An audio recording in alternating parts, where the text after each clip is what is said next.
We will welcome public comment on the items listed for closed session. City Attorney announcement? Thank you. There are 3 items on this evening's closed session agenda.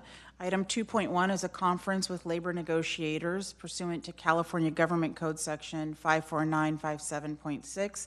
The agency designated representatives are Assistant City Manager Arn Andrews, Human Resources Director Maxine Gullo, Human Resources Manager Lindsay Bishop, and outside counsel Charles Sakai. Item 2.2 is a conference with real property negotiators pursuant to Government Code Section 54956.8. The property address is 939 San Rafael Avenue. The agency negotiators are Angela LaMonica, Real Property Program Administrator, and Acting Public Works Director Ed Arango. The negotiating party is Avizan Young. Under negotiation are price and terms of purchase. Item 2.3 is a conference with real property negotiators pursuant to Government Code Section 54956.8. The property is 2231 West Middlefield Road. The agency negotiators are Angela LaMonica, Real Property Program Administrator, and Acting Public Works Director Ed Arango. The negotiating party is Zach Azari and Angelina Andre, and under negotiation are price and terms of purchase. Thank you. All right, now we come to public comment. Would any member of the public joining us virtually or in person like to provide comment on the closed session items listed on tonight's agenda? If so, please click the raise hand button in Zoom or submit a speaker card to the city clerk. We will take in-person speakers first. Each speaker will have 3 minutes. I don't see anybody in person. Is there anyone on Zoom? We don't have any on Zoom. All right. So since there's no public comment, we will now recess to the Plaza Conference Room for closed session and return to the council chambers at the close to continue with our regular meeting. Thank you.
Welcome, everybody. I'd like to welcome you to the regular meeting of the Mountain View City Council of February 13th, 2024.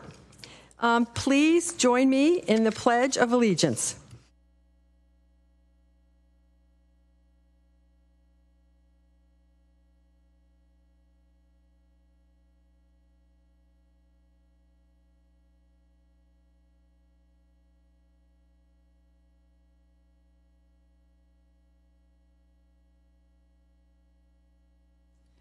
Thank you. Roll call.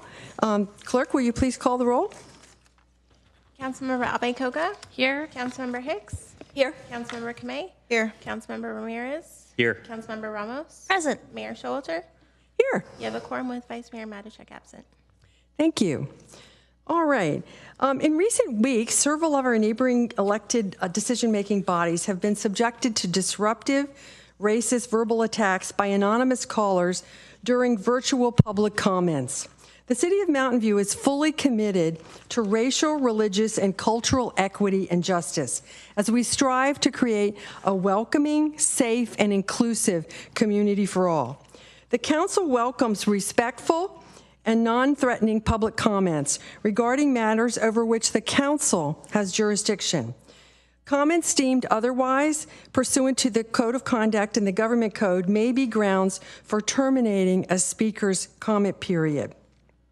Mayor, if this is the appropriate time, I'd like to make a motion to modify the agenda, appreciating that we have state and federal representatives who are going to participate under item 6.1 and who are under a time constraint. So I'd like to move that we rearrange the agenda to hear item 5, oral communications, after item 6.1, legislative program priorities for 2024. So as I understood it, it would just be to hear from our elected officials, not the whole presentation and discussion. Is that correct? You would take the whole agenda item, so you would be moving 6.1 above 5. So you would just swap their space. You would hear the whole agenda item, 6.1. Okay. All right. Is there a second? I'll second. Okay. Oh, do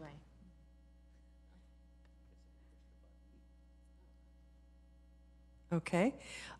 Do we have any questions or comments about this? Okay. Well, then I'll call for a vote.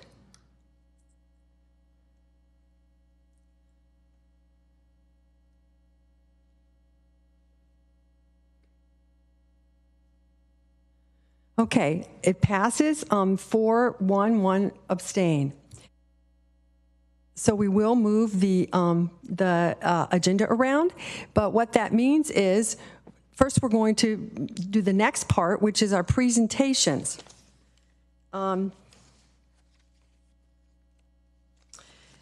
These are presentations only, so the City Council doesn't take action, and public comment will occur after the presentation items.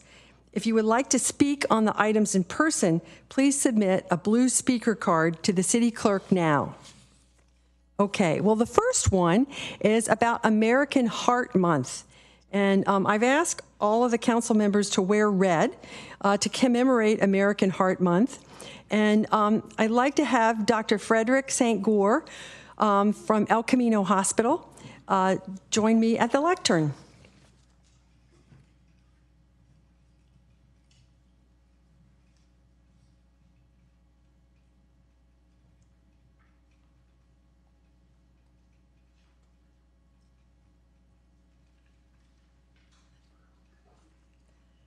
Whereas American Heart Month was established by President Lyndon Johnson under Presidential Proclamation 3566 in December 1963, 10 days after Congress issued a joint resolution requesting the president to issue annual proclamations. So the first Friday of American Heart Month is also National Wear Red Day, so we're doing it a little bit later to remind people of the importance of heart health, particularly women's heart health. So Go Red Day is an ideal time to remind everyone to focus on their hearts and encourage them and their families and their friends and their communities to take good care. Cardiovascular disease affects men, women, and children of every age and race in America. Cardiovascular disease is the #1 killer of women in the United States, killing more women than all forms of cancers combined. Now, therefore, I, Patricia Showalter, Mayor of the City of Mountain View, along with my colleagues on the City Council, do hereby proclaim the month of February as American Heart Month and urge all residents to show their respect for and support for the fight against heart disease by increasing awareness, speaking out about heart disease, and empowering others to reduce their risk for cardiovascular diseases that can save thousands of lives each year. And I invited Dr. St. Gore here to speak. He is a cardiologist at El Camino Hospital and has been involved in some innovative developments over the last 20 years or so. So take it away. Do I stand this way or is this? This side. This side. So I can see. So, and the slides, do we use the Oh, slides? well, then you better come that side, yeah, so you can see. Here you go with the population. Wow, that's wonderful. Well, Mayor Showalter and all of the City Council, thank you very much for taking this opportunity to acknowledge American Heart Month. It's a special month, and we really appreciate it. I also really appreciate the red. It's wonderful. Good to see. I'm not sure whether or not I'll get slides or not, but we can always wing it if we don't have them. So I'm Fred St. Gore, and I have had the privilege and the pleasure of practicing, and yes, still practicing. I haven't got it totally down. We're always trying to get better. As a cardiologist at El Camino Health now for 32 years. And it's really been an extraordinary experience for me. I also serve as a medical director for the Norman Medical Heart and Vascular Institute. And I just quickly want to give you just a little taste of El Camino Health these days, and a little bit about what we're doing around the world. And then finally, I want to leave you with a pearl at the end of my conversation here that hopefully you will all sort of take and digest a bit as we talk about heart disease. So am I moving the slides or is someone else? Great. Well, as I'm sure you probably all know, El Camino Health is a real jewel. It was established 62 years ago, so it's been around for a while. It's a not-for-profit community hospital, and actually it's one of the few not-for-profit community hospitals in the country. And that makes it very, very special. It can really stand out and do exceptional work. It's a very busy place. And most importantly, it is really it provides an extraordinary quality of care. In fact, it's been named one of the Newsweek's World's Best Hospital in 2023. And why is that? Why are we so good? Well, there are quite a few reasons for that. First and foremost, we have an extraordinary nursing staff. And they're the ones who are there at the bed taking care of the patients. We have a remarkable group of physicians who are also working at the hospital.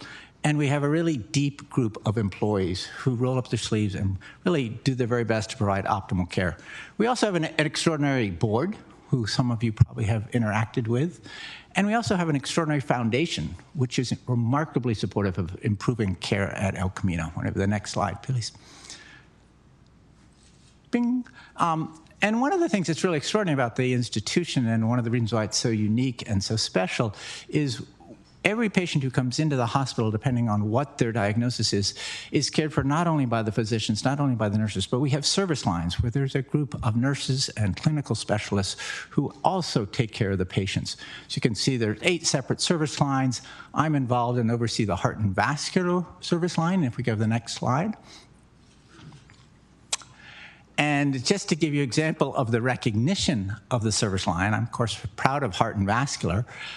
In the top line there, we have the national database designation. And specifically what that indicates is basically every patient who comes into El Camino and who has cardiovascular disease will typically end up in a national database. Now, why is that so important?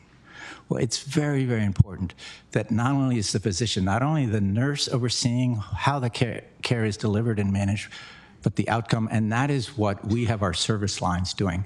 And because of that, we have received all these remarkable recognitions of an extraordinary institution. Next spot, please.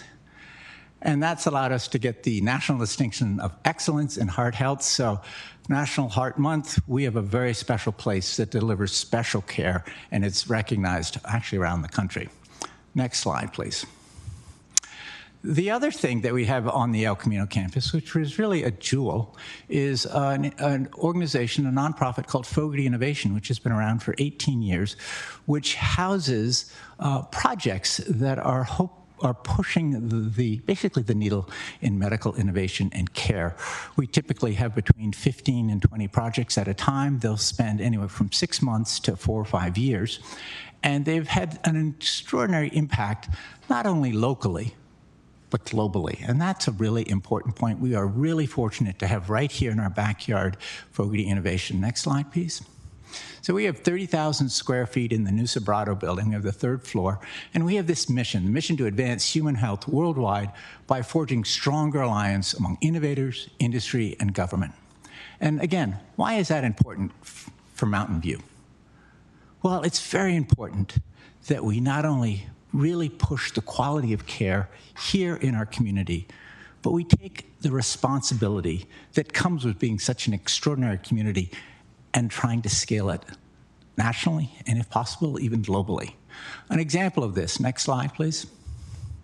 25 years ago, I proposed the concept of, instead of having open heart surgery to fix your valve, why not use a catheter? Why not put in a little device that goes in through the groin, up into the heart, and where the valve leaks, let's put a little clip on it. This has become a system that's called the Mitra clip. Well, first done 20 years ago, and so we just had our anniversary. Next slide, please. And this is the drawing that I made in 1998 when I was a physician at El Camino, the concept. And then that upper picture is the first patient we treated at El Camino Health. It's an amazing story of a woman who was 87 years old.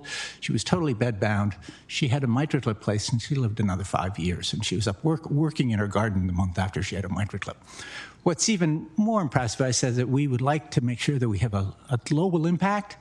This is now a procedure that is performed in over 70 countries around the world, performed in over 250,000 patients. And it's really made a huge impact on how patients who suffer from mitral insufficiency, mitral regurgitation, are managed, and they don't need open heart surgery. So a big global impact. The other project, which is also I'm very proud of, next slide, is in the women's health space. We also have a significant interest in women's health, which is an underserved area of innovation.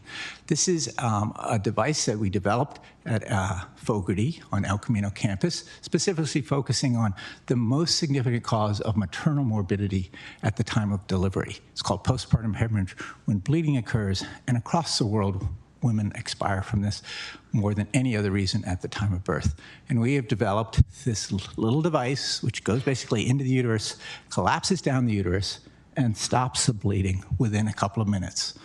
This was introduced and first utilized about 4 or 5 years ago. It was approved 3 years ago, and we have already helped 60,000 women in 3 years around the world, basically saving their lives. So extraordinary. And again, this was conceived here in Mountain View on our campus. So it really is an incredible privilege and honor to work at an institution like that, that is committed to the highest quality of care, not only for our patients, but having an impact around the world.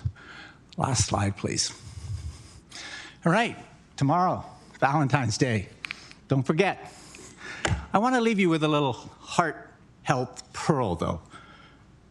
As Mayor Showalter explained, cardiovascular disease is the #1 killer around the world.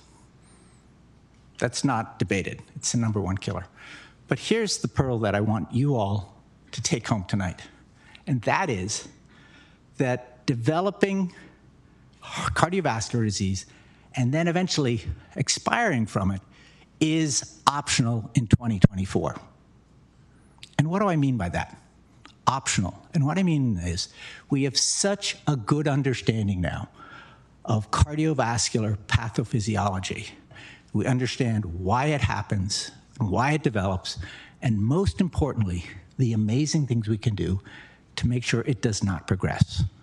We know that certain things such as high blood pressure, high cholesterol, high blood sugar, obesity, nicotine, all have very direct effects on the development of cardiovascular disease.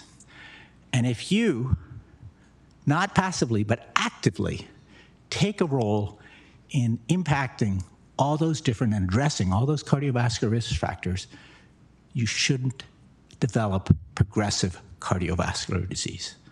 It's an amazing change, even in the 30 years that I've been practicing cardiovascular medicine. We now know that how much lifestyle, how much diet, just overall wellness plays into the development of this problem. So happy Valentine's Day. Let's all make sure we have good hearts moving forward, and let's go out and celebrate our wellness and Mountain View. Thank you very much, you guys.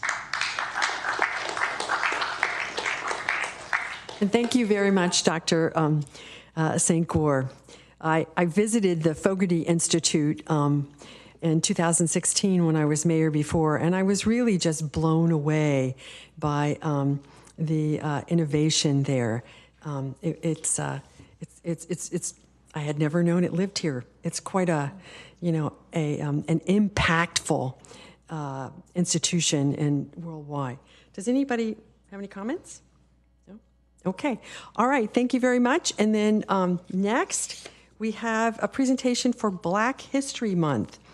We're happy to be joined this evening by Jeremiah Lineberger on behalf of the African American Community Service Agency to accept this proclamation. Will you please join me at the lectern?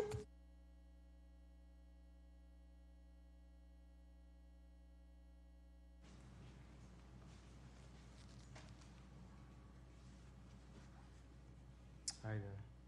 Hi, Jeremiah. Thanks so much for coming. Of course, thank you for having me. Do I face this way or that way? Face this way. Yeah. Whereas February is designated as Black History Month and is observed in our diverse community and local schools with a series of special presentations and exhibits.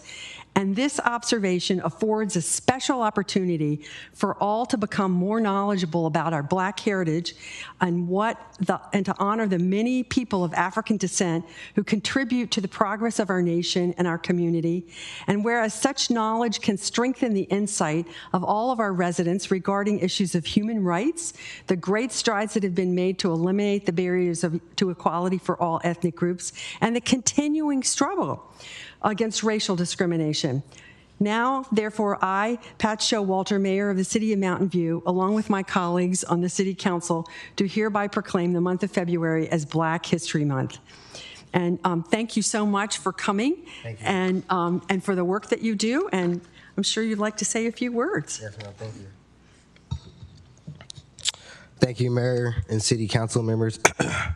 My name is Jeremiah Limeberger, Development Associate at the African American Community Service Agency. A lot of people know it as AACSA. And I'm here on behalf of our amazing Executive Director, Milan Ballantyne, and Team AACSA. Happy Black History Month. AACSA was founded in 1978 to serve Santa Clara County. Our mission is providing quality education, services, cultural, social, and recreational programs and activities in order to keep going and strengthen our African American community. AACSA recently just celebrated Dr. Martin Luther King Day by hosting our 44th annual MLK Luncheon at San Jose State for the first time, having over 600 people come together, which included sponsors, elected officials, community leaders, like Ellen Kamei, as we see in here. We see you and thank you for your support. This past Saturday, we'd also like to acknowledge that we held our Get Lifted Black History Month kickoff event, which held a keynote speaker, Latasha Brown, who is the CEO, founder of Black Voters Matter, and then the CEO of Jack and Jill, Adrian Brandon, who was our moderator. There was also a panel filled with African Americans who work in the corporate world and a part of Black ERG groups to talk about the impact and effects they are experiencing daily towards the community, as we can all learn. AACSA does remarkable work to help the community feel safe and confident, and we thank everyone here, all the council members, for you guys' support. And as Milan Ballantyne, our executive director, would say, be the light. Thank you. Thank you. Okay. So now we have item 3.3, the Life Moves Mountain View Interim Housing Community. We're happy to be joined this evening by Aubrey Merriman, the Chief Executive Officer of Life Moves, to present us with an update. Welcome. Hi, I am not Aubrey Merriman, as you can tell. Good evening, Mayor. Good evening, Council members. I believe Aubrey is going to be joining us virtually.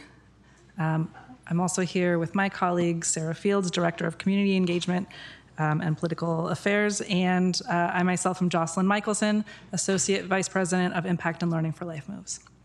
Hello, yes, I'm here. Yep, Aubrey is going to tee us up, and then I'm going to walk us through some of the finer points of the data. Good evening, Mayor Showalter, the entire City Council, City Manager, and staff. I regret that I couldn't be there. I had a prior commitment that popped up when we had to reschedule the date, but I just wanted to express and underscore our gratitude and appreciation to the City of Mountain View for our partnership. This project in Mountain View was truly groundbreaking for Life Moves. It unlocked our ability to begin to develop projects like this. It was the first of its kind for Life Moves. And with that prototype, it came with tremendous opportunity and learning. And I also want to thank you for your significant help in helping us launch our Palo Alto project. We were able to use that learning to carry us forward in the projects that we were involved in the Navigation Center in Redwood City, and in the projects that we're developing in Palo Alto and San Jose. So there would be no Navigation Center, there would be no Palo Alto, there would be no San Jose if there was not Mountain View, because it all started with Home Key Mountain View. So for that, we are incredibly grateful. A couple of things that I want to frame up, and then I will transition to Jocelyn for the actual presentation, is our fundamental operating model was based on embracing the fact that we knew that we would be learning and iterating and improving through our Life Moves Mountain View project, and that we didn't expect perfection, and that this was the expected journey that we signed up for, that this was going to be learning. And as partners with the City of Mountain View, we agreed to move quickly, given the unprecedented need during the peak of the pandemic. And we knew that we'd have to continuously learn and adapt quickly as we move forward. So we want to present you today the opportunity to just share some of those trends, outcomes, and as importantly, the learnings and how we want to apply those learnings moving forward. I'll end with just doubling down on our commitment. And I'm so thankful to City Manager McCarthy for the way in which she's leaned into our really doubling down on transparency, accessibility, and accountability as partners, and really creating opportunities to share learnings, access information and data, and site visits, and accountability. We want to hear where we're falling short. We want to hear when you're seeing things that are important for us to know and understand, and we want to do that in the most responsive way. One of the things that Life Moves has done is really invested in new data capabilities and being able to unlock and tether research and data with learning. And Jocelyn Michelson, who is our Associate Vice President of Impact and Learning, is representative of that shift that Life Moves is making. So I'm pleased to introduce her and have you walk you through the presentation, and happy to answer any questions that come from that. Great. Thank you so much, Aubrey. And I think we're ready for the slide presentation, please.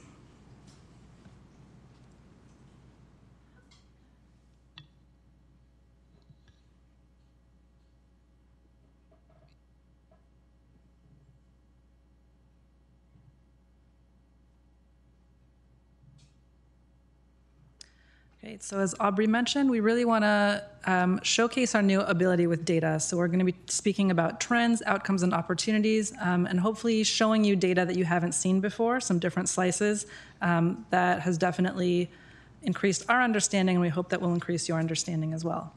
Next slide, please. So Aubrey shared a good amount of this background and context. I'm just going to touch on a couple of framing points so that we're all remembering exactly who the site serves and how long it's been open. So it's a community open since May 2021, really opened at the height of the COVID-19 pandemic. It's 100 units, and that is a mix of family, couple, and single. and it's a dignified and service-rich environment. We have this new capacity to use data internally, and we really want to use that capacity in partnership with the city and the county with the overall goal to grow client successes. So we hope that that will be reflected in what we're about to share right now. Next slide, please. So I'd like to talk first about who we serve at Life Moves Mountain View. Next slide. So since opening in 2021, we have served 547 unique clients. I've broken it down here to show what types of households have been served. So again, the mix of singles, couples, and families. Since opening, it shakes out to about 2/3 of clients being single adults, the rest a mix of families and couples. Over time, out of all of those 547 clients, about 10% have been over 65. So we're definitely keeping our eye on that kind of aging segment of the population there. Next slide, please. So at Life Moves Mountain View, we provide what we call tailored services through a really holistic staffing model. So the services that are available on site for clients to engage in are 3 meals a day, one-on-one case management, behavioral health, classes and workshops, employment and housing support, all kinds of enrollments that could be within public schools, daycares, enrollment and safety net benefits, vocational career training, GED, higher education, and then of course referrals and connections to any and all type of services that a client might need depending on their unique situation. So medical and dental care, legal resources, credit repair. It really runs the gamut depending again on client need and client goal setting. To support all of those services, we have a 24/7 staffing model. We have a current staff headcount of 20. 3 staff are on site and available at any point during the day. 9 a.m. to 9 p.m. are really the richest service hours for us, and that is a 7-day-a-week model. So we've got a combination of leadership staff, direct services staff, including case managers, children's services coordinator, a licensed vocational nurse, housing, employment, and benefits specialists, and then, of course, facilities and maintenance operations staff who really wrap around the program staff and provide support within the built environment.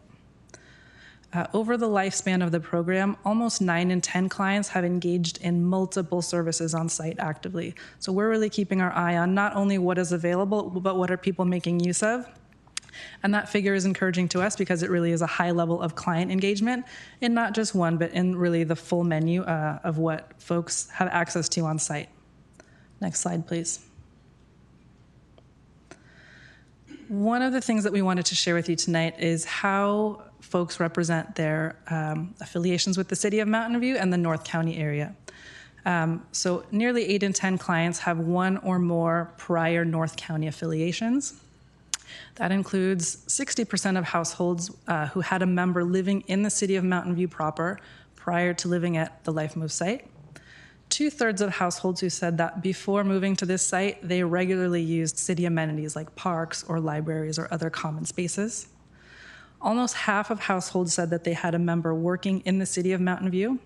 And then just over half of households said that they attended a house of worship here. So those are some really diverse and deep community ties that people are bringing to this site prior to moving into the community.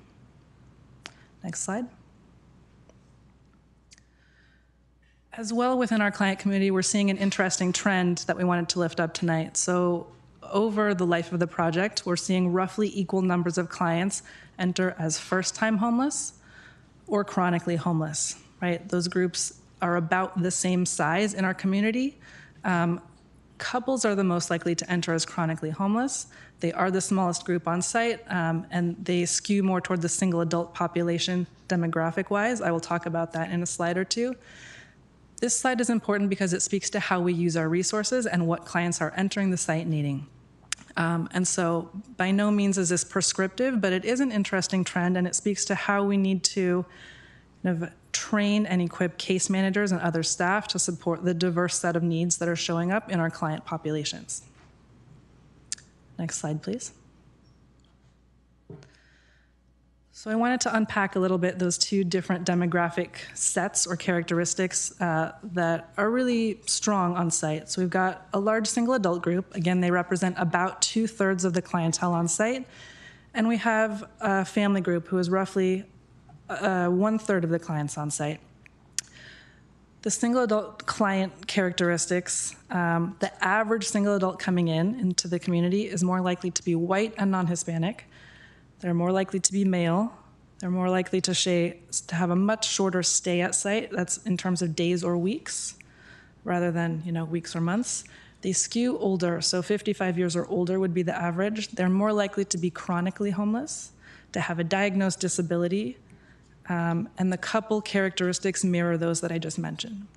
On the other hand, families who are coming in are much more likely to be Hispanic or Latinx, have a female-headed household, much younger, 25 to 34 years of age. They have a much longer stay in terms of months, much less likely to be chronically homeless, have a diagnosed disability.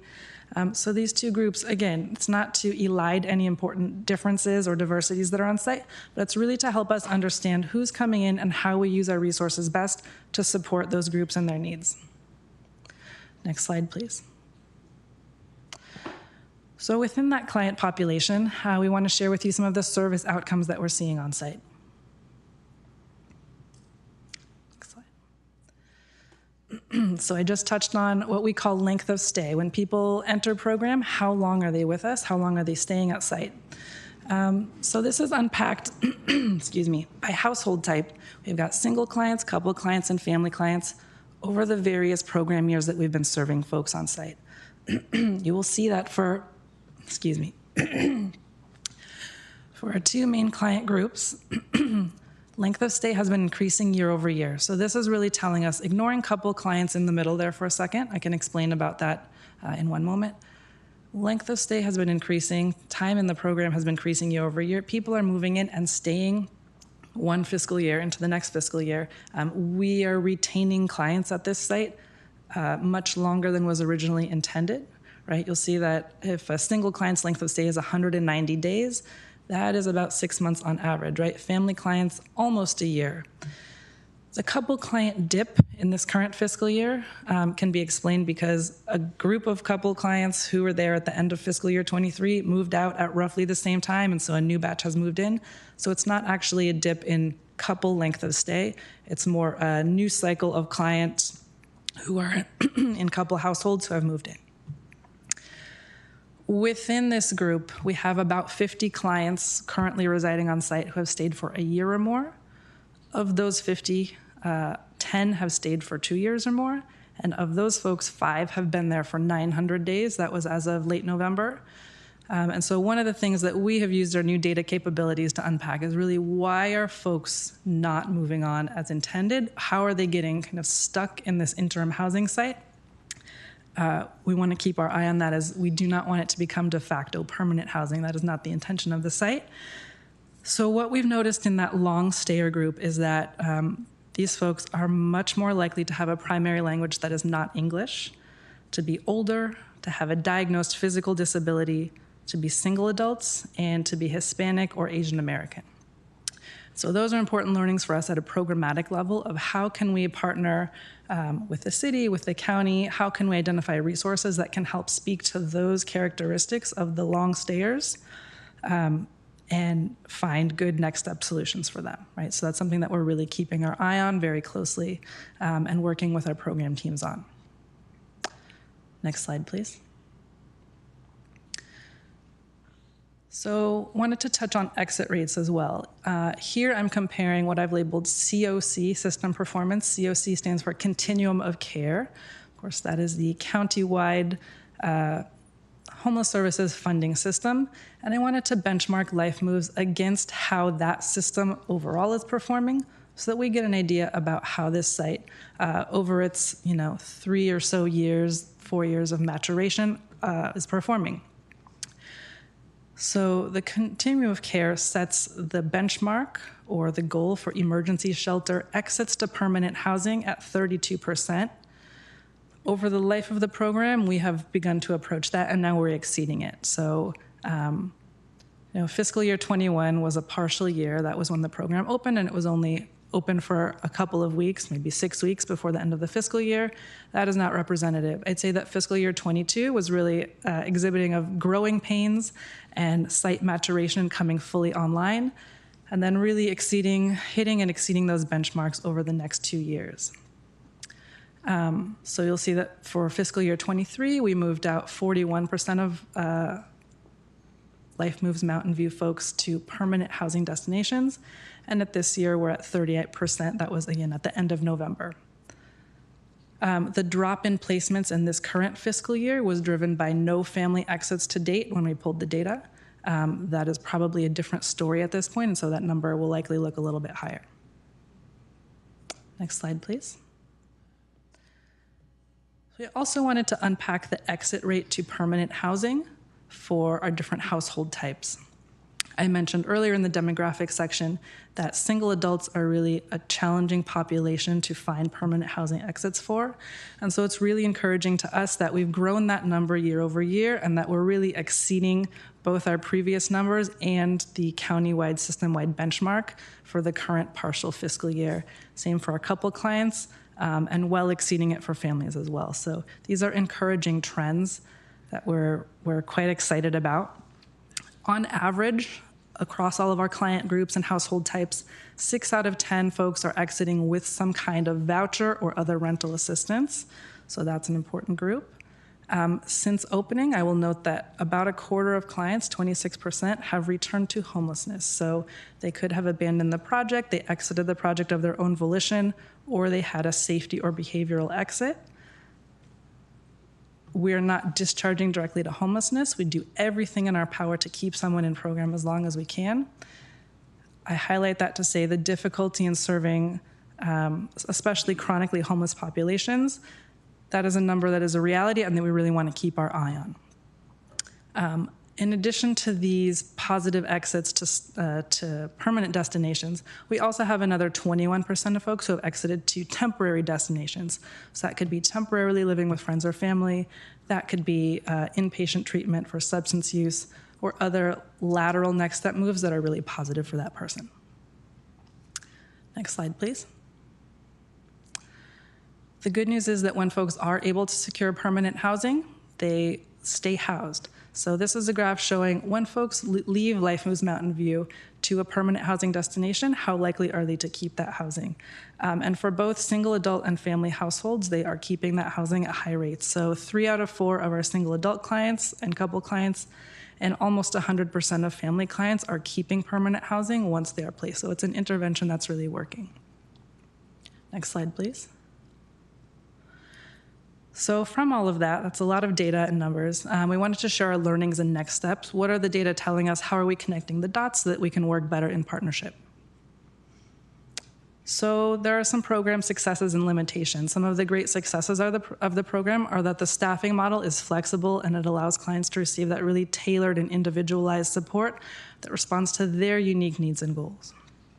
We have more clients year over year exiting to permanent housing destinations.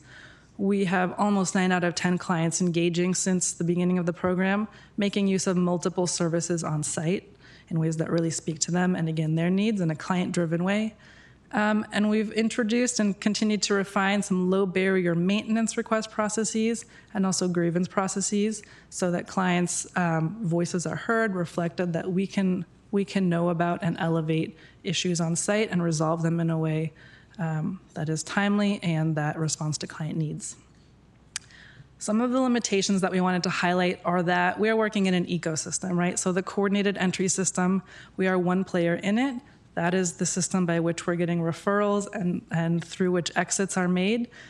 So it's not Life Moves matching up folks to vouchers or determining what their next step is.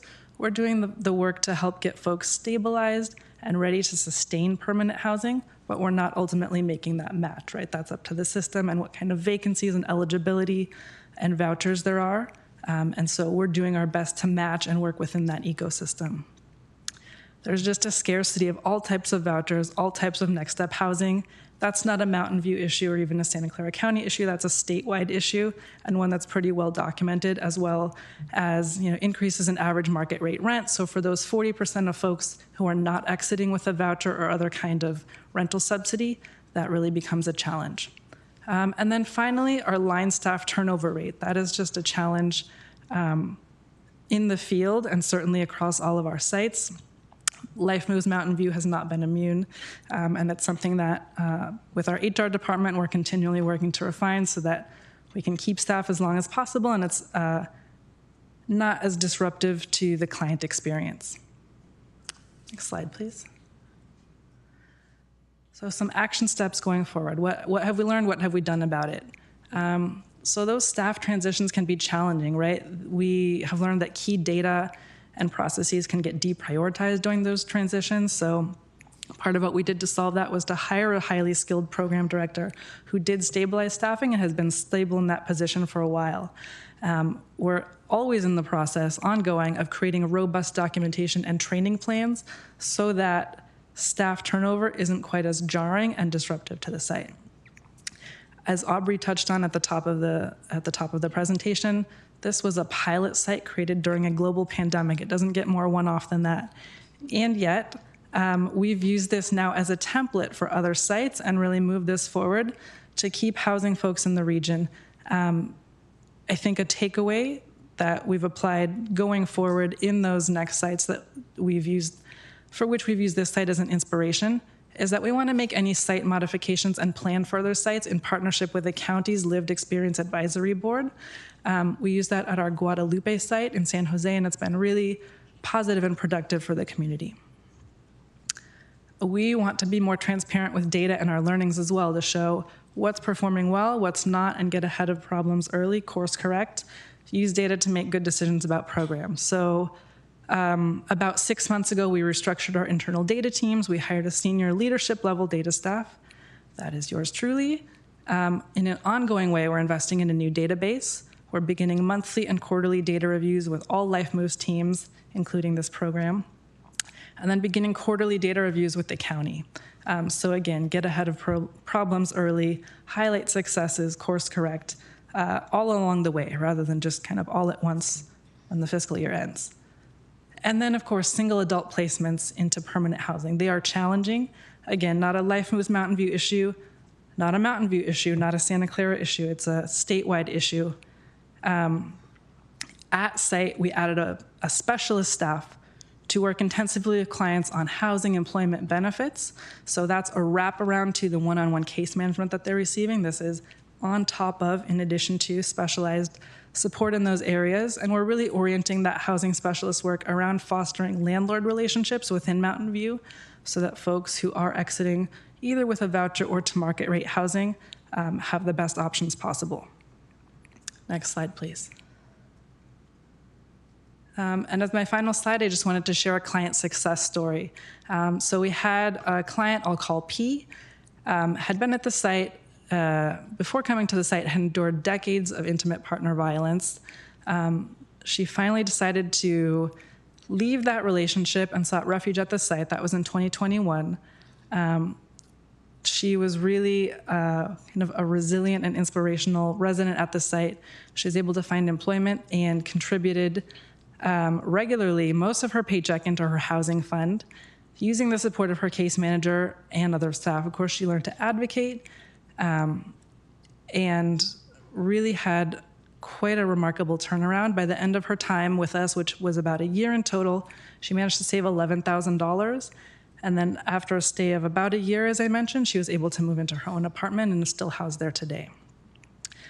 So wanted to lift up that story as a kind of a cap to all of the data heavy. We're doing this for our clients. We want to have transparency with the numbers and do deep dives into the data so that at the end of the day, we have more stories like this one to share and more positive exits. Thank you.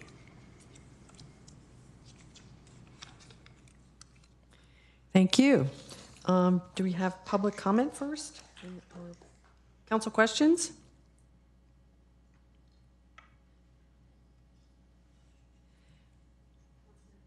Councilmember Abikoka? Thank you. Thank you for the presentation. There's a slide that talks about I think it's 40% who, or the issue being the lack of vouchers, I believe. Mm-hmm. So if there were, would you see that 40% actually being able to move to permanent? Yeah. I believe so. It would depend on the voucher type as well, quite transparently. So, of course, the longer the voucher, the more successful the person is in their next step placement. The shorter or more shallow the voucher, the more quickly those amounts step down. We're seeing across all of our sites that is a less successful voucher type. But, of course, any connection and any financial support that we can bring to bear for our clients absolutely helps facilitate that next step movement for them. Yeah. Thank you. Councilmember Hicks? Thank you. Thank you so much for the presentation. I really appreciate the action, especially the action steps moving forward and the transparency about data and learning, and I look forward to future checks back with us. There are a couple things on my mind. I also appreciated when Aubrey Merriman said that this is a pilot project. We expect to learn from it. I think, building it, it's better to build it quickly during the pandemic than build it perfectly maybe 10 years later. So I think that we all share that perspective. I'm just wondering, I have heard that you learned from the construction of this site and that other sites, thankfully, in other cities benefited from that. But I'm wondering whether you've circled back and fixed some of those things. And in particular, I was talking to one client who said it was built maybe because we live in sunny California, but then it got stormy or gets stormy from time to time, and that there's a lot of, people have to go to the restroom or the kitchen or whatever, meals, they have to go outside, and whether any of those things, whether you can share any things that you said you learned, but any things that you learned and then circled back and fixed. Yeah, absolutely. So I think the immediate things that we focused on fixing after our learnings and after folks had lived with the physical environment a little bit were in terms of health and safety. So the decking, for example, the decking in the common areas, has had a tendency to warp, unfortunately, or become slippery in inclement weather. And so there have been several fixes on that front. So that's looks like nailing down boards that are coming up so that everything lays flat and smooth. We also applied a product that reduces the slipperiness, even if it's rainy or icy, as has been the case in some of these winter months, so that it is safer to walk on. We've also got water movers. They look like giant fans, and those push the water off the decks if it's dewy or rainy in the mornings, so that it is easier for people to get around the site. I think that some of the more temporary structures, there were kind of cloth gazebos or sunshades at the site in the early iterations, and those have been replaced with wooden gazebos as outdoor client areas. And so adding more permanent layers to the site that will not be so weather affected are some of the steps that we've taken for the common areas that, as I say, as folks have moved through the site and lived with it, based on client feedback that we've been able to correct thus far. Okay, thank you. And then I know another challenge is the staffing. I'm not going to ask you about that, but my comment, because you've commented on it a bit in the presentation, but just to let you know, I know that's super challenging. And so I'm hoping in the future to get updates on how what the learnings are and how that's being worked out. What is there, I'm gonna ask one final question. You said you had 20 staff altogether. What's the number of clients? I'm trying to kind of visualize the client roughly. I know it changes depending on size of family and I so forth. believe it's about 140 right now. Okay, that gives me a good kind of ratio perspective. Okay, thank you very much. Thank you. Councilmember Ramos. Thank you, Mayor. I want to learn more about the process that you will be working with the county's Lived Experience Advisory Board, and it says it's ongoing. Now, my understanding is, will the people in the Lived Experience Advisory Board on this site, will they be the ones on this site, or will it be a county-wide board? Yeah, my understanding is that it would be a countywide board who's available to advise on things like design input for new sites. So that predates me. I can find out that information about the specifics that we used, for example, at our San Jose Guadalupe emergency interim housing site. My understanding is that through that board, we didn't have any residents specifically from that site, but the board was available to work in community to make advisements on the site, everything from configuration of common areas to colors for the exterior building, to make the site appealing, palatable, have people want to move in. So my understanding is that that would be the process that we would follow going forward for future sites and potentially for refinements to this existing site. And what are the mechanisms of accountability between this group and Life Moves? Yep, that's a wonderful question. I'm wondering if my colleague here has any light that she can shed on that.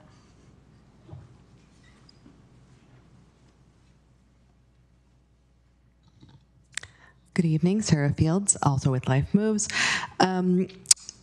Yeah, I mean, it's really been sort of a dialogue. There hasn't been a particular metric around an accountability structure with the Lived Experience Advisory Board. But I can tell you that there's been guidance and there's been sort of an increasing interest in having sort of a feedback model that includes both the Lived Experience Advisory Board that now has sort of kind of a more professional structure to it, and then incorporating clients living on site. And I can tell you that on the Guadalupe site, they've done a handful of sort of social events that have been sort of in an attempt to recruit a couple of members to then have a more sort of ongoing feedback process. We're sort of in the more beginning processes in Mountain View in starting that, but certainly we would look to incorporate accountability model, but we're not there yet. Thank you. Yeah, if I could also add to that answer, one of the ways that we're intending to solicit client feedback at a site level and at an agency level is by instituting a client survey. We expect that will be live in the early part of the coming fiscal year. And so that would be either a quarterly or every 6-month survey of every eligible client at site, offered in all of the threshold languages, so that we can get that feedback at site level. And it's not just participation in an advisory board, but that every client has a chance to voice their concerns, positives, questions about the site, and interact with leadership in a way that has direct implications for how program and the site are run. Well, I have a question. Do you have just an old-fashioned suggestion box that people can put anonymous suggestions in? Yes, we do. So that's one of the ways that folks can either give feedback on site or submit their grievances. So we have an anonymous feedback box on site. It is locked. Folks can put as many anonymous feedback forms in there as they like. They can do that in a way that is supported by staff, so staff could read the form, help them write it, or they can do it all on their own, their choice. That box is cleared out and read by program leadership once a month, and then responded to, whatever the content is. Thank you. Councilmember Ramos. It was just a follow. Thank you, Mayor. Just a follow-up to the mayor's question with the suggestion box. Do you have any metrics on how many of those suggestions have been successfully implemented, successfully addressed? I worry about like the suggestion box, AKA a black hole.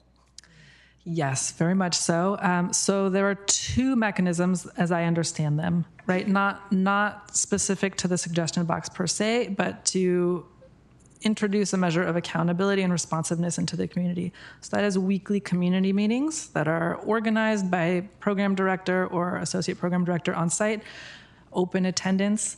There are bilingual staff on site to facilitate folks who are not primary English speakers participating and answering questions and having exchanges with leadership staff. So that's one, regular community check-ins. And in my experience, our community members are not shy about asking for what they need on site and getting follow-ups. And then the other would really be that, well, I guess there are two others. The grievance procedure, which is more documented and has more formal kind of chains of command, layers of accountability built in. And then the third would be maintenance requests. So those are logged in a central system when they're handled by our Life Move staff. And so there is a trace of when they got logged, what the issue was, how long they took to resolve. And so we're looking at those all the time to understand how we are, the issues that come up on site that affect livability and client experience, how we're clearing out that backlog and making responsive decisions. Okay, thank you very much. All right. Well, now we'll take public comment for the presentation items. Would any member of the public joining us virtually or in person like to provide comment on the presentation items listed on the agenda? If so, please click the raise hand button in Zoom or submit a blue speaker card to the clerk. We will take in-person speakers first. Each speaker will have 3 minutes. And we have one here, Jackie Cashin. Welcome. Thank you. It would take me 3 hours to go over everything I need to say after that presentation. For the two of you, I am a Life Moves resident. I have been since last August. You guys need to stop focusing on data and start focusing on what's going on in that shelter. None of these requests ever get fulfilled. We've had requests for maintenance that were open months ago. They're hazardous to people's health. There is still ice all over the place. People are falling. Nothing is being done. The suggestion box is right out where anybody can be seen putting it in there. There's no anonymity, no nothing in there. Data are fine. I have a PhD in sociology from Stanford. I understand data, but data is not going to improve the quality of life in Mountain View. I have already sent a document to city council members and several state legislative members telling them how poorly things are going in that facility. And you really need to step up and start coming in and walking around and looking at the disgusting levels of mold in the shower, looking at the boards that keep coming up, looking at the raw food we get served. This business about all these people leaving, I've known maybe 5 people who've gotten permanent housing in the past 8 months. People get thrown out for various reasons. When I got there was no job search effort. Nobody even understands how housing works. There's no job postings. There were no case managers. So whatever you're doing, you're not doing it right. And you need to start coming in there and talking to people who live there and finding out what it is like to live in that shelter. Because all that you are saying, some of it's probably true. I believe that. Like I said, I have the degree and I have the background to understand it. But what's really going on there is, it's just, as far as the people who live in Life Moves are concerned in Mountain View, we've been abandoned by the corporate office, by the nonprofit entity. And I've told that directly to Andrew Nicholas, that everybody there feels abandoned, that once they get through the pilot project, they're like, okay, we don't have to deal with them anymore. There's so many issues there. We can't walk. We need ski boots to walk to the bathroom in the middle of the night. We have people there who are visually impaired and they have to have other people inspect their food to make sure it's been properly cooked. We get stuff that is inedible. We get all our staff members. We have some great staff members, and I have made sure that the people who are that good are praised whenever we get the opportunity. And the new assistant director you just hired, people really do like her. So it's a step in the right direction. But you guys need to come live there for a week and see what we actually live through and see if you would still give that same presentation to City Council, because much of what I heard is not a reflection of the truth or the reality.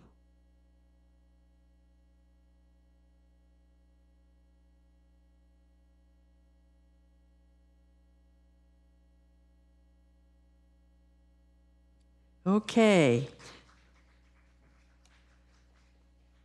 So now we will move on to the consent calendar. Right.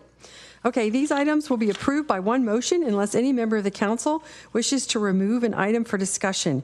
If you would like to speak on this item or the next item, oral communications or non-agenda items in person, please submit a blue card to the city clerk now.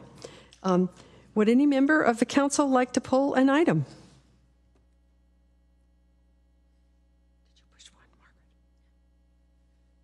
Okay, seeing none.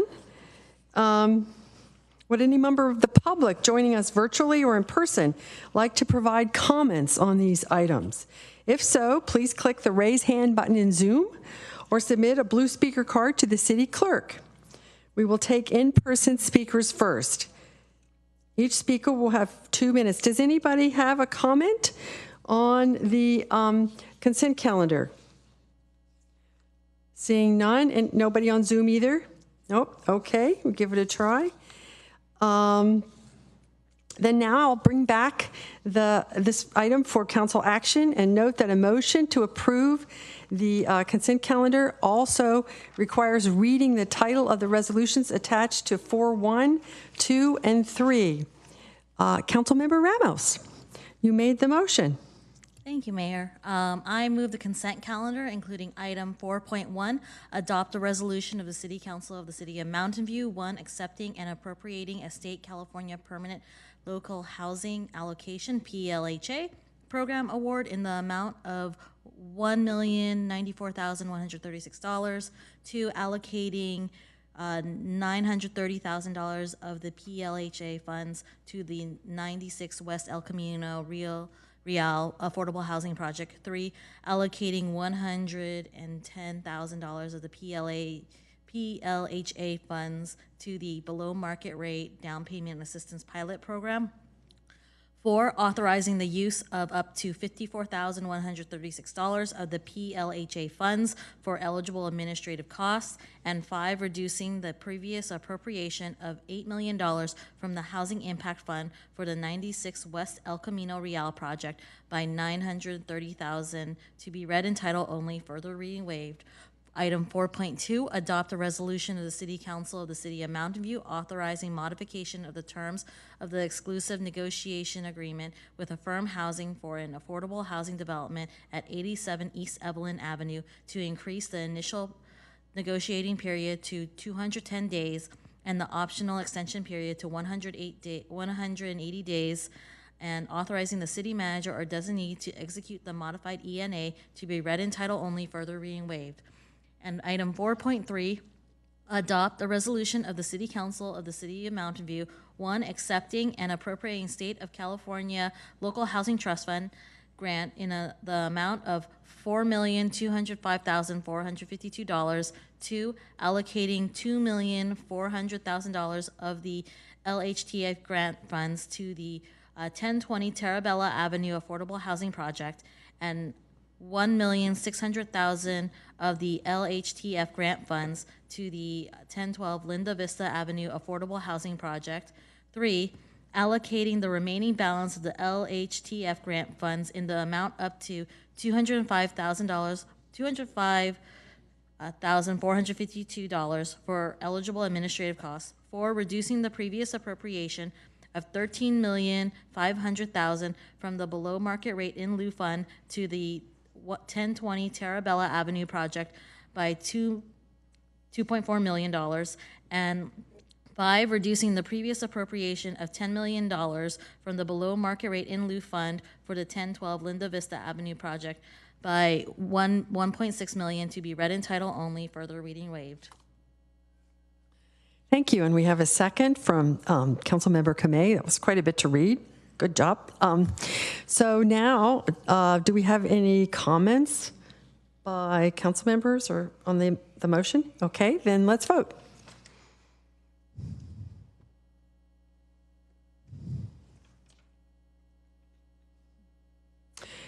The motion passes unanimously.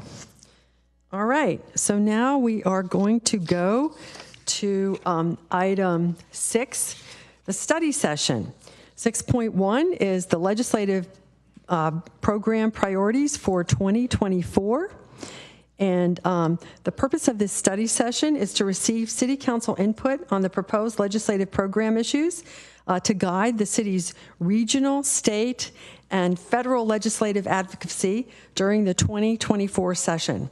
Before staff's presentation, we will hear updates from Congressman Anna Issue's office, District 13, and Senator Josh Becker, and District 23, Assemblyman Mark Berman. We will begin with comments from Nicholas Hargis, Senior Field Rep from Congresswoman Anna Issue's office, and I believe he's going to be joining us via Zoom. There he is. Welcome, Nicholas. Good evening, Council. Thank you for having me here tonight. I'm happy to be here to read this legislative update in the form of a letter from Congresswoman Eshoo.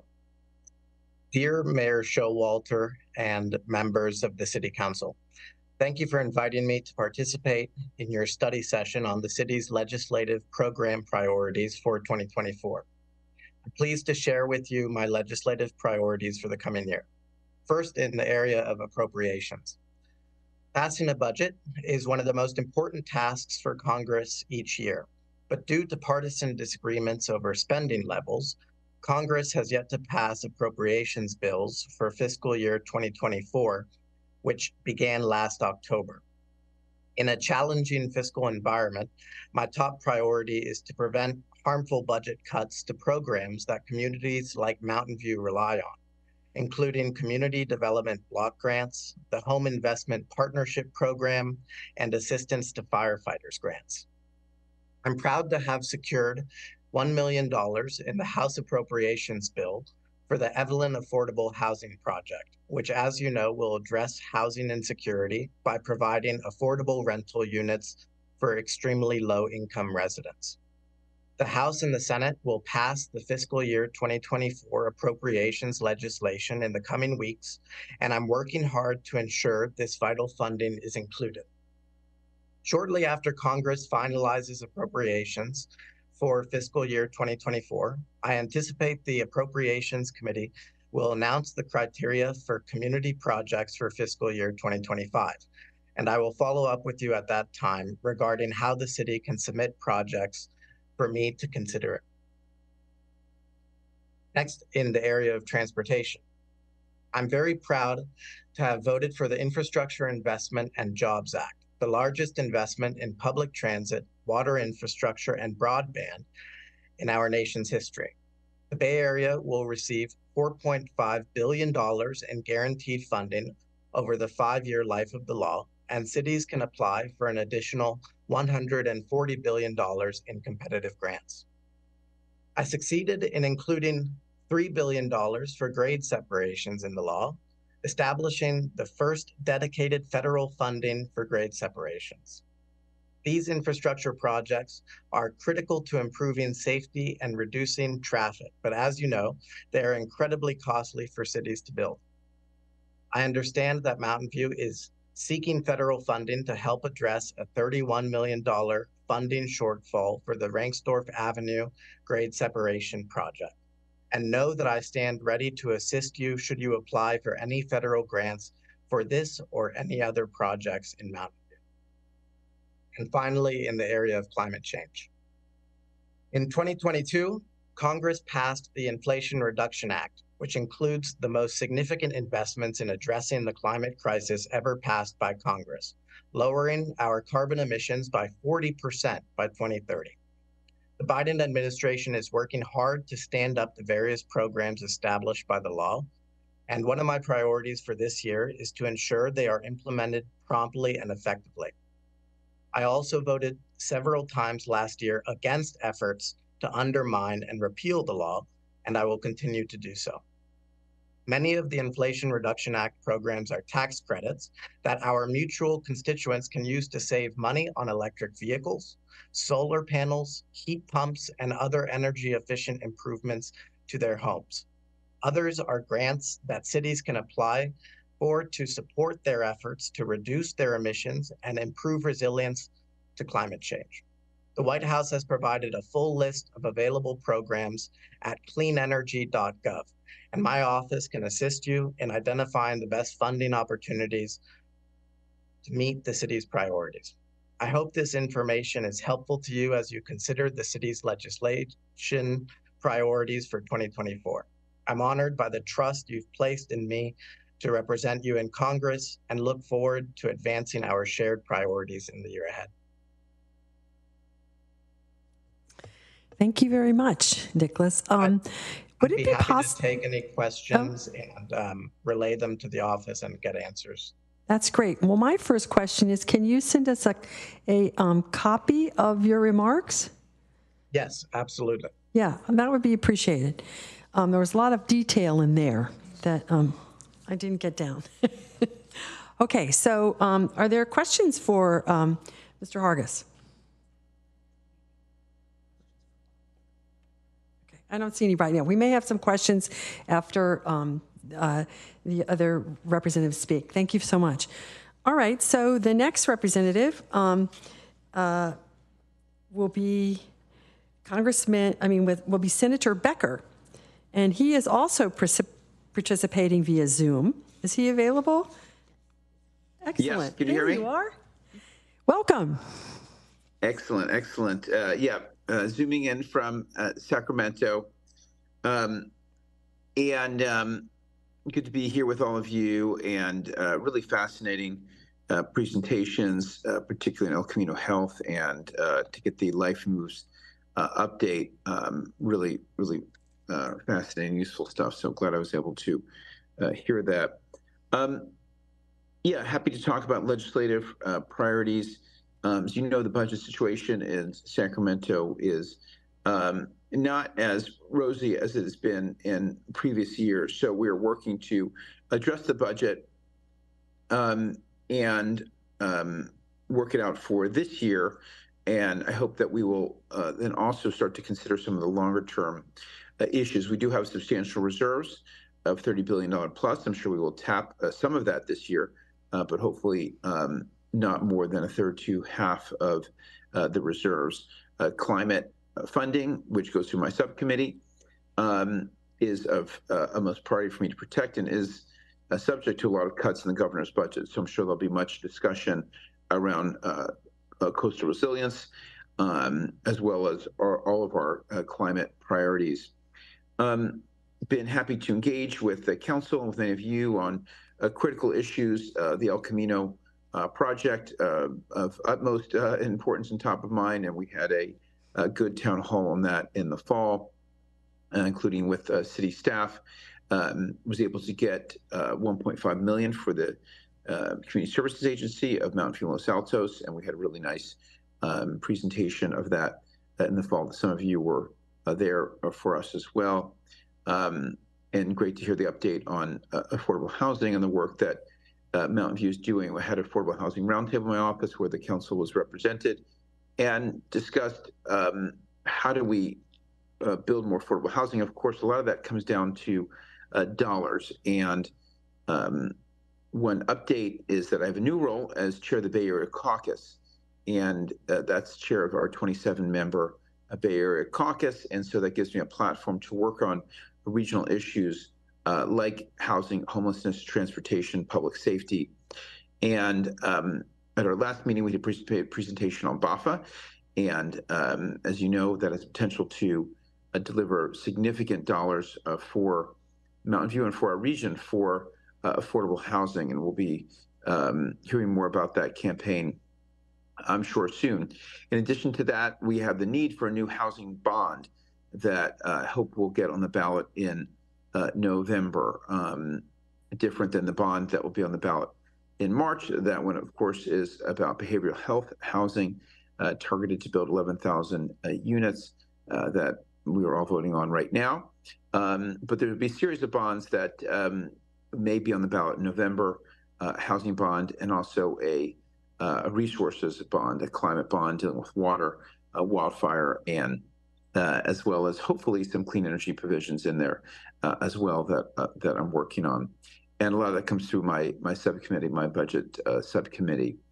So we'll continue to work on, in collaboration with you and with your feedback on all those issues that I mentioned, housing, homelessness, public safety, as well as transportation. We'll expect to have a bill this year to authorize a regional measure in 2026 to make sure that we have sustained funding for transportation, as well as implementing many of the aspects of my seamless bill that I believe the council supported, to make sure that we're actually getting much more coordination, starting with schedule coordination and fare coordination of our overlapping transit agencies in the Bay Area.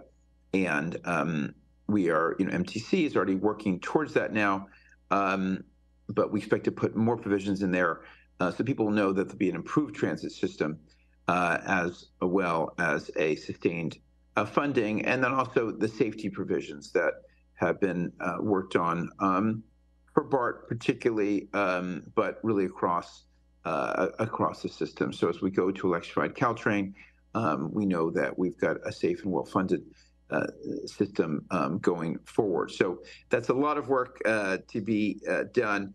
I'll mention another area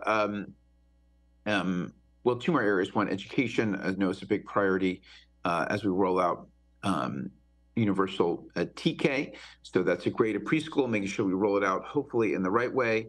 And I know it is an additional.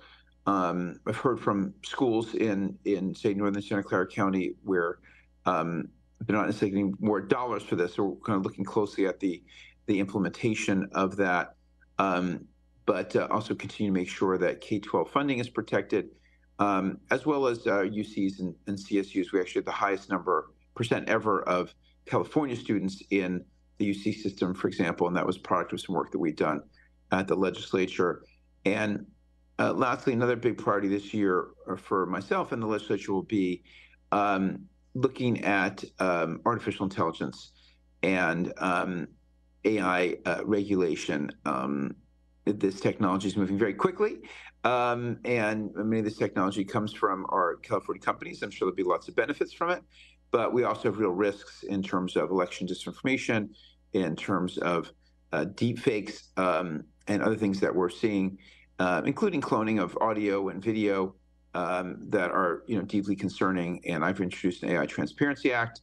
I have another bill I'm working to make sure that doctors have the final say in medical decisions and not algorithms. So those are pieces that I'm specifically working on, but there'll be a number of bills this year on that topic. And I look to continue my leadership with the Delete Act, which is really a national model, one of the biggest things in privacy in the last 15 years that I passed last year. But there's already a bill to weaken that, so we'll have to continue to work on that one as well. So I'd say that in the technology sphere, it'll be a big year, in addition to a lot of the other issues that we've worked together in the past. That's my update, and look forward to being in to hearing your discussions and be in dialogue going forward. Thank you so much, Senator Becker. And now we're going to hear from Assemblymember Berman. He should be precipitating. I went to a sediment workshop, and that would have been a term for that. Participating via Zoom as well. Assemblyman Bergen, welcome. Thank you, Mayor Showalter. It looks like y'all can see me, so that's great. Appreciate the chance to come chat with virtually with all of you, and it was good to see some of you at the wonderful Lunar New Year celebration at the community center on Saturday, and just to see so many folks from the community turn out and celebrate was a lot of fun. So thank you again to especially the city staff who put on that really fantastic event. Senator Becker did a good job of sort of laying the groundwork on some of the big issues that we're struggling with, especially the budget. So I won't repeat some of those details, but maybe I'll just dive right into some of the bills that I've introduced or will be introducing soon that I'll be focusing on this year. And one of my top priority bills this year is AB 2097, which is the Computer Science for All Act, which continues my work in pushing for equity in computer science education across California. Also want to thank Senator Becker for being a principal co-author of that bill, and it's sponsored, among other folks, by the State Superintendent of Public Instruction, Tony Thurmond.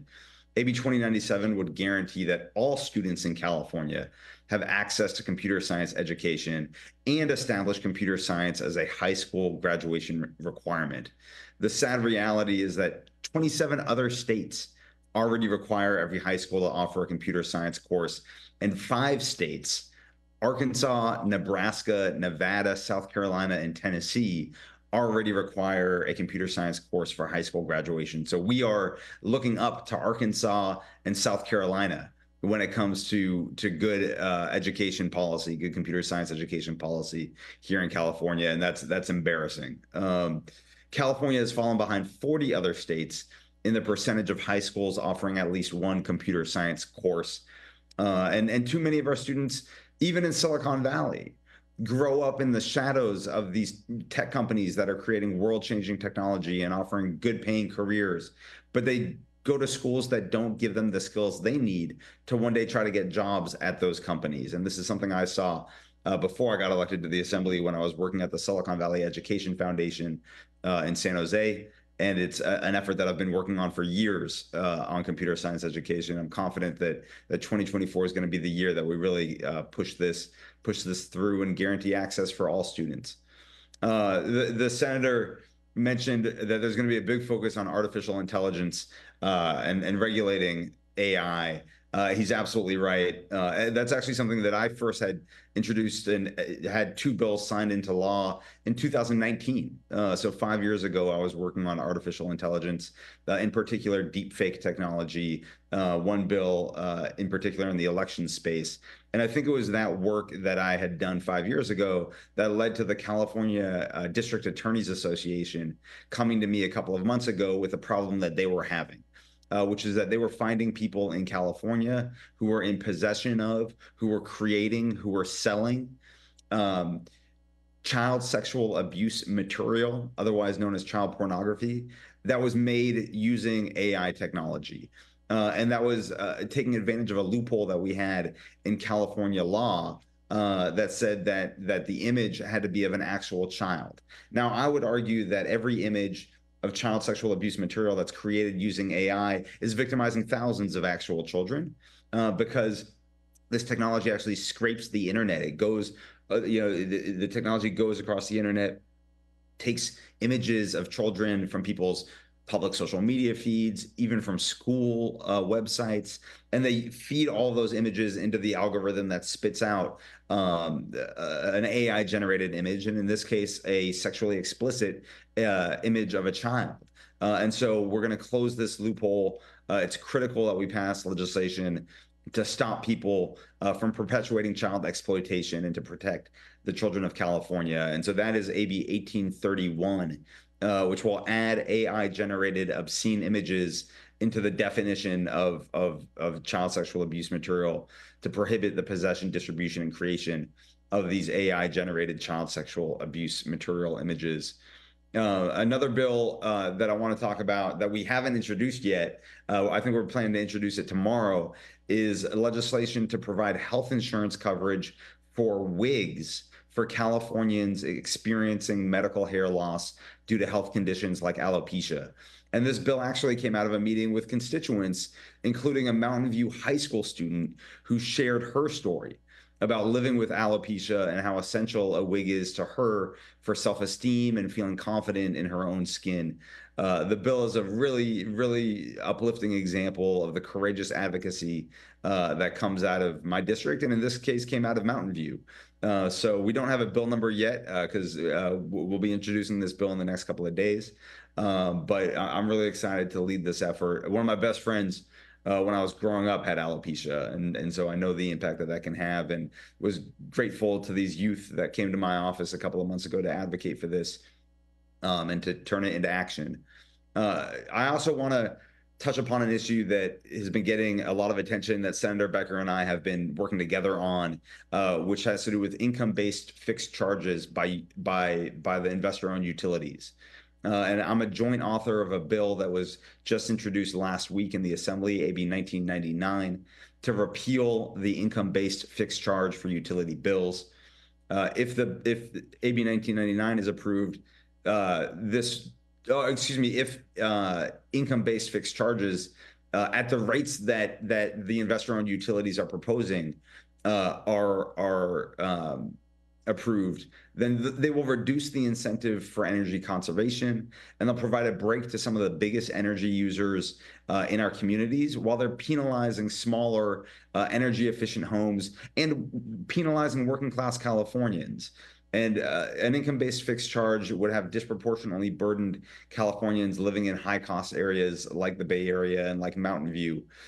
So this was, I was really kind of moved to take action, moved to get involved, moved to take a leadership role in this because of the passionate advocacy that I heard from constituents, especially when I was having community coffees in the fall and winter. So I'm excited to help lead on this effort. I know this is an important effort for Senator Becker as well. And lastly, a lot of you know that for a couple of years now, I've been passionate about looking at different ways that we might reform the governance structure at VTA. And I think that's only become more important over the last month and a half, as we've learned more, as VTA's own Auditor General came out with a report talking about how staff at VTA had misled the board of directors, didn't give them accurate and full information that they need to do their job, as we've seen cost overruns for the BART extension multiple times. So right now, the state auditor is doing an audit of VTA, and the results of that audit should be coming out, I think, in late spring, early summer. So we're going to wait to see what that report says. And then my hope, as it's always been, and as I've said it is to lots of folks who are involved and who have asked, is my hope really is that VTA and the VTA board will take it upon themselves, because they have the authority to do so already, to make some significant reforms to the governance structure to make sure that Santa Clara County taxpayers and riders of VTA are getting the oversight and accountability that they need. So that'll be another important effort, but we won't know the details for that for a couple of months. Thank you, Mayor Showalter. Appreciate the chance to zoom in and say hi. Well, thank you, Assemblyman Berman. We're very glad to have you. And I know that my colleague, Councilmember Hicks, has some questions for all three of you. Hi, yes, thank you so much for spending the time sharing your work with us. I had two questions on sort of the tech realm, which is something that I think we don't have in our legislative priorities. Senator Becker did mention this a bit. So the two things I was wondering about was what work was being done in Sacramento around AI, which you mentioned, but also automated vehicles, as those have started. AV ride hailing is now exists in San Francisco, and it's coming down the peninsula from what I hear. So I'd be interested in any number of things you may be looking at in terms of city ability to regulate them, kind of making sure they move responsibly towards the mass transit space instead of just more single occupancy vehicles. Labor implications, I think they have tremendous labor implications.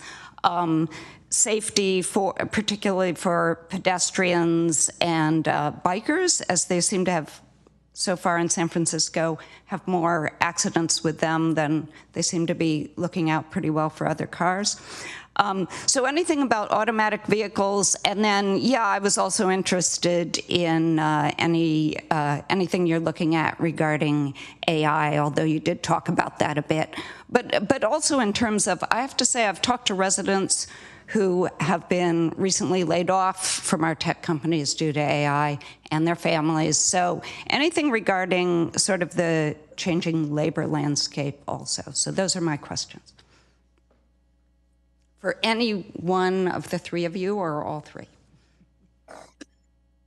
Sure, I'm happy to jump in on the autonomous vehicles front. There is some legislation that's been introduced, so we'll update you and the staff once we kind of get more details on that.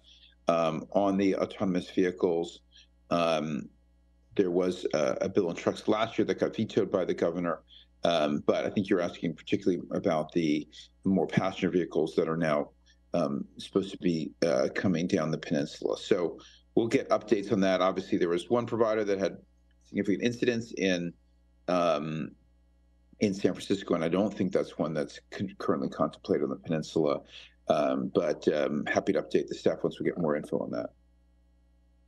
Yeah, I just to follow up quickly upon Senator Becker's comments, it'll definitely be an area of focus. The one thing I would want to emphasize is that over 40,000 people die on the roads in America due to car crashes today, and those are human-caused car accidents, and those are deaths. Those aren't serious injuries, which are higher, and so it's important, I think, as we're having this conversation, that we do absolutely make sure that the rollout of autonomous vehicles is safe, and it's safe for all members of our community. But I also think it's important that we consider how desensitized we've gotten as a society to the death and the significant injuries that occur every day in our communities. I have another bill that I didn't mention that's around reducing speeds around schools to reduce injuries and fatalities to students. Which is happening more and more, and communities have done a lot to try to get to this Vision Zero sort of goal, but haven't necessarily seen any real significant improvement towards accomplishing that. So it's definitely going to be a big topic of conversation. I just think that we need to have a holistic conversation about it, and that includes the status quo today, which I think is far too many people dying from traffic accidents. Yeah, thank you. I just want to clarify, I certainly didn't mean that I thought autonomous vehicles were going to be less safe. I'm just curious what people are talking about in Sacramento, because this is the beginning of this industry, and I want to make sure we do it right. I don't think we have in terms of regulating, say, social media and other tech. So I'd like to make sure that we try and get this right from the beginning. Totally agree, and appreciate the comment. And I've lectured the AV industry for a decade now. That they need to do a better job of working with labor and of identifying the impacts, and amongst other things, insurance, other parts of the regulatory framework that I'm often disappointed that they don't seem to be making more progress on those important issues also. So totally agree with you. Okay, do any other council members have comments for the legislators? Okay. Well, thank you so much for joining us. We really appreciate it, and we do also appreciate how you are such active members in our community. You come to a great many events, and that provides an opportunity for all of us to talk to you, which is just golden. So thanks for doing that. Okay. Thank you all. And you, of course, are welcome to stay and listen to our discussion of legislative policies, but maybe not. Okay. So I think now the next step is a presentation. Our Intergovernmental Relations Manager, Christina Gilmore, and Dane Hutchings, who is the managing partner for RPPG, will present the item. Thank you, Mayor Showalter. Good evening. Christina Gilmore, Assistant to the City Manager. As the Mayor mentioned earlier at the start of this item, this is the purpose of the study session is to receive council input on the proposed legislative program priorities and issues to guide the city's regional, state, and federal legislative advocacy during the 2024 legislative session. Joining me this evening, as previously introduced, is Dane Hutchings, Managing Director from Rennie Public Policy Group and our city's legislative advocacy consultant. Dane and I will present the proposed legislative platform to the council for your discussion and input, and after which we will be available to answer any questions about the proposed platform.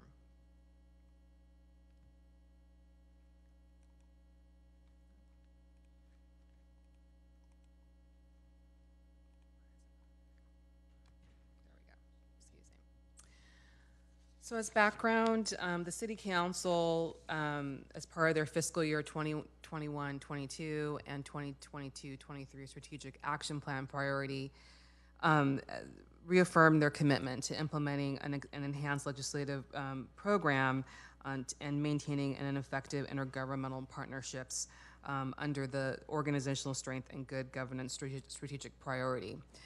In November 2021, the city engaged RPPG as our legislative advocate, and in February 2022, the council adopted the 2022 legislative platform, which was the first legislative platform adopted here in the city of Mountain View. The platform included 11 issue areas with 97 policy statements.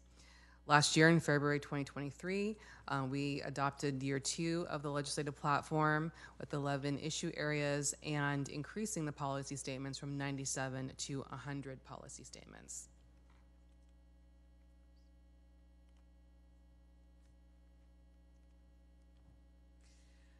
The purpose of the legislative platform is to serve as a guiding document for the city to promote and preserve its interests at the regional, state, and federal levels It also provides direction to city staff and the legislative consultant on how to engage on a variety of legislative issues. It allows the staff and legislative consultant to quickly triage and assess legislative matters upon introduction. As you are well aware, there are hundreds of measures that advance every year through the legislative process. And finally, it provides a focus and supports proactive council member engagement to help advance the city's priorities. So for 2023, we had a really successful year. The city engaged on 11 regional issues, as well as 16 pieces of legislation with the desired outcome on 12 measures, and we engaged on 1 federal legislative issue. We also we had our first piece of sponsor legislation that was signed by the governor in October of last year, AB 971. And we were also successful in securing federal funding earmarks, which you heard from Congresswoman Eshoo, $1 million for the Evelyn Affordable Housing Project, and as well as we expanded our state and federal intergovernmental affairs program. The 2024 legislative platform that we have before you this evening is based on the adopted 2023 platform. We received input from each city department on the 2024 platform. We are carrying forward the 11 policy issues that was previously established in 2022 and 2023. We are modifying 1 issue area title, the Environment, Climate Change, and Resilience issue area, and we're proposed to substitute resilience for sustainability. And the 2024 platform modifies 11 policy statements, adds 5 policy statements, and deletes 2 across 5 issue areas within housing and community development, economic development, environment, climate change and resilience, water quality and water supply, and natural hazards. So we have also increased our policy statements this year, proposed policy statements, to 125 total policy statements. We wanted to touch on very briefly about the CBRT, which is the Taxpayer Protection and Governmental Accountability Act. I'll give a brief high overview of this ballot measure that will be coming forward on the November 2024 ballot, and then Dane will also touch upon this and other ballot measures that are being teed up for the March and November ballots. As you may recall, Council has adopted resolution of opposition to this measure. That action was taking place in March of 2023. For those who are not aware of this measure, the California Business Roundtable measure is a measure that proposes that all new or increased local or state taxes would require a 2/3 voter approval. It would be retroactive to January 1st, 2022. And what it would do is it would jeopardize approximately $2 billion in local government tax and fee revenues at risk statewide, and it would have a significant impact on public service delivery. Basically, in a nutshell, the CBRT measure would really impact cities and local governments' abilities to adopt fees, to collect revenue or any type of income to help the city provide services to our residents. There are 2 legal challenges that have been filed. The first is an amicus letter filed by the governor and the legislature that was filed in the fall of 2023 to remove the initiative from the November 2024 ballot. And then this January last month, the League of California Cities filed an amicus brief in support of the legal challenge. Dane will talk a little bit more about this. We do have some additional information that we can share with you today. But at this point, I will transition the presentation from myself to Dane. So please give me a moment, and if you want to introduce yourself, and I will get your presentation up and running for you. Good evening, Mayor and Council. Dane Hutchings, Managing Director with the Rennie Public Policy Group. While Christina's pulling up the presentation, Mayor Showalter, I did want to highlight one bill that you had inquired about. Senator Cortese has introduced Senate Bill 915 that just this year with respect to autonomous vehicles and what that measure would do is it would permit local government entities to enact their own ordinances in regulating autonomous vehicles. So the bill was introduced a couple of, maybe perhaps a week ago. It needs to sit in print for 30 days before it can start moving through the process. And I would imagine that between now and the end result of the legislative process, it's going to be amended and with more stakeholder engagement. But from my understanding, this is the senator's attempt to try and provide local agencies with discretion on how autonomous vehicles are regulated within each of our communities. And so I'm certain it'll be a bill that will be highly discussed as we move through the legislative session. But I know that that is something that one of your Santa Clara County colleagues is running with this year. So a little info for you on that. So that's off script of the presentation, but I wanted to provide that information since it came up. What we'll start out with really is just looking at a snapshot of some of the highlights from last year in our work with the city. As Christina mentioned, we tracked over 1,500 individual pieces of legislation on behalf of the city. It was a banner year last year. I mean, so many pieces of legislation introduced. Not to say we engaged certainly on all of those, but considerable high volume of bills this year that had some type of impact or tangential impact to local government. We did successfully enact AB 971. This is going to help further the development of the projects both on Shoreline and Charleston Avenue for our mass transit lanes and reducing GHGs and getting cars off the road. And so really, really happy and really got to tell you, just a stellar job by your city staff on providing technical guidance and really working with me in the trenches on navigating some of the technical amendments that were needed throughout the process. We had an 80% effective rate on legislation for the city this year, and 550 combined deliverables and touch points, which it's a measure that we try to track each and every day about times that we are advocating on your behalf. Every time we're connecting with the city, we're drafting a memo, anything that we're doing on behalf of the city, for the city, or on behalf of the city to their delegation, we track it and like to share that stat with you to let you know that we're always working for you year after year. Moving on to a little bit more detail into the budget. I know that both Senator Becker and Assemblymember Berman touched on it, but yes, budget challenges are upon us this year. Just a couple of high-level items I wanted to touch on based on the priorities of the council. Overarching, we're looking at what was originally projected at about a $37.9 billion deficit that, frankly, is likely to increase with revenues coming in short each month. But touching on a couple of policies, there's the governor's proposed budget looks to delay some funding in homelessness, delay some funding in drought and flood resilience by about $1.4 billion. That's one of the issues in and around the climate. Natural resources, that funding that Senator Becker alluded to, that him being the chair of that Senate Budget Subcommittee is really critical, given that's one of his priorities, and so something that we'll continue to engage on behalf of the city.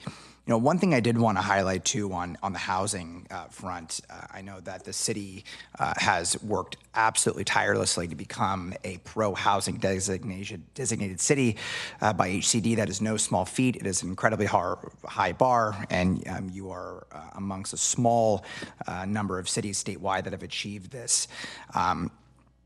I will say one of the benefits of being a pro-housing city is that you are entitled to having preferential access to both the infill infrastructure grant program and the multi-housing family program. Unfortunately, the governor is proposing to reduce those funds considerably. So it is something that I think from a policy perspective, we'll certainly want to work with your delegation and others to try and restore that funding, because one of the carrots in the housing policy discussion is saying, hey, if you're a good actor, you're doing the right thing, we want to reward those folks.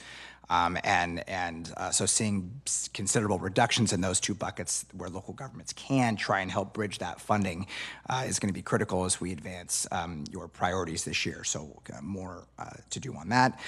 I know transportation is a huge issue for the city as well. And so, seeing a $200 million reduction, proposed reduction in active transportation, reductions in electronic or electric vehicle infrastructure is certainly a challenge. And then we did see actually an increase in funding for law enforcement efforts to combat retail organized crime and theft and things like that. And so again, it's important to note that this is a proposal that this is the governor's opening proposal. We have a deliberate legislative process whereby your delegation, who does a incredible job of representing its district, fighting for the funding. And so we have this give and pull process where at the end of the day, we'll be able to hopefully come up with a compromise on some of these issues. Next slide.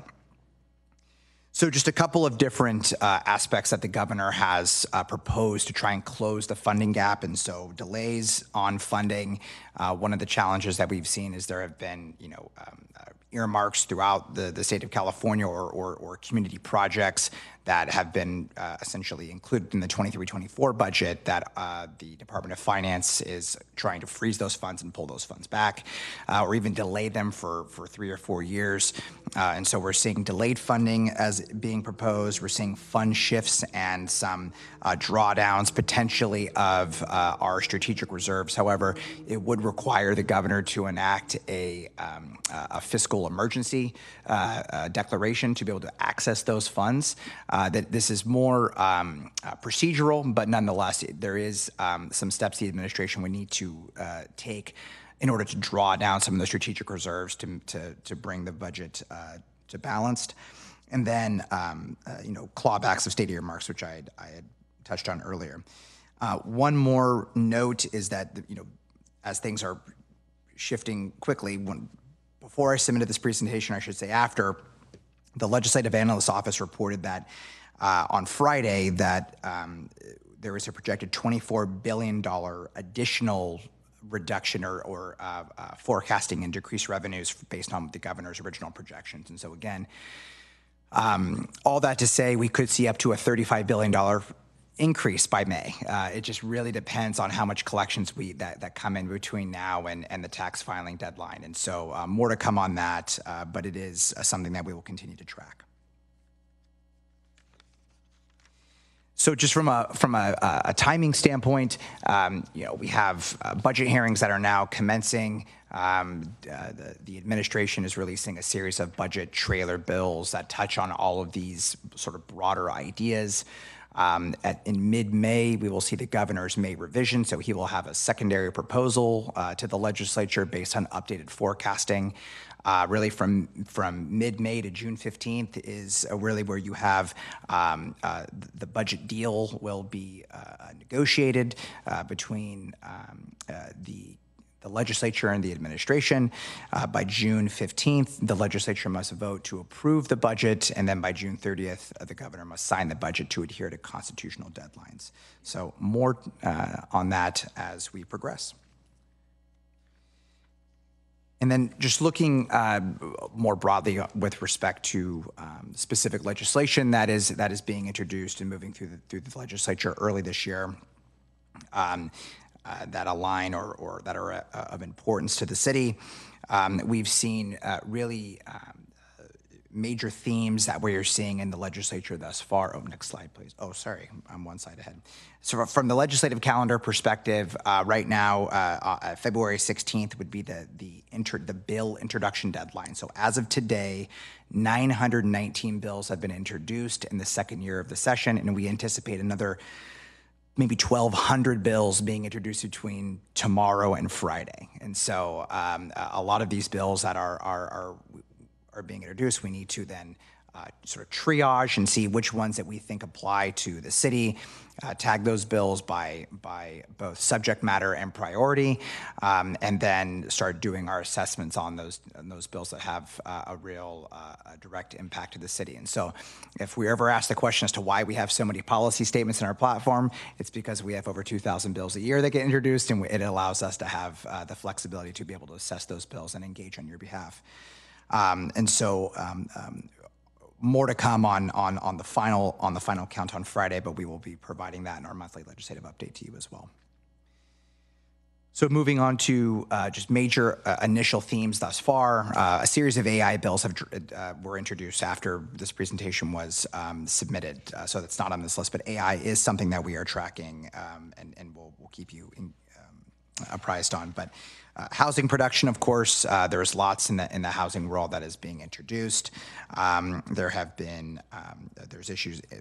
Bills that are touching on homelessness and the unhoused, technological issues such as Brown Act and Public Records Act reform measures that are being introduced that we are currently assessing, bills that have to do with different approaches on public safety, some Proposition 47 technical reforms that can be done without going to the ballot, although there is a measure being circulated to try and reform 47, but that is still in the signature gathering phase.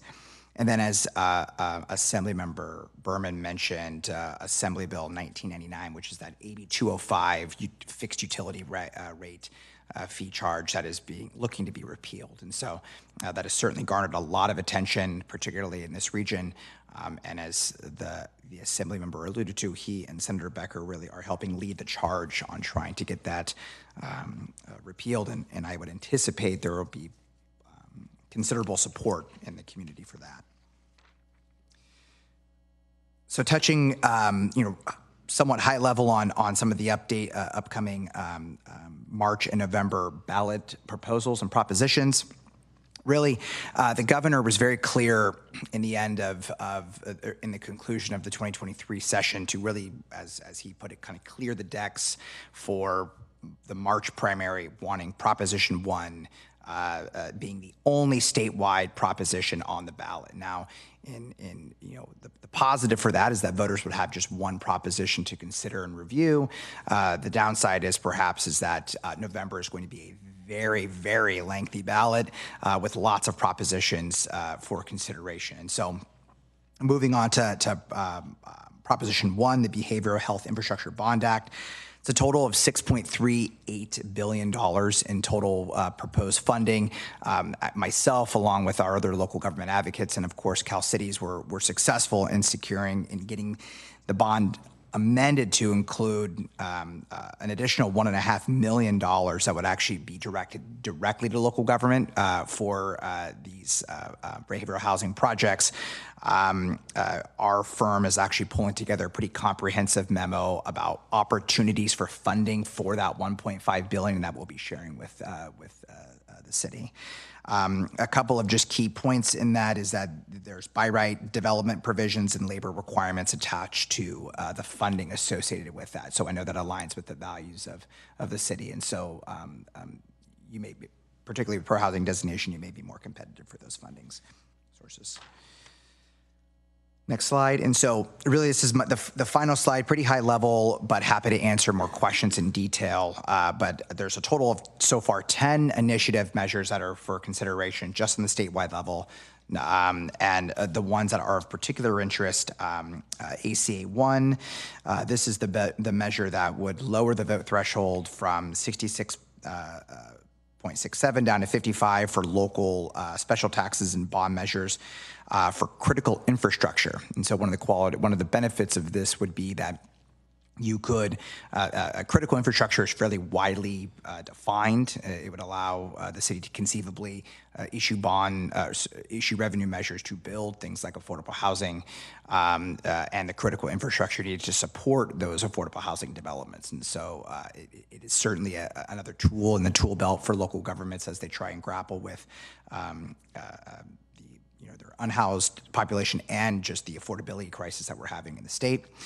ACA 13 is really in direct response to the California Business Roundtable measure. One of the provisions of the California Business Roundtable measure is that while it takes only a majority vote conceivably to be enacted, it does tie the future hands of any future voting Californians by saying it's going to take a majority vote to pass, but 2/3 of Californians to make any repeals once it is passed. And so ACA 13 was qualified by the legislature. That would essentially say, very simply, that if you are going to raise the voter threshold to say it's going to take more than a majority vote to make future changes, that you have to secure a higher than majority. Whatever vote threshold you are trying to raise, that is the vote threshold you have to have it be passed by the voters. And so the way it's crafted is that it would, in effect, impact the California Business Roundtable measure, meaning that if ACA 13 were to pass and the CBR 13 measure were to pass,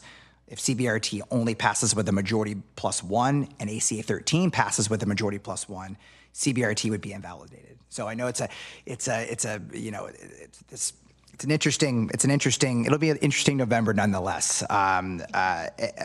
There's a couple of other measures I wanted to highlight. The California Right to Marry and Repeal Proposition 8 Amendment, that was something that this council supported getting on the ballot. And so I would imagine that at the appropriate time, the council will likely pass a resolution of support, given we supported the bill and advocated on your behalf to try and get it approved by the legislature.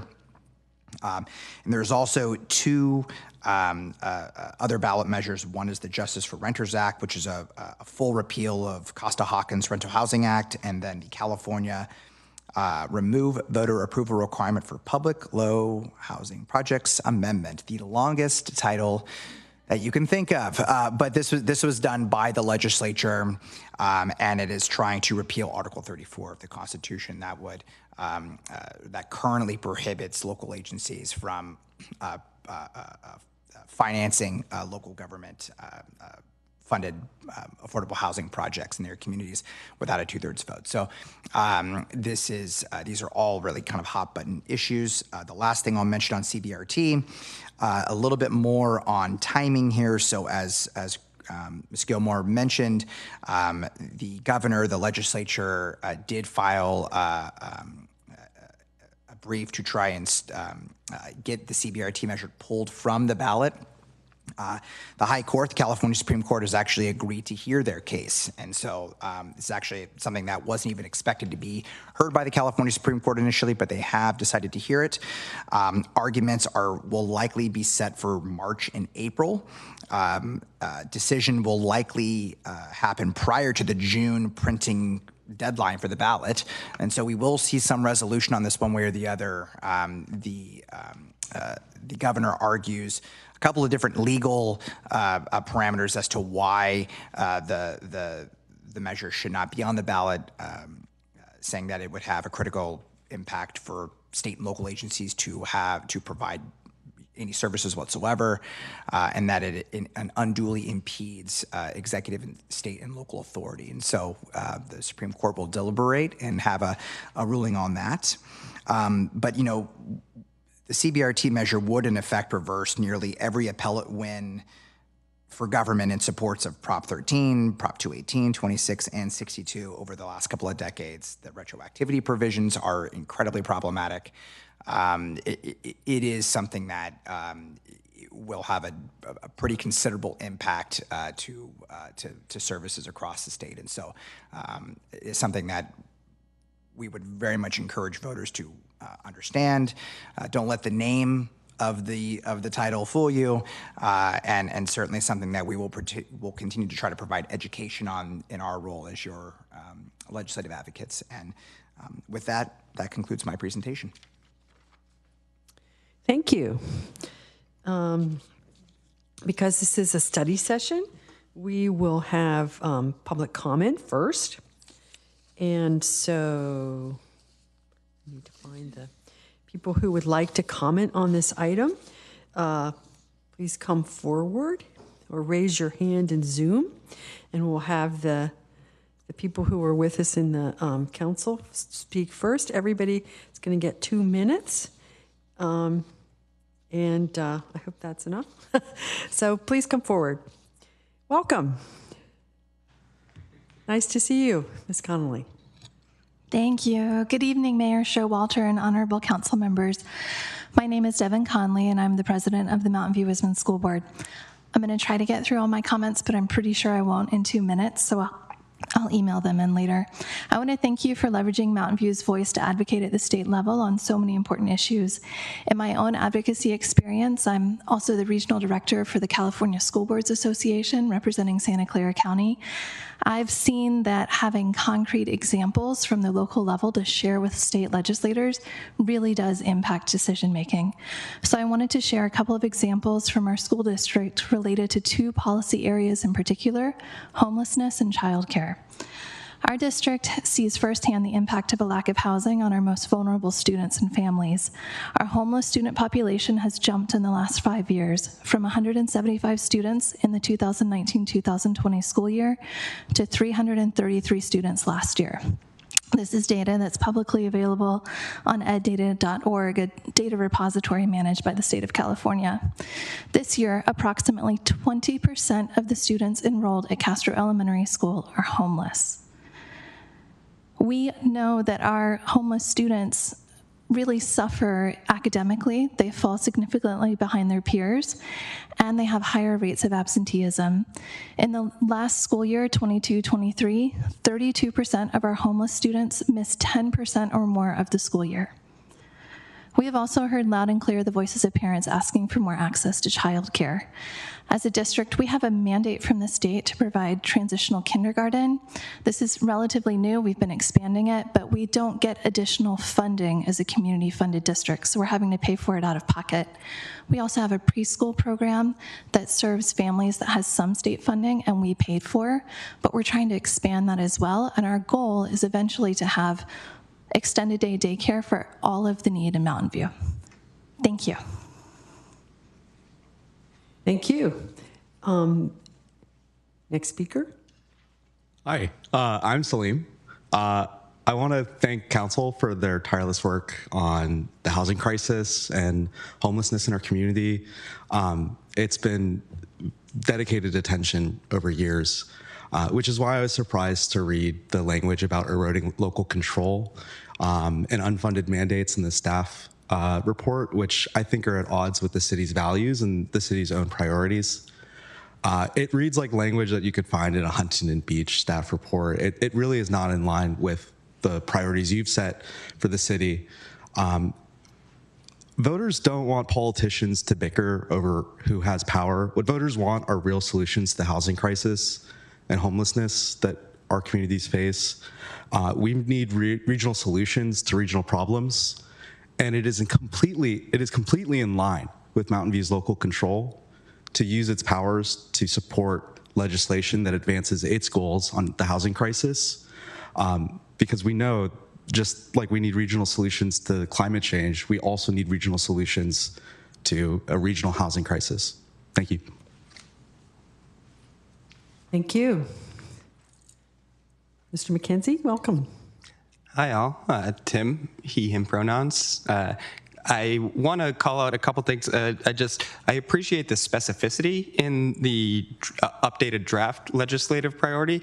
There's a lot of things of changing the language, but it doesn't feel like just wordsmithing, that there's some real strength, for example, under C, support child daycare legislation to increase childcare within the community, whereas before it was a little bit more wishy-washy. I appreciate that sort of proactive type thing. We don't want to see another situation where Google suddenly shuts down childcare centers that it has had for years and years after doing a bait and switch where it called workers back and then laid off a lot of people. Being proactive as a city, really appreciate that. We can have a voice, and I like seeing that we've been at regional, statewide, and even federal things we can raise up and have our voice as a city and have a broader impact. One of the things that we often like to say, or that comes up a lot, is that Mountain View can be a policy leader in a lot of ways, and this is a good way to amplify our impact by actually using our voice. So it's good to see that happening, and we can impact nationally, or even, as was said in the El Camino Health presentation, we could perhaps even have a global impact when we speak up. So thank you. Thank you. Ms. Tang, welcome. Hi, Council, Eva Tang, live in Old Mountain View. I wanted to bring attention in terms of public safety to there is legislation out there to support legislation to require responsible retirement and handling of law enforcement equipment, including military weapons and firearms, surrendered to or otherwise seized by police departments. I've recently been made aware of a problem through the New York Times where police departments hand over guns to disposal services who destroy just one component and sell off the rest of the parts of the gun in a kit, effectively creating more ghost guns. And I know that many of you are pro gun safety, responsible gun control, so I wanted to bring that to your attention. In terms of education, I know that you are not a school board, but since he mentioned it, I don't support Assemblymember Berman's initiative to make computer science a high school grad requirement. We are in the biggest chronic absentee and behavioral crisis right now in classrooms. There is more to Santa Clara County and to living in Mountain View than being on a computer. You need people who can do all the other things. Please don't make graduation harder by making computer science a graduation requirement. I yield the rest of my time to the mayor. Thank you. Thank you. Ms. Webster, welcome. Hi, thank you. April Webster. I'm a resident of Mountain View. I'm also a Green Complete Streets advocate, and I sit on a number of active transportation committees at the local, regional, and state level. And I am here today to encourage you to watch, support, and endorse two transportation bills. The first is SB 960. It is a complete streets bill rewrite. It is being introduced by Senator Wiener, and it is sponsored by CalBike, Streets for All, and Spur. It's basically bringing in the latest language from Caltrans in their policies and their design guidelines to be more explicit in that bill. One of the overriding goals is to ensure all transportation projects funded or overseen by Caltrans provide comfortable, convenient, and connected complete streets facilities unless an exemption is documented. So basically, complete streets by default. It also aims to address Caltrans accountability and transparency. And I'm really excited to be working with that team to integrate green streets language. I'm basically pulling in the language that is in DIB 94, which is Caltrans complete streets design guidance, which was signed on January 16th.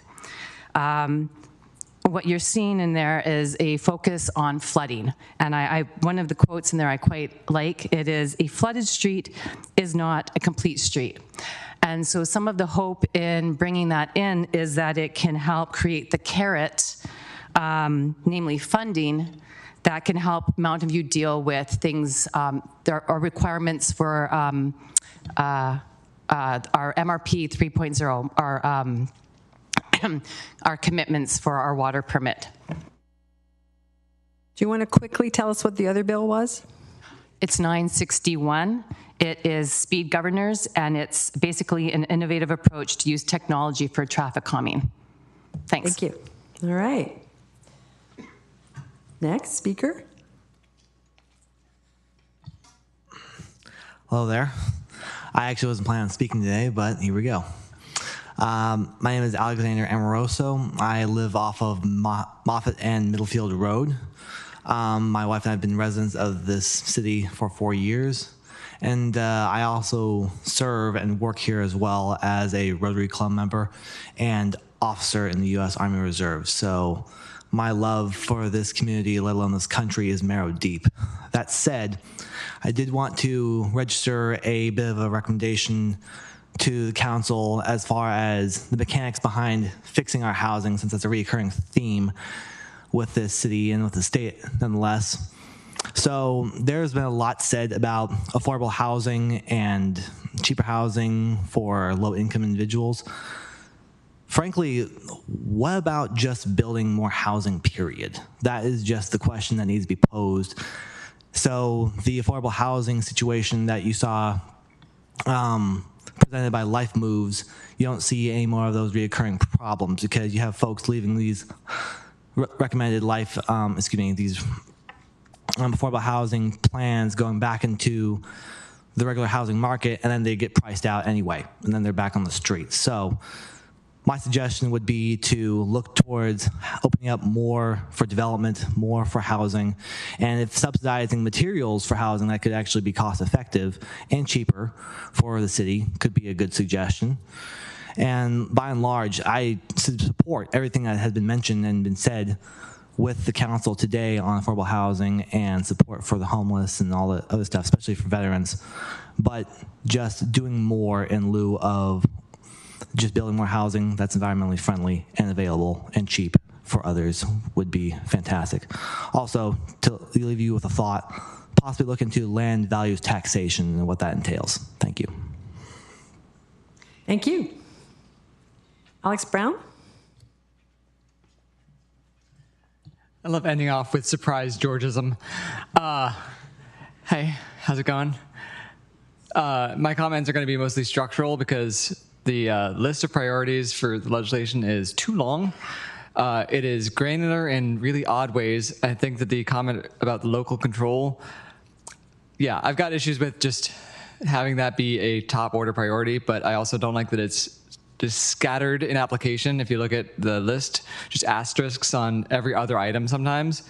So some things you accept eroding local control, but others you don't. It's just, it's too much. It is a lack of focus. It feels like some things are called out for but I can't tell why one item would get a call out, but not others. In this case, for the one that you're looking at now in terms of splitting, the electrification of homes or businesses and also carbon sequestration were both sub-items of one, but now they're two separate items.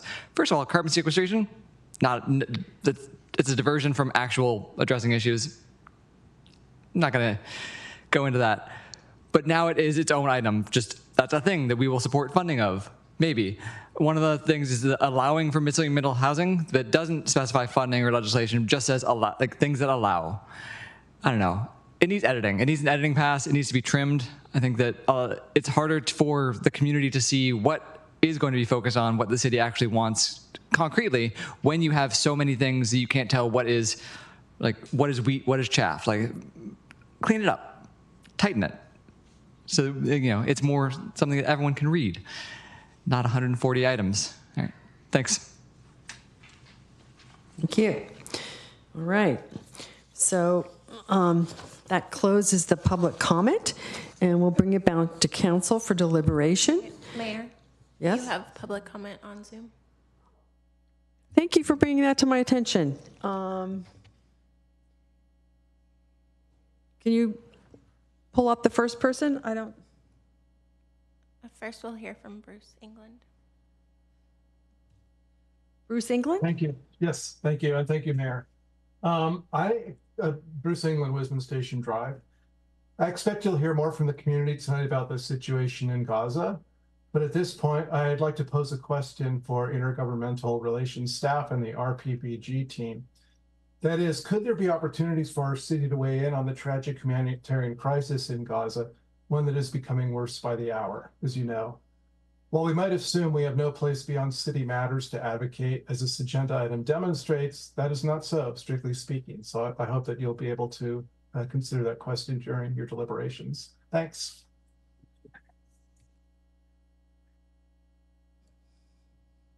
Are there any other speakers on Zoom? Next, we'll hear from James Guzman. Thank you. Good evening.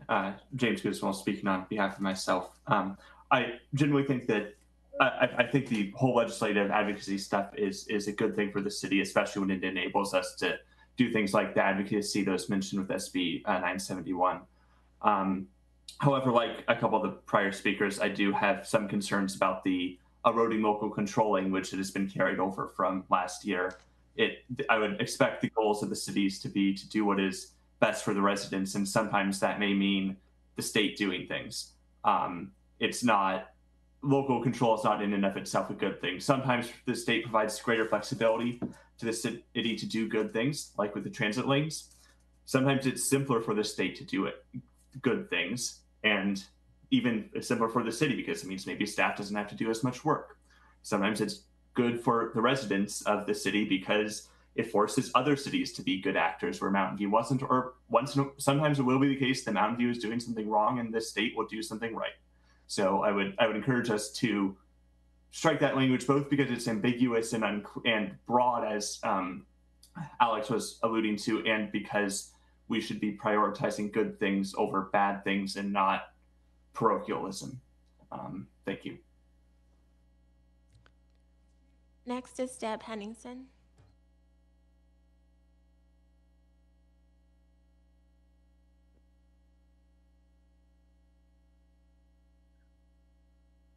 Hello, my name is Deb Henningsen, and I'm speaking on behalf of the Mountain View Coalition for Sustainable Planning. Firstly, we would like to thank City staff for the attention to detail and comprehensiveness of the proposed legislative program priorities. Overall, we feel the list reflects the right topics for Mountain View's advocacy and the state at the state level. We particularly appreciate the emphasis on housing affordability at multiple income levels and the anti-displacement legislation, as we feel maintaining Mountain View's economic diversity is a critical aspect of our community's vibrancy. In the letter that we sent you, we mentioned some specific items we'd like the city to advocate for, from broad ideas like incentives for microgrid development to very local equity building community amenities like public restrooms and water bottle refillers. We mentioned simplifying electrical efficiency upgrades for homeowners and ways the state can incentivize minimizing water use and maximizing reuse. But our most Mountain View idea, if you will, is to have the city encourage more innovation at the state level, particularly in construction techniques. Mountain View can represent the best of the Silicon Valley mindset in our advocacy and encourage the state to create funding mechanisms that incentivize developers and construction companies to use emerging carbon negative or neutral construction technology. The state can help create market opportunities and attract those pioneering companies to work in California.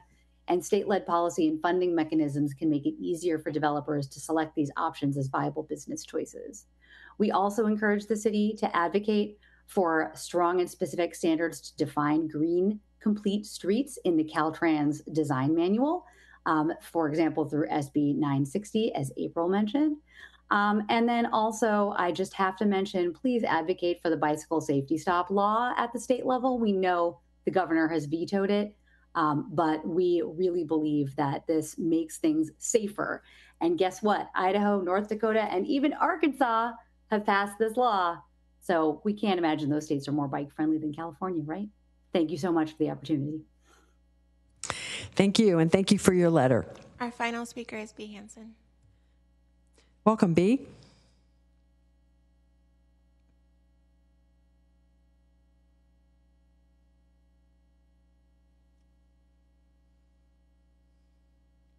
B, are you there?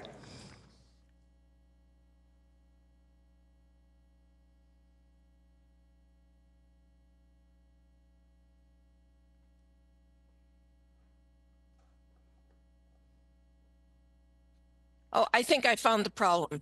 Can you hear me now? We can hear you, yes. Hello, council members. We at the Mobile Home Alliance appreciate our city government's recognition that other Bay Area cities have rent stabilization ordinances that have more reasonable AGAs for mobile home space rents than those defined in our city's MHRSO. We appreciate that the current proposed legislative platform for 2024 includes monitoring and evaluating our current RSO, and we hope that evaluation will focus on lowering the AGA and codifying our ordinance to make it part of the city's charter.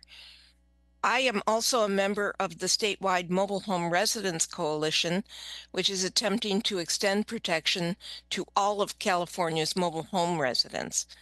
Currently in the state legislature, there is a bill in progress of amendment, Assemblymember Maratsuchi's AB 1035, to place space rent caps and add vacancy decontrol to mobile home parks statewide. We feel that the time is now, and since we already have an RSO in Mountain View, it's time to improve and codify that local legislation. Thank you. Thank you. All right. Is that any more speakers? That did it. Okay, great. So we'll bring it back to council for deliberation and comments. At this point, do we have any questions from staff that we're supposed to be working on?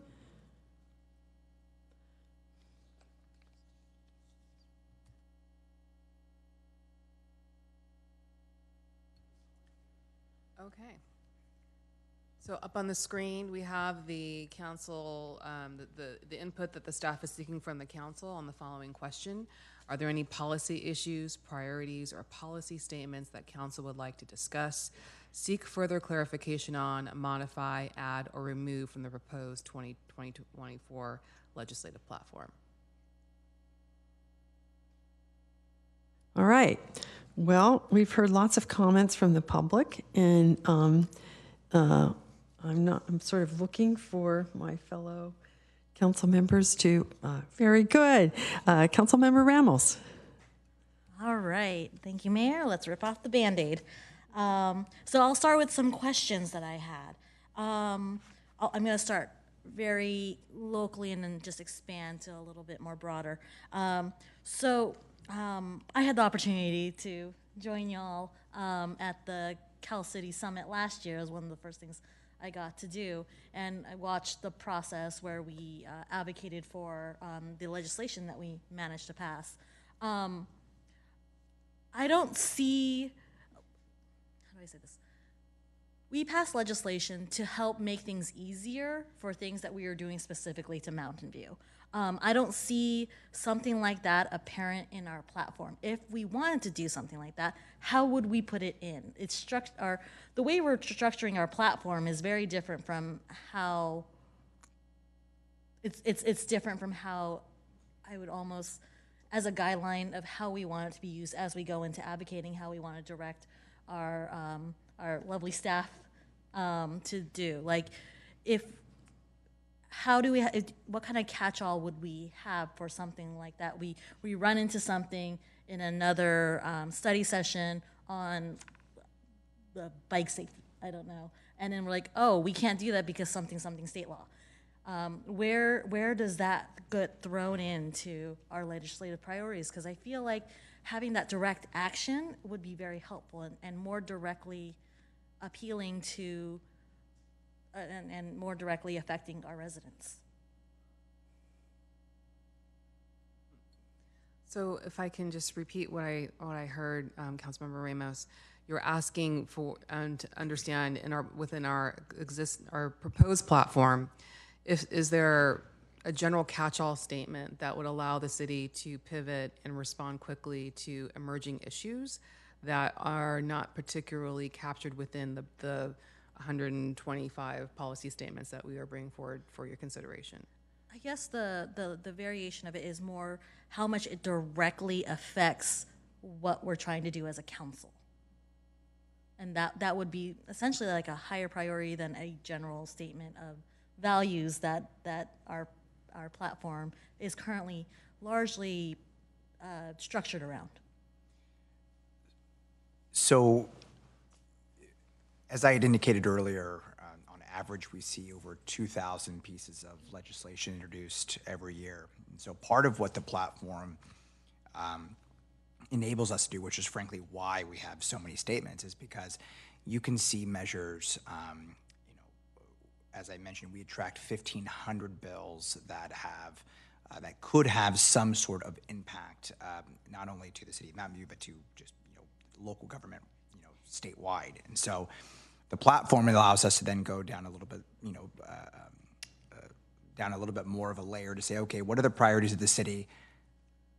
Are there ways, does it help? It provides us, gives us guidance that we can engage on legislation. And so as part of the platform, we also have, I believe, in the document that outlines positions that can be taken. One of those is being a sponsor of legislation. So if there is something that the council would like to try and advocate for, because I'd mentioned you had said passing legislation that would be sponsoring, that aligns with those platform guidelines, conceivably we would be able to do that so long as it's within the time frame of us being able to secure an author and have a bill introduced on our behalf.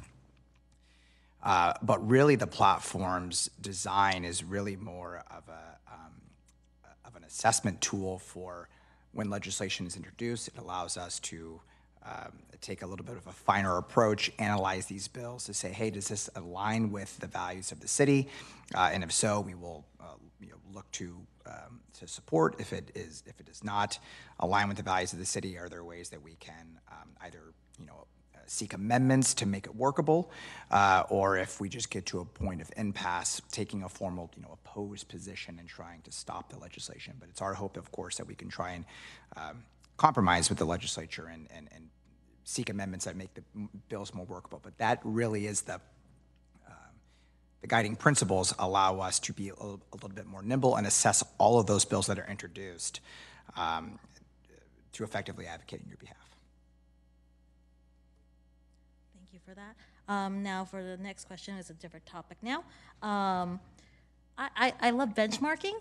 How does our legislative program compare to other cities?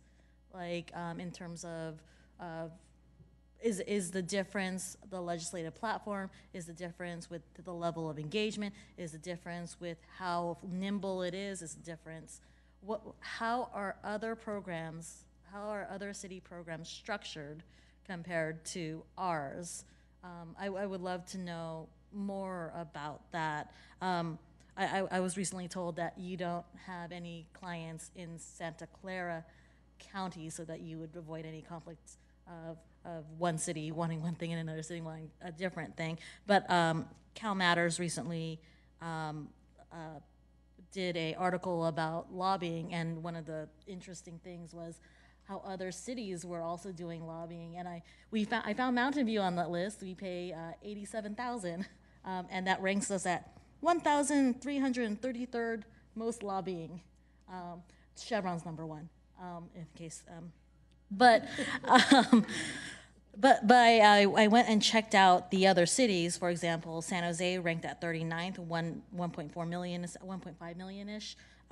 Santa Clara, the city, Santa Clara, ranked at 47 with 1.2 million-ish. And then it gets a little bit more reasonable with Palo Alto at 189,000 at 445th place, still a little bit more. And then Mountain View, and then Cupertino at 59K, Milpitas at 40K, Los Altos Hills at 36K, and that covers our county. But how does that compare? What is done by those cities? What is done by, I guess, you probably have clients other cities outside of Santa Clara County. How does that compare, and what do they do? Well, it sounds like you're getting a screaming deal by comparison. So I'll lead off by that. But no, I will. And frankly, I can't compliment, or I can't comment on the specifics that other legislative advocacy firms have with respect to how they advocate for their clients. I will tell you that two things. Number one, you're right, we do not have any other cities in the county, but it's not necessarily to avoid direct conflicts. However, I will say that the city has done such a tremendous job on housing and being a leader in housing policy that you have a unique place in the county, and we'd like to be that unique voice for you, particularly on the housing front. And so when we've been approached by jurisdictions in the county that don't align with your policies, we have decided to not throw our hat in the ring for those types of things. But so I can't comment on what other jurisdictions that have other representation do, but what we aim to do is to work very closely with your city staff, really devise a program that is very unique to the values of our clients, and then work very hard to try and advance those policies and tell your story. And so that is part of I've had the honor and privilege of working with your colleagues, and we have sat down with lawmakers, with committee staff, advocating for the city, particularly last year when we advanced our sponsored piece of legislation. And that was our opportunity not only to showcase the great work we're doing in the area of transportation, but tell the reasons or tell the story as to why it's so critical that this particular piece of legislation should advance. And so, I can't comment on what other folks are doing, but I believe that, we provide the city with an annual report each year that highlights all of our metrics of performance. And I suppose I would say I'd refer you back to that report for a more detailed account.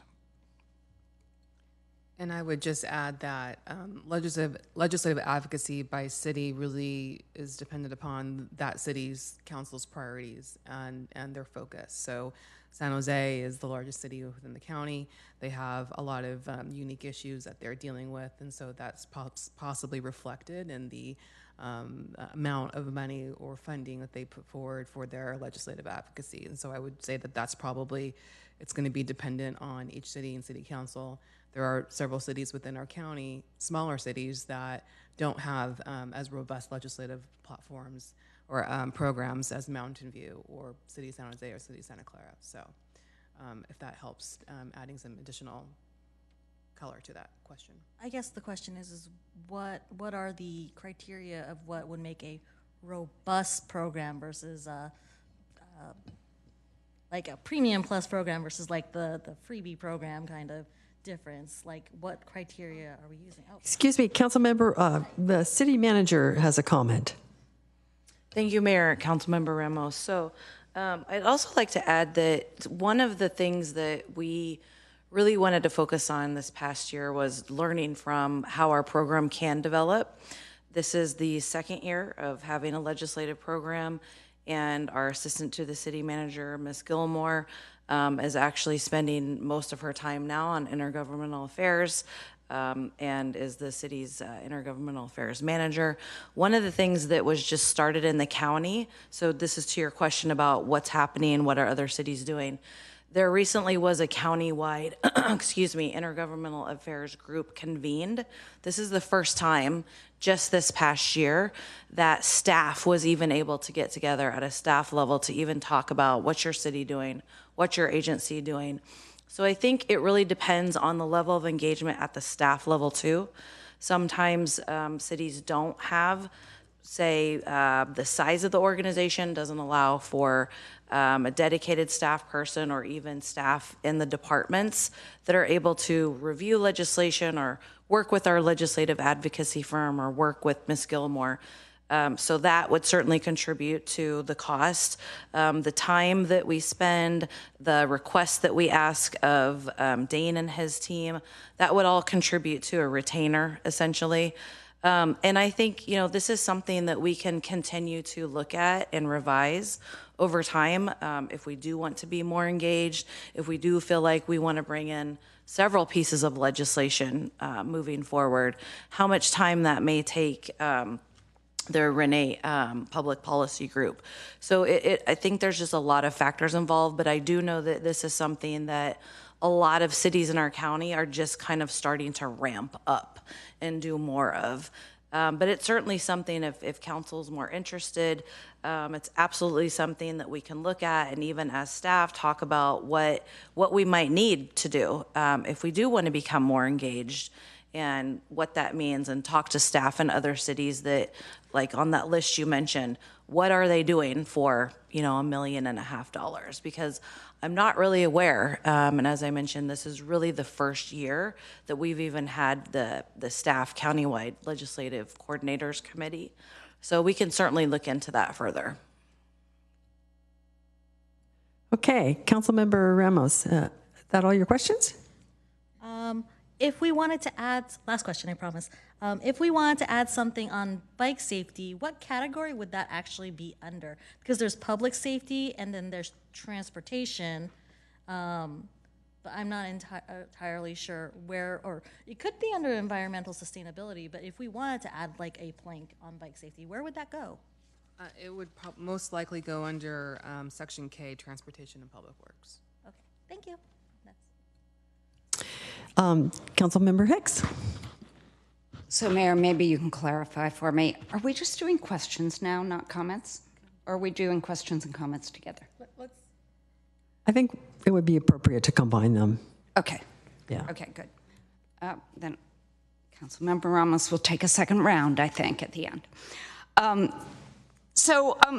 First, I'll say I'm personally not really looking to make major changes. I've been, as mayor last year, working with you all. I was pretty happy with the way it worked out. Tweaks here and there, but I'm generally happy. I'm not looking for a major remodel.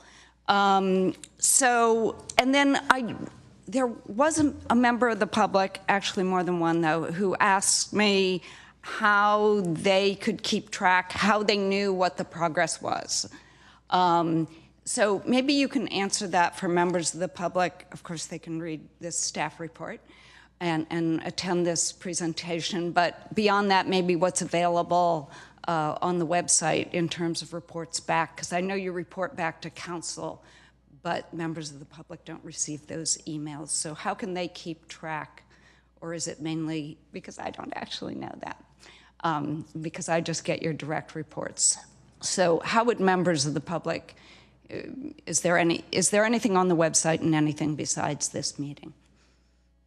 So currently on our legislative and intergovernmental webpage, we have the adopted platform that the council adopts. That lists out all of the council policy statements as well as the city council priority for legislative advocacy. If the council, direct staff, we can certainly begin sharing copies of the letters that council is sending to the legislature or to regional bodies. We have not previously posted those letters on our webpage, but if that is council's direction to staff that you would like to see those shared publicly going forward, then certainly we can make that accommodation.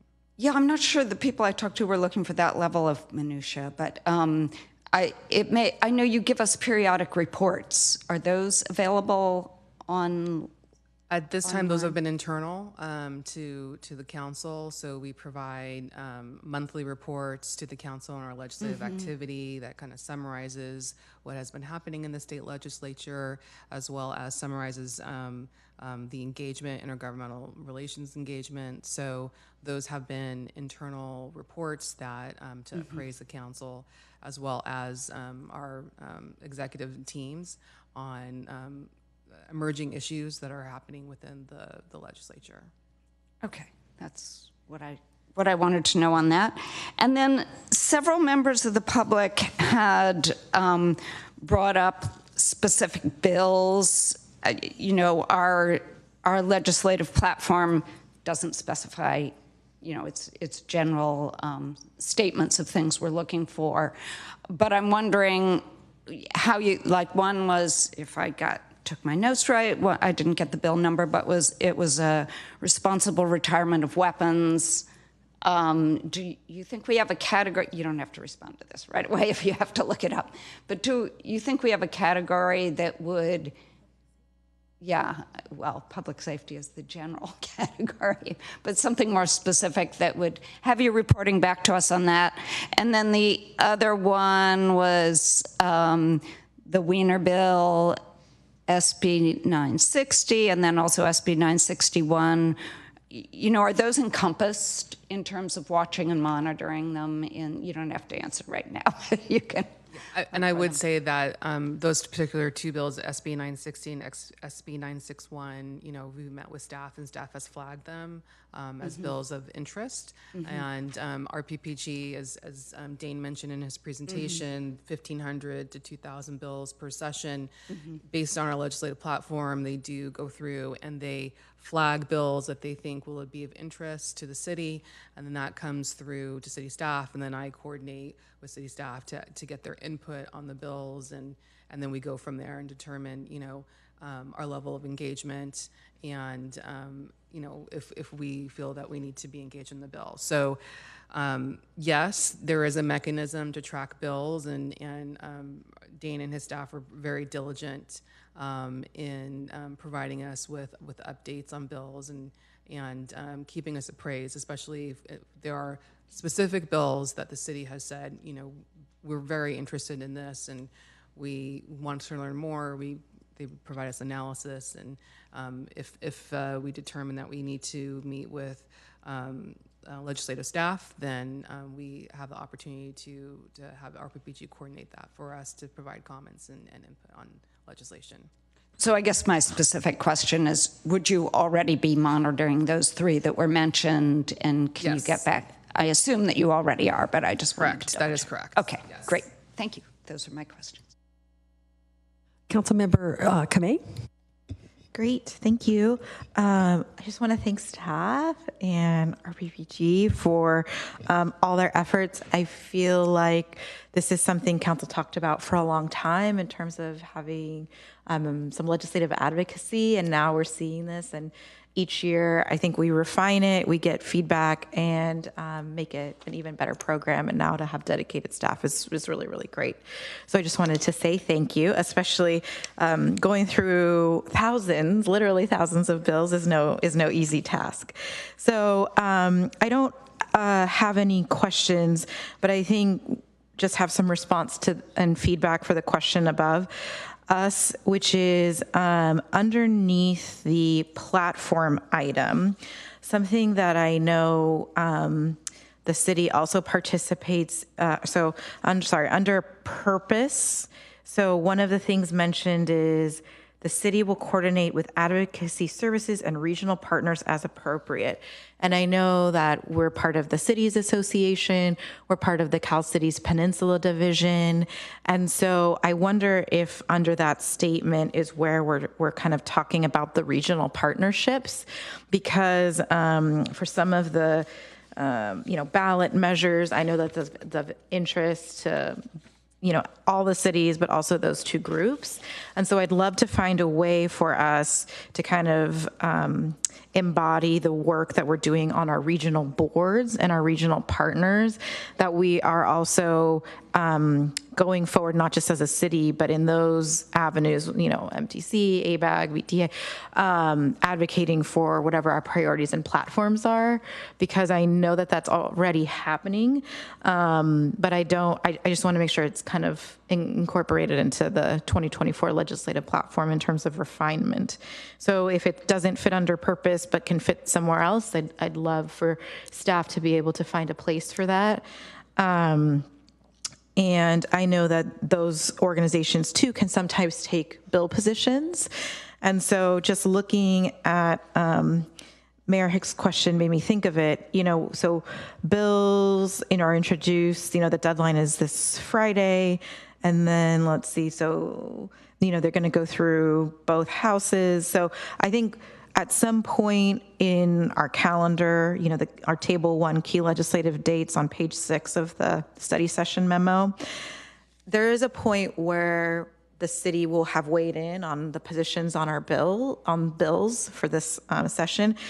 Can we build that in? I don't know. I looked to Dane on where that is, but maybe that's what we can put on the website, is the bill positions that the city has taken. Because I also agree, I don't necessarily feel like the letters are what people in the community are looking for, but they may be, did they take a position on SB 960? And they can go to the webpage and they can see if we have or have not. And, I also know that things have to go through committee. Sometimes it's gut and amend. We don't know what the final is.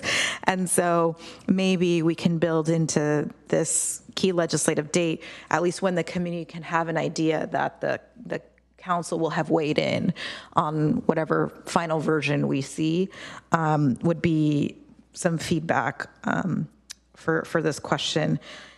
And then lastly, in terms of the platform, I appreciate that the comments from the community and that staff added kind of the asterisks and kind of qualitative sentences there. I think that my understanding of the legislative process is, or what I would hope the city can do is just be as nimble as possible. So I don't feel like those are necessary in my opinion, because we already have our priorities adopted. You know, we know that we're going to want to support things that are, you know, in the best interest of our city. So I don't feel, and I don't know if this will come up in other people's comments, but I didn't feel like the asterisks were necessary for myself, because I know that things are ever evolving and changing. And that's why we have to review the platform annually. So, and I would hope that, you know, to me, it's not necessarily, it's more about how do we prioritize our city and our residents first. So those are my final comments. Thank you, Mayor. Thank you. Councilmember Abikoka. Thank you, Mayor, and thank you to staff, and thank you to RPPG.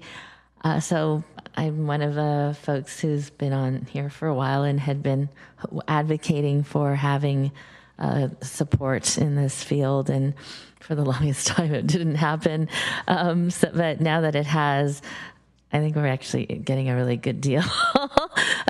Just the progress we've made in terms of being able to, you know, co-sponsor legislation, and especially in terms of going out for grant money and earmarks. That's just something that we weren't able to do, and we really needed it. And so I think we've shown that we really are benefiting from that. So thank you. So thank you very much. I would just say one area that I've been concerned about is, and I wanted to ask if there's probably not, but any talk about replacing the RDAs, because my concern is that and these are specifics that I'm realizing other cities aren't realizing them yet. But, you know, for instance, affordable housing, 100% affordable housing projects. We have many, but, you know, I learned that we lose the property tax.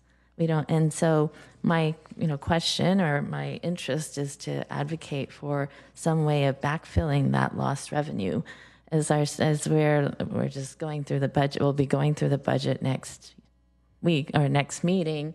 More and more I see that, and that we are getting our ability to generate revenue is diminishing, and that's my concern with these mandates. So there's that issue. There's the Excess Land Act, and I know we have a potential challenge with that with one of our projects downtown. And so, you know, as you know, our city, we've been able to generate revenue through use of our lands, and as that becomes diminished, that's a big concern for me. So I don't know if there's any talk about that. I think we're probably ahead of most cities, so there probably isn't. But I guess that's where then I would like for us to start taking the lead on some of these issues. Because these are the, what are they called? I forget, the unintended consequences of these, the desire to build more affordable housing, which is important, but it's starting to diminish our city's ability to generate the revenue to be able to operate. So that's an area that I hope that we can look at and take the lead on. So my interest is that, you know, because we are taking the lead, I'd like for us to be able to provide our perspective on a lot of these things, because I think we are seeing things ahead of most of the rest of the Bay Area, at least. The other area that I would like to see if we could maybe focus more on is regional policy. As you know, well, I currently serve on MTC, and my delegation is, the other two colleagues are a county rep and the city of San Jose rep, and they have staff that back them up. And I know that our staff is stretched, and they try to do what they can, but I do feel that we're at a disadvantage because we don't have dedicated staff to some of these regional bodies and issues, and then it'll depend on, as I leave. I don't know if there'll be an MTC rep from Mountain View, but I think that makes it even more important that we have a voice at these regional bodies. So whether it's that, ABAG, Air District, those would be areas that I would like to spend more time on. And then this is just a very detailed or minor issue. Maybe it's not minor, but the Cities Association has the Legislative Action Committee, and it's been always sort of a vague as to how to vote on the legislation that comes to that body. Are we representing Mountain View? So then should the city be taking a position first, or do we go to represent the association? So that's just an area I think that I would think needs more clarification. Is it true that the city manager would like to speak? Yes, thank you, Mayor. So just a couple things, and then I think Dane or Christina can answer some of Councilmember Abekoga's questions. So just wanted to clarify a couple things. First, I think Dane might be sending us a bigger bill after tonight. And then the second thing is you all absolutely have the purview to expand our program. And what I'm hearing a lot of is a desire to be more involved with legislative efforts, like was just mentioned, expand our regional reach. So I think these are all things that as staff we can go back and look at what does that mean and how we might be able to enhance what we're doing now. I also wanted to make sure that council is aware that you all absolutely have the purview to withdraw the asterisks or change that. That actually was not a staff recommendation. That was something that was carried over from council last year. So the legislative platform was just built upon what you all had already adopted last year. So it's certainly within your purview to remove those, should you choose. So I just wanted to clarify that. And then if there are any specific bills or issues that come up along the way in the next few months, what we do as staff, just so you all are aware, there are often things that come like really fast, very spur of the moment, things that come up one day that we need to answer within like a day or two. You all have built in that ability for staff, for city manager, our ledge team to respond to those things, knowing if they meet your platform and your priorities. So we do have that nimbleness built in. And if there are things that come up in your regional bodies, we would seek you all to let us know. You know, we're more than happy to help or figure out what's going to help you in representing your regional bodies. But also if there's things that staff just didn't think of, and there's just so much legislation happening, and we're learning along the way. So you all may hear things too in your regional bodies that maybe we're tracking, but we don't know if it's rising to the level of something that's really, really important with the work that you all are doing. So I just wanted to let you know that again, we can adapt and change this and grow this as we go. So the feedback is really, really good that we're getting this evening. But you can tweak whatever you want. So if I could just finish then, that was really where I was going, is given what we've budgeted, this is what we've received, which I think is really tremendous. But I wanted to see, and I guess we could come, ask for the bill on what it would be if we were to add these areas. But that's where I was trying to go is what could we get if we budgeted more for more. Thanks. Okay. Councilmember Hicks, did you? Well, Councilmember Ramirez hasn't spoken yet. After I asked you whether I should add my comments, not just 2 questions. I forgot to add my comments. They're very short. So one is that, as I mentioned when I asked questions of our legislators, I would like to add something that says monitor legislation related to automatic vehicles, because I think they'll be rolling out, and there will be, well, there already is something, and there's already something in Sacramento, and I think others may follow, and if they're on our streets, I think we may want to stay in touch with how we interact with that. So that's one. I'm fine with removing the asterisks, but I think I would keep in the monitor watch measures that reduce local control, because I want to watch them. And then the other, I may be supporting what Councilmember Abakoga said, but I wasn't clear on what it was. So you said something regarding RDAs and backfilling. Can you just re-explain what that was? So RDAs, redevelopment agencies, that enabled tax increment in areas to. So I know what they are, but I want to know how. And now they're gone. I used now to they're work gone. with one. Yes. So now they're gone. So and what do you want to do in the future? There hasn't been anything to backfill. And on top of that, with these new pieces of legislation, I'm seeing more and more of taking away cities' opportunities or ability to generate revenue.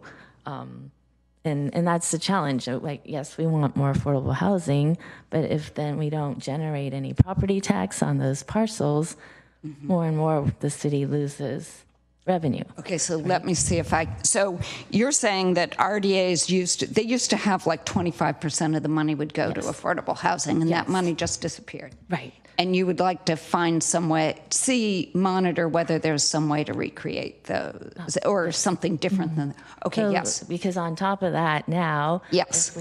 And that's the second thing, yes. We give tax discounts to affordable housing, but now it's inching up in terms of missing middle housing, and pretty soon, I don't know if we have property tax. We don't get any property tax on a 100% affordable housing project. Right. So, and there's more and more of that. So that is something we have to monitor and see where that's going. I would agree with that. And it's not just the property tax. It impacts not just housing, but schools and a whole realm of things. Sure. So it's definitely, then I would agree that's something we have to watch. And then on top of that, the Surplus Land Act requires us to offer excess land to. Yes. So we're being asked to do more and more with less and less. With an eroding tax base, and it hits some cities more than others. The bedroom communities, for example, who do very little affordable housing, will not be hit with this. Sure. And we've leveraged our land, building a hotel, building other types of revenue generating projects, and our ability to do that is diminishing, and that's my concern. Right. So that's definitely something we have to watch, in my opinion. Okay. Councilmember Ramirez. Thank you, Mayor. And I appreciate staff's work on this, and RPPG and Dane, thank you for helping develop this legislative program. I know it's not an easy thing to create overnight, and as I think what we're experiencing here is a continued desire to evolve the program to better suit our needs. And so this is, I think, a good opportunity to better understand how we can be more effective in achieving our goals. I also want to thank the community for a lot of, I thought, very valuable public comment. And many of my colleagues have already spoken to many of the things I wanted to bring up. A lot of really interesting ideas that I'll do my best to summarize in my support. So first, I really agree with the members of the community and especially Salim, who articulated very well, I think, that we have historically a much more nuanced approach to concerns about local control. I think we've never been a city that has categorically opposed statewide efforts that that might for instance, facilitate ministerial approval of affordable housing projects. And in fact, we've embraced them. We've said, in contrast probably to many other cities in the state, that we want to use SB 35 for affordable housing on city-owned land, right? Many other cities have been opposing SB 35 and the extension legislation, SB 423, and we've said, no, we want to use it. We want to encourage affordable housing developers to go through the process more quickly to deliver the affordable housing that we need. And we've also been supportive of projects that have used AB 2162. That's the Danco project at the Cusimano mortuary, a different ministerial approval for housing that sets aside units for chronically, formerly unhoused people. So I think the platform should reference that interest in taking advantage of these laws that make it easier for us to deliver housing expeditiously. And one thing that is noteworthy about most of the laws that we're seeing is they all actually respect the objective standards that we create at the local level. So it's not saying, you can do anything that you want. It says you must adhere to objective standards. And that gives us a lot of control because we get to decide what those objective standards are. So I appreciate and agree with Councilmember Kamei's suggestion to not include the asterisks. But I also think over time we might want to think about how can we better articulate our nuanced approach to concerns about local control. So I think Councilmember Abekoga brought up a good example where we really should be deciding what to do with our land. Public land is a different issue.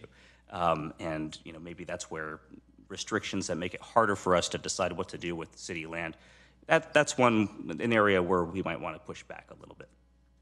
So I think that those are really good suggestions. I also support the recommendation to the extent that we can. I'd love to learn more about how we can better engage at the regional level.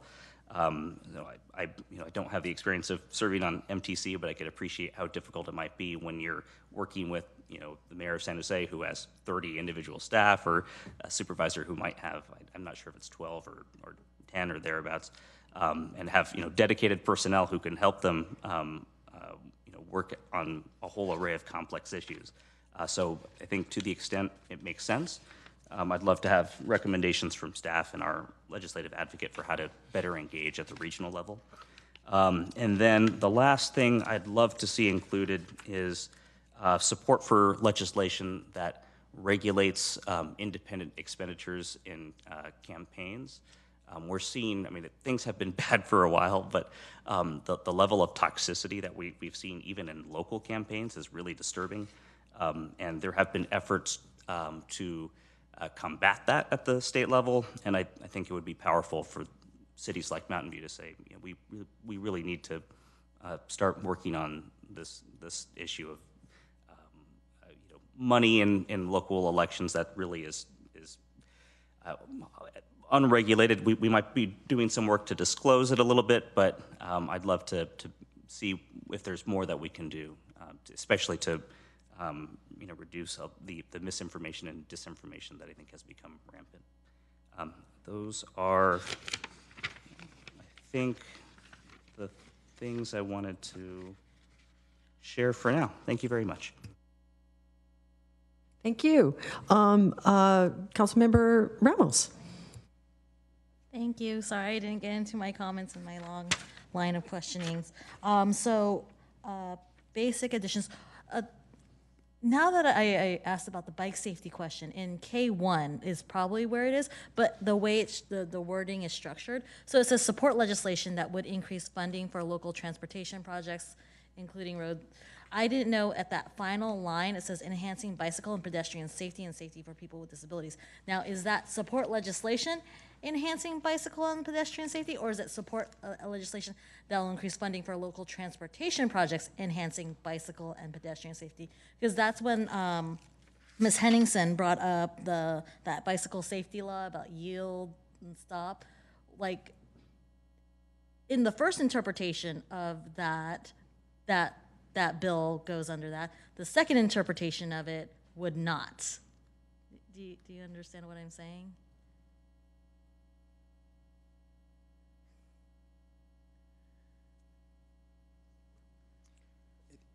It could be the hour, but I'm having a hard time tracking what the specific question is. From what I'm looking at here, it sounds as though because we would be supporting both funding efforts and policy efforts, that depending on, again, and I'd have to get into the specifics of SB 931 to ensure that there's no poison pills or language we would want to see amended into the bill to make it more suitable for our needs, but it would conceivably put us in a position to support the bill. I'm saying just from a high level, I have not had a chance to dig into the specifics of that bill, but I believe, based on what I'm hearing, yes, I think this would give us the ability to support the bill, assuming it aligns with the city's priorities or the city's policy. So just in a clarification of that, basically it's supporting transportation projects and legislation that would allow for safety. Both legislation and funding. It's not a transportation project. Yes. And if we need more clarity, we can absolutely do that.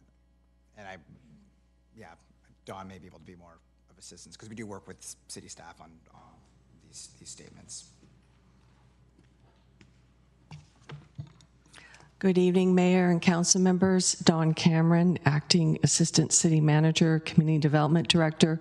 Bit of a mouthful I'm still getting used to here. I do thank you for the question, Councilmember Ramos. The way we would interpret that particular policy statement is any legislation that would enhance pedestrian or bicycle safety in staff's analysis and opinion would then be supported by the city. If you don't mind, though, I would like to address the specific item of stop but yield law that's being discussed. Interestingly enough, we had not thought of that as purely a bicycle safety measure as much as something that could promote more bicycling because we know that, having to stop at every single stop sign for a bicycle, especially if there's frequent of them, can be a bit discouraging for people to bicycle, and yet they do have concerns that if they don't stop at the stop sign, could that create a safety issue, although they, as we all know, and we hear from drivers frequently and others, we frequently see that happening as bicyclists not stopping at stop signs, proceeding through. So there is confusion that can be created at an intersection by this behavior. And so one of the advantages of a stop but yield law is it can make it more known that this behavior is allowed and remove some of that confusion. So I want to say that this is one where staff has not weighed in on previously because, as noted, that legislation was previously introduced and we didn't see it purely as a safety one, and we had not recommended at the time that the city take any position on that bill. So if council is interested in the city taking a position on a bill like that, hearing it directly from council will be important. I will say that when we've discussed it internally among the police department, our traffic engineering group, our transportation group, the greatest concern we've had about this legislation is confusion about who has the right of way. And so, but one of the answers to that isn't that we don't support the bill, is that we be clear that if such a bill is passed, it needs to be accompanied by a major education effort. We need bicyclists to understand what it means when it says treat a stop as a yield. We need motorists to understand what that means so that as they're approaching an intersection together, they understand who has the right of way, what are the behavior expectations. They need to understand that this only applies to stop signs. This does not apply to traffic signal red lights, because we do see bicyclists kind of pause, not even stopping at a red light if they think it's totally clear to cross. So one, it would be helpful to staff because we have purposely not taken a position on this in the past, but we do strongly recommend that it's very clear that it needs to be accompanied by a major education effort so people understand what this means. I have a question kind of in line with this. If we want to promote this bill, would it be best to ask you to take it to BPAC so there could be a good discussion of it, both of staff and the stakeholders? Is it, or what process? I mean, because this is quite a special thing. What would be the process that you would recommend? Well, we could take it to the BPAC for general discussion and input. Generally, at least everything I've heard is there's general support among the bicycling community for this legislation. And, but it definitely, we could take it to the BPAC, have them discuss it, not just discuss, again, that piece about the legislation or whether it's a good idea, but this other piece of how do we make sure that if the legislation is passed, people understand what it really means. Or perhaps maybe if there is wide support in the bicycle community, it would be after it was passed to take it to BPAC for discussion, a community discussion about what would be the education that we needed here. Exactly. That's another way to approach it, yes. Okay. All right. Thank you so much. You're welcome. Some more questions? Some more comments? No, I think I'm done with the bike safety stuff. I supported adding a plank on either campaign finance reform or campaign election reform. In addition to what Councilmember Ramirez mentioned about like disclosures with IEs that have been kind of plaguing many cities and even probably even more so in the higher offices. But also our legislators have mentioned about the pitfalls and the threats of AI in relation to some of these, and it's one of those things that it may not be an issue after a while, but it's starting to be an issue now. So that I would love to have that added to. I agree with Councilmember Kamei's suggestion. It even mentioned in the question comments about basically the asterisk. Let's not do that. And then on a basic level, when this either comes back or in future, we received a wonderful end of year report from you. I think that's actually really helpful. I actually was looking at it while I was doing this study session, reading through the study session report. I think it'd be helpful to include it with the study session reports, at least in the future, so that we can see that side by side. I believe that's the rest of my comments. Thank you so much. I really enjoyed working with you. I hope you enjoyed working with us as well, so that you could give us a friends and family discount. All right. That's a good idea. Friends and family discount. All right. Well, I am coming last, and I'm not going to add too much because an awful lot's been said, and then I'm going to sum up a little bit. But one thing I wanted to bring up is the concept of a 15-minute city. I was looking through this, and I'm not sure where you want to put it, but it's something that has been part of our deliberations the last year or so, a lot.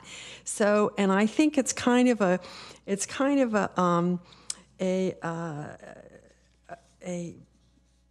one of those concepts that combines a lot of things like multi-land use designations, active transportation, complete green streets, stop signs as yields for bikes. So I thought maybe that would be something you'd want to think about and where to put it in the priorities. And then another concept that came up in some discussions I had with people who gave me feedback, and thank you so much for that. I did ask for feedback from a number of people because this is really important, and I wanted to know what constituents thought. And one thing that came up was the idea that we want to make processes simpler whenever possible, that the more complex they are, the more money they cost. And that means sort of the less we get for our money. So I'm not quite sure where that would go in some sort of a governance change.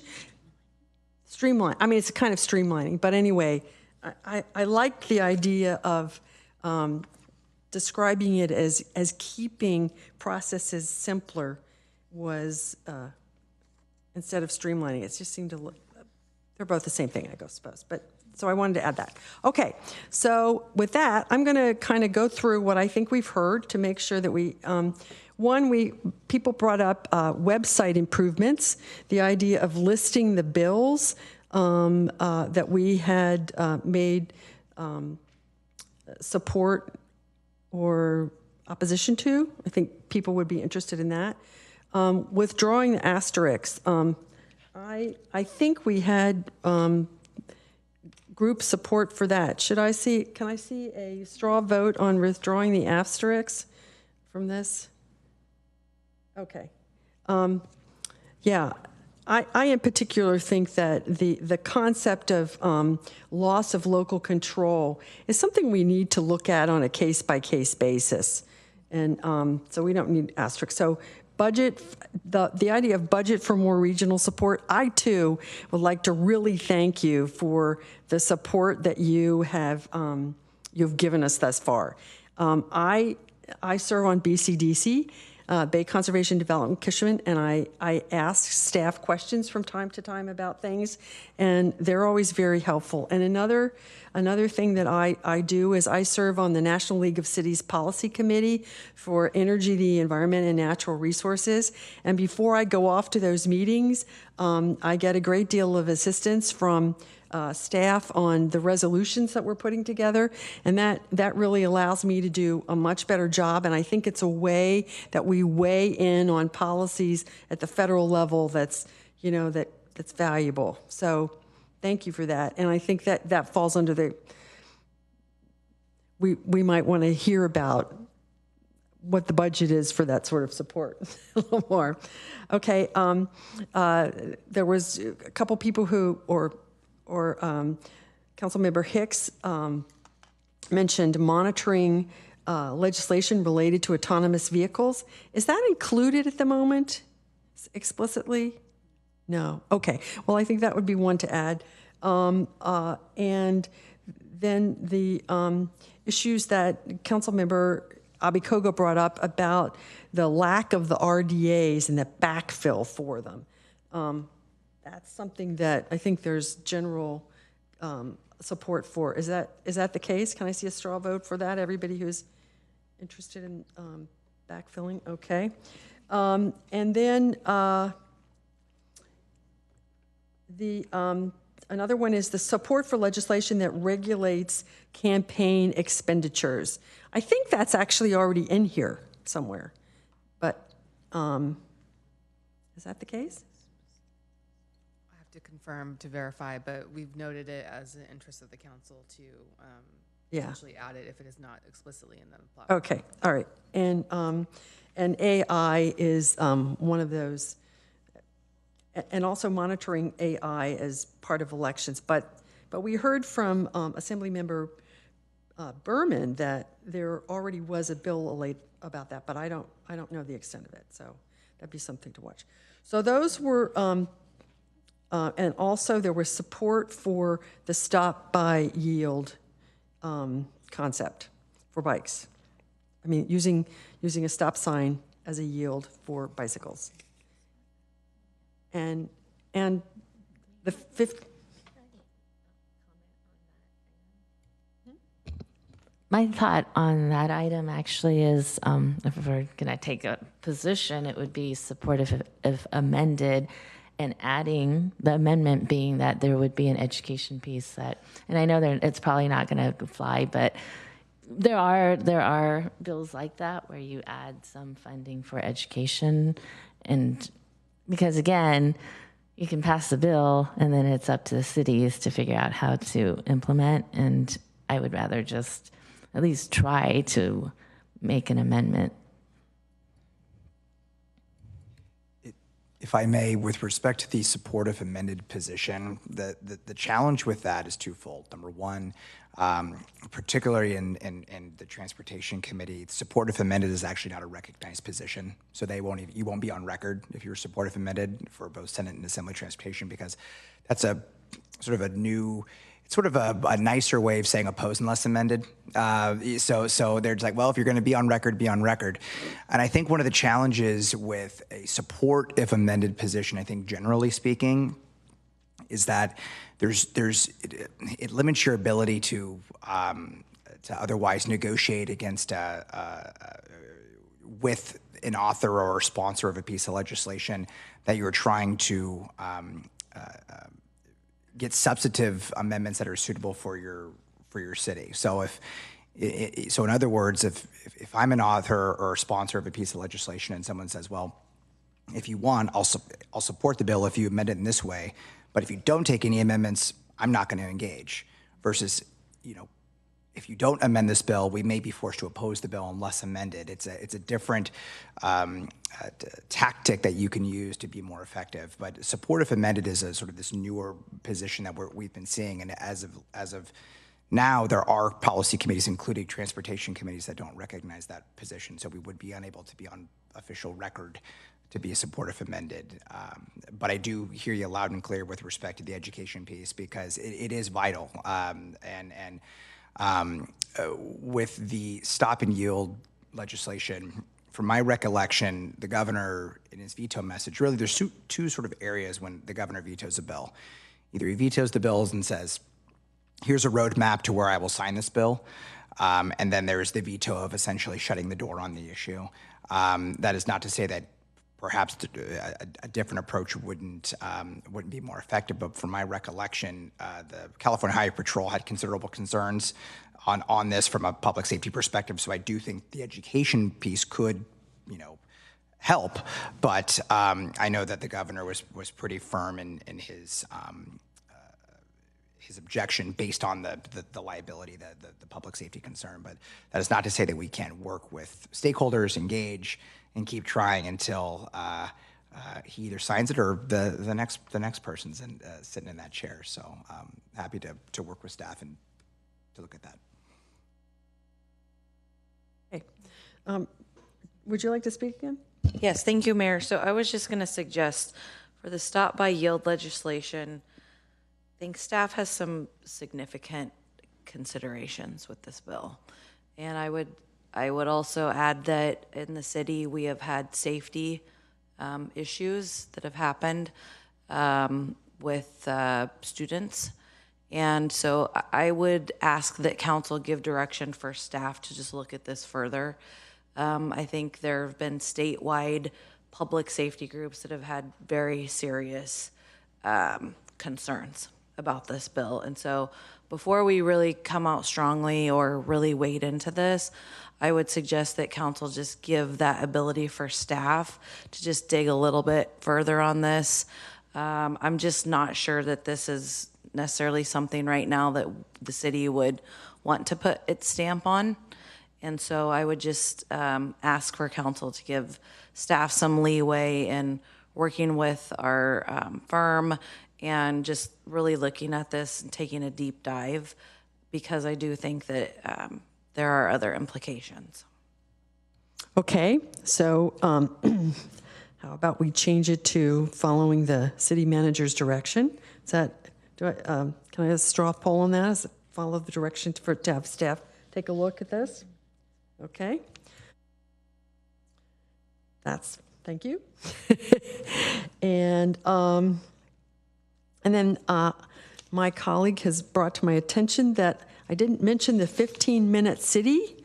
I guess I mentioned it as a sort of a organizing principle, but adding it in here somewhere. The 15-minute city is something we'd like to see added. And then also the next time this comes around, having the end of the year report included as an attachment. That would be very helpful. So I think that does it. This is a very broad topic, and we do really appreciate your helping us to weigh in at other government levels. Thank you so much.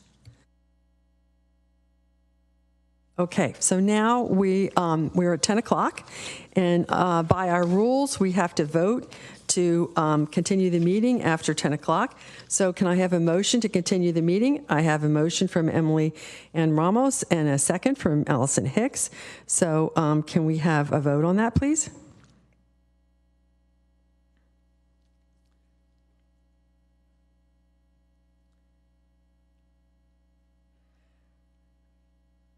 That passes unanimously. So we continue after 10 o'clock. We do have, and so now we are moving on to public comment, which I'm looking for the agenda flow to find exactly what I'm supposed to say here. Where is it?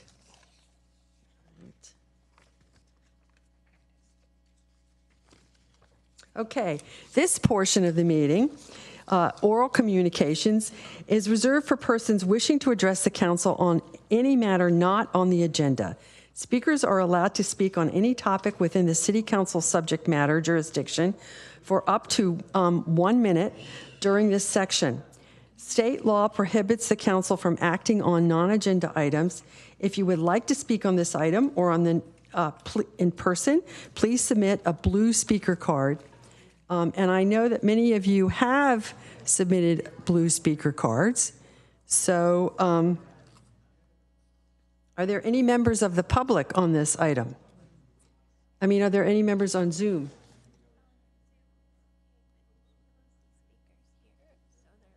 Oh, they're listed here. Okay. All right. So the first speaker we have is Eva Tang, and after that will be Sebastian Bribois. How many minutes? 1 minute. 1 minute. Yeah.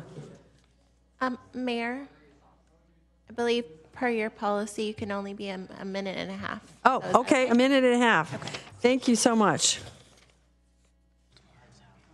Can I let them go first? Sure.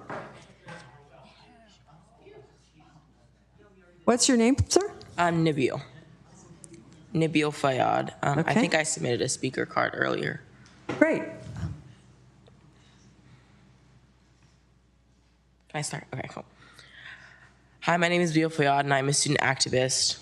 I'm here on behalf of many student youth activists in the South Bay. It has been 129 days of relentless bombings of innocent Palestinian civilians. Over 30,000 innocent Palestinian men, women, and children have been murdered by Israeli bombings in Gaza, and thousands more still stuck under the rubble. Amnesty International, just one of many humanitarian rights groups, calling Israel's system of oppression against the Palestinians apartheid. There are no more excuses to support Israel's bombardment in Gaza. What's happening in Gaza is a textbook definition of genocide, and it must end. Since Israel's illegal creation in 1948, Israel has repeatedly violated over 28 international laws, including but not limited to United Nations Resolution 54, 111, 233, 234, 236, 248, and 250, and countless others, beginning over 75 years ago, murdering Palestinians in their own homes, destroying entire Palestinian villages, and making simple travel between villages in the West Bank impossible.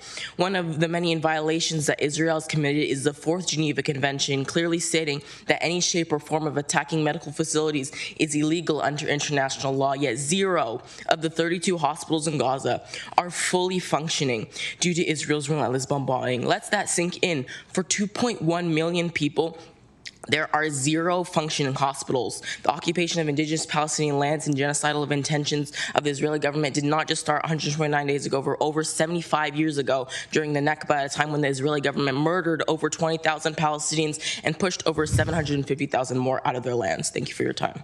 Thank you so much for your comments. Next speaker. Hi, Council. Eva Tang, Old Mountain View. Usually I'm here to rouse the rabble, but today I'm here to speak to you in a moment of vulnerability. I'm here to call for you to sign a ceasefire resolution. Some people may say that you need to focus purely on city matters, but personally, I think it's hard to focus on anything but Gaza when we have the privilege to discuss preventing heart diseases in this really nice climate-controlled building while doctors in Gaza are running to recover bodies of people shot and around and in their hospitals. when a population 20 times the size of Mountain View and mostly children is living in tents, unsure if they will live another day or if they will live to the age where they may have to worry about heart disease. We are a city that proclaimed a basic Bill of Human Rights, of which Mayor Showalter herself signed 8 years ago, stating at this time we need to stand up and say that human rights are very important and are part of the founding documents of our nation. And so we need to recognize when those rights are being violated and join other cities at the forefront of calling for a ceasefire. Thank you for your time and attention. Thank you. Sebastian? Hey, Council. My name is Sebastian Brisbois, and I'm actually also here to speak in favor of the city passing a ceasefire resolution.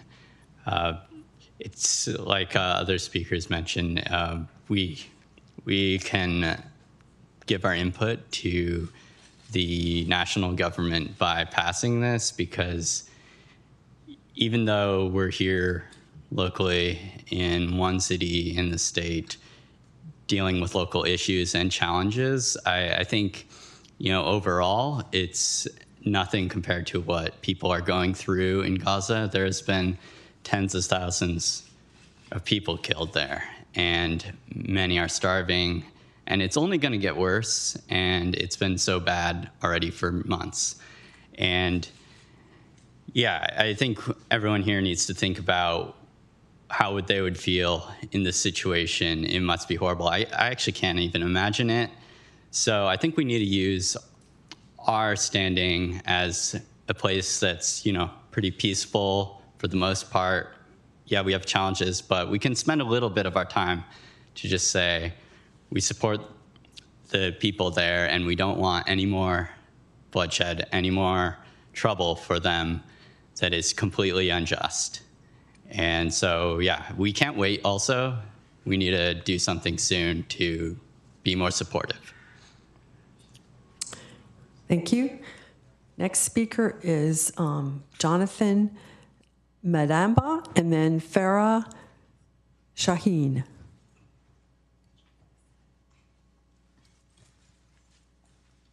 Hello, my name is Jonathan, and I demand that Mountain View City Council place a ceasefire resolution on the agenda. We need to ask questions like why the foreign minister of South Africa is receiving death threats from the IDF, why the IDF declined further investigation into the Nova Music Festival, why the IDF dressed up as Palestinians at the Jenin Hospital in the West Bank, only to kill people in their sleep, and why and how the IDF encouraged the Palestinian Authority to become more violent towards their people and rush them into fear.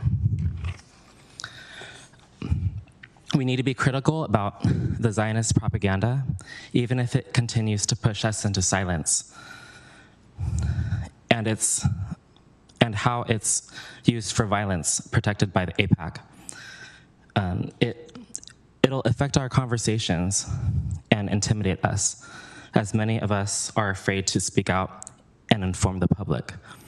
The Palestinian people have died for our freedoms time and time again due to Zionism. Settler colonialism is really bad. It's time to rise up, learn meticulously about Palestine, and please listen to the journalists, doctors, and lawyers on Al Jazeera. Thank you. Nahum, go ahead. Farah? Thank you. My name is Farah Shaheen, and I am standing here as a human, as a mother, as a healthcare worker working to serve our community. And I am urging you to, kindly urging you to pass and call for a ceasefire in Gaza. It's been 128 days plus 75 years of brutal occupation, killing, and murdering of Palestinian men, women, and children on a daily basis. We have, in the past few months, we have witnessed deliberate murder, starvation, and continuing of the occupation. We have witnessed a grandmother holding the hand of her toddler grandson being killed by an Israeli sniper and dead in front of her grandson. We have witnessed entire families being wiped off. We have witnessed parents writing the names of their children on their body parts in case they are unable to find them all in one piece. What else do we need to witness in order to call for a ceasefire and to stand up for racial justice and equity? And I hope that we begin with a call for a ceasefire, but I hope that our lives and the lives of our children will never need to depend on other people speaking up. So the least that we can do is start by speaking up for the Palestinians. Thank you. Thank you. Naham Alalu. And then Islet. Hello, my name is Naham Yalu, and I'm here today in support of putting a ceasefire resolution on the City Council's agenda.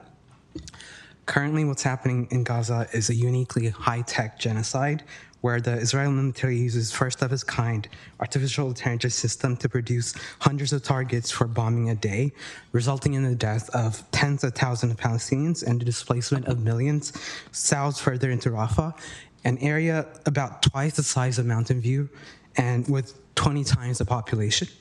And through social media, we've witnessed horrifyingly unforgettable images broadcast for all to see.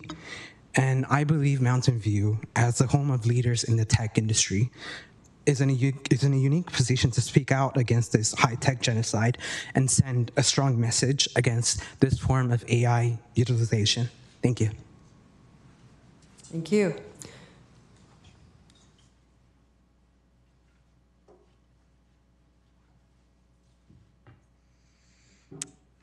Give me 1 sec, sorry.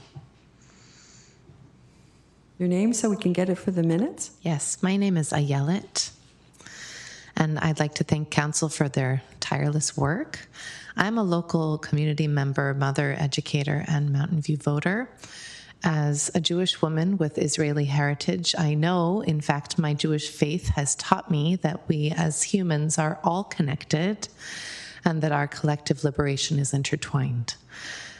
Global affairs affect our local communities, those in Mountain View and surrounding areas who hold Palestinian, Arab, Muslim, Jewish, and Israeli identities are all grieving, all experiencing increased fear, pain, and immense loss, as well as experiencing more hatred, discrimination, and racism right here in our community, in our workplaces, in our schools, walking around downtown, at the grocery store, and living our daily lives here in Mountain View. I urge you to vote to call for a ceasefire resolution that also allows us all to move forward without fearing for the lives of all of our loved ones in Israel and Palestine. Add a resolution that calls for the immediate bringing in of humanitarian aid that ceases collective punishment in Gaza, so humans have a chance at living rather than suffering complete destruction and annihilation, as multiple Israeli officials have told us is there. Thank you. Next speaker is Noor and then Salim.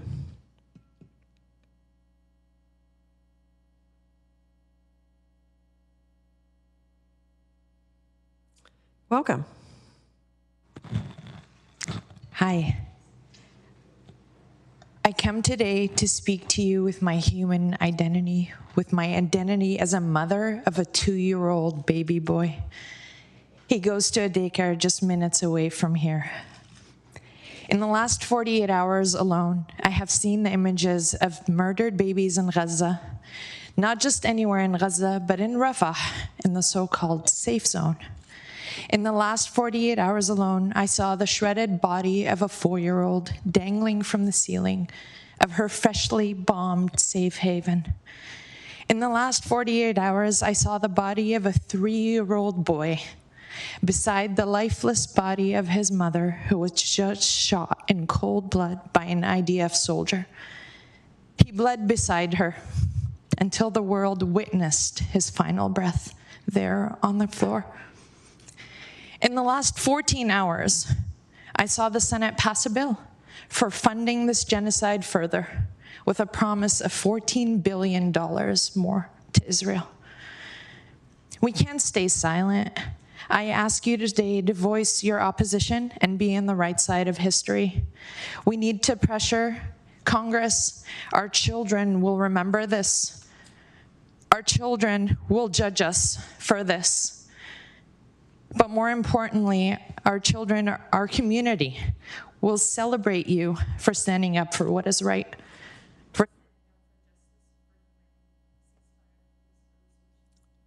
Thank you. Salim? Hi, Council. I want to thank you for your dedication to public service. And one of the unenviable parts of public service is navigating the most difficult discussions in democracy. But if it's not in a democratic process where these conversations come up, then where would we discuss it? So I wanted to lend my support. I think the international consensus is really clear. Even if this seems like a very divisive issue in our country, it's not a divisive issue elsewhere, that when attacks mainly kill children and women, that they're not acts of legitimate self-defense. And the US government is involved both in the UN and also with military aid in supporting these attacks, in the same way that this council takes positions on proclamations, on heart disease, where it doesn't have much say on what happens, or on legislative advocacy. You can just as well take positions on other issues of great moral importance. Thank you. Thank you. H.P. Peterson, and then Pei-Ying Lee.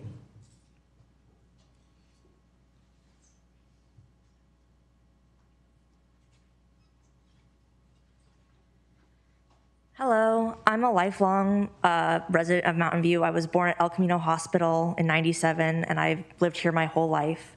I just want to lend my support to the ceasefire resolution. I think the amount of people that came out here today and have stayed out here today for over 3.5 hours really show that Mountain View cares about this issue and cares about calling for a ceasefire. Many other cities in the Bay Area have done this, and I think it's literally the least that we could do to show our support. Thank you. Thank you. Pei-Ling?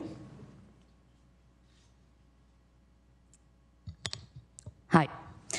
Yep, so I'm Pei-Ying, she, her. I'm here with the community. We're here to call for ceasefire, be it a letter, official statement, some sort of urging. As you can tell, this has been 4 months in of recent events that are causing unprecedented loss, humanitarian crisis. We all are witnesses here. We know this from our conversations at home, in our everyday lives. We must stand up for Palestine. We must stand up for Palestinians living within our community, living in Gaza, who are going through unprecedented brutality, bombs targeting hospitals, schools.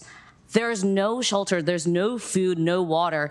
Just yesterday in Rafah, southernmost city in Gaza, people are told to go to Rafah to take refuge. That is not a safe place for Palestinians.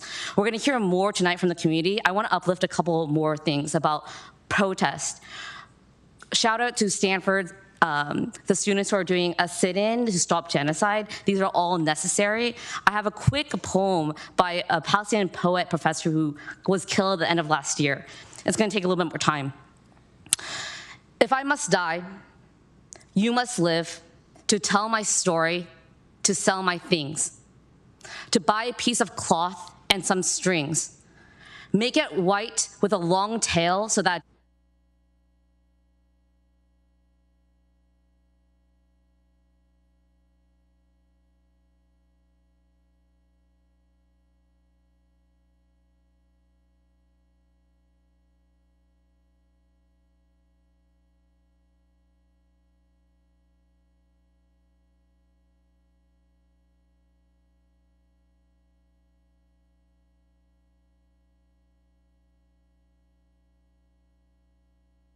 Thank you.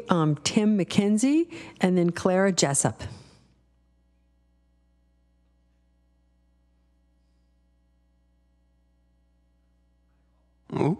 There we go. Hi, all. Tim McKenzie, he, him pronouns. 8 or 9 year resident of Montaloma. It's tough to keep track these days. I am also joining in with the chorus of people from the community to ask that ideally during item 8, which will presumably come, or item 7, which will come up very shortly, one of you asked to put a ceasefire resolution on the agenda for the next council meeting. We just spent quite some time talking about how the city is trying to amplify its impact and have a say in things at the regional, at the statewide, at the national level. Our voice is something to do with this. As other people mentioned earlier, one, our tax dollars are going for this, but two, there's the much more direct, we're in the heart of Silicon Valley, and this is a high-tech war that's going on. Collective punishment is not a legitimate form of self-defense. And yeah, it's we need a ceasefire. I'll stop rambling now. Thank you. Thank you. Clara?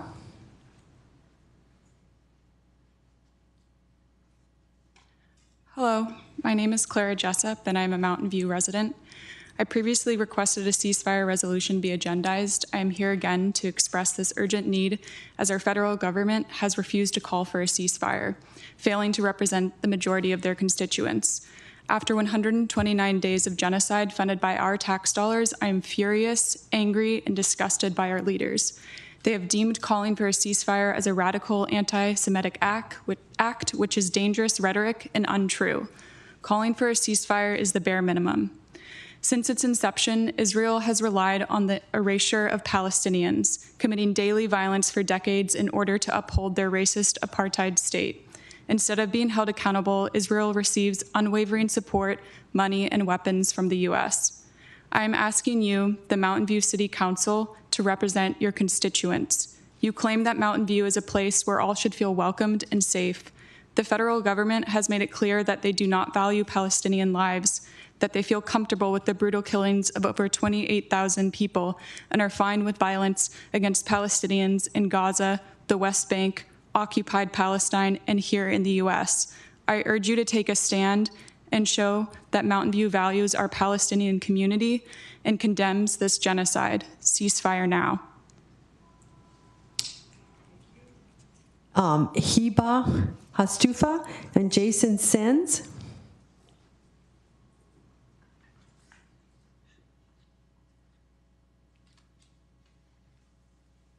Good evening, everyone. I'm a 10-year Mountain View resident, and I'm here to ask you to call for a ceasefire now. It has been 129 days. There have been over 25,000 people killed. There have been over 3,000 Palestinians taken hostage by the Israeli forces. There have been 90% of Palestinians have been displaced internally. This is a genocide. The ICJ looked into it. They also believe that this could be a genocide. The only morally defensible position is to call for a ceasefire. When we learned about genocide in school, the question every student asked is, where was everyone else? And the question I ask you now is, what are you going to do about it now? When there's a genocide happening in the world, all you can do is call for a ceasefire. And I want to say to everyone, for people who feel that the silence of their government officials is deafening in the face of this genocide, this is an election year. And please remember, this time we should vote for people who can uphold moral values, who can uphold humanity, and who are brave enough to say that when something isn't right, that it should be stopped. Thank you. Thank you. Jason Sens, and then Leslie Z, and then Edie Keating.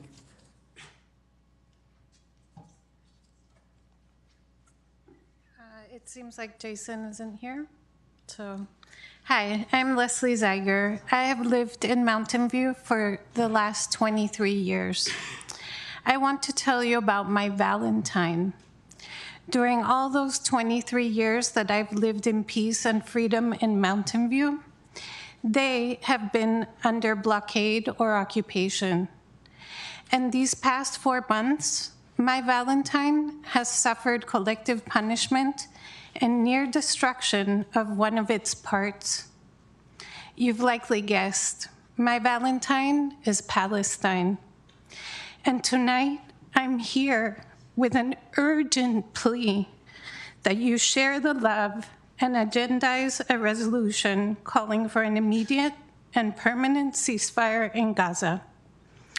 As residents of this city, we are deeply impacted by the atrocities in Gaza, not only because we are financing the war with our tax dollars, but also because our Palestinian neighbors, many of whom have family members who have been killed, injured, or displaced in Gaza, are facing anti-Palestinian hate.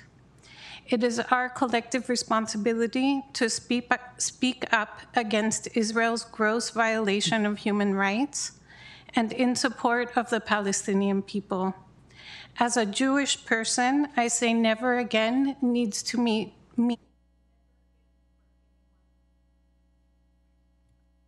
Thank you. Edie?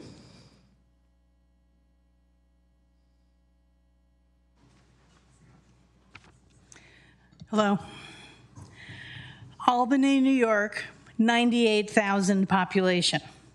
Iowa City, 74,000 population. It is not only large cities that are passing ceasefire resolutions. Mountain View should be next. And I ask you not tonight to pass a resolution, but I ask you to agendize it. You can agendize it tonight, think about it. You have many choices how you will vote on it, what you will say about it, but just get it agendized. I am here with the pain. I am here in need. Newspapers don't recognize individuals. They do notice cities and city councils. Our city wants to have, you don't want your city to be people who are feeling hopeless and like they can't do anything. When you agendize this, you are serving your local community by giving them a place, a forum to express their opinions and perhaps to move all of you to pass a ceasefire resolution. I am also here in hope that history is moving, that at least in these recent months, more people everywhere are finding the need to say out loud that Palestinians have a right to exist. Please agendize a possible ceasefire resolution so our community can discuss this. Thank you. Next speaker is Sammy, and then Omar, and then Alex Brown.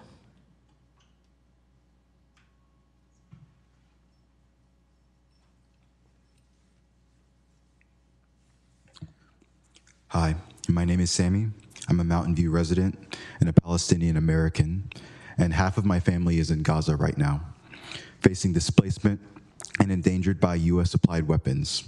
I'm asking you to agendize this resolution because it is deeply impactful to members of this community and those who have family in the region and those who are experiencing anti-Arab racism, and because it's the right thing to do. As of today, there are over 36,000 Gazans confirmed dead or missing under the rubble, presumed dead, from newborn infants to elders who were expelled from their homes into Gaza in 1948. And right now they're risking bombing, famine, and dying of hunger, children dying of hunger in front of their helpless parents as they're even being stuck in camps, in tents with the spread of COVID and other disease. There are members of my own family who I don't know the current status of, hopefully because of the communications blackout. And right now, they're trying to invade Rafah, where I have an uncle and a cousin in. We need to stop this genocide. It is crucial to de-escalate the situation, preventing a regional war, and just stopping the killing of innocent people. Thank you. Thank you. Omar?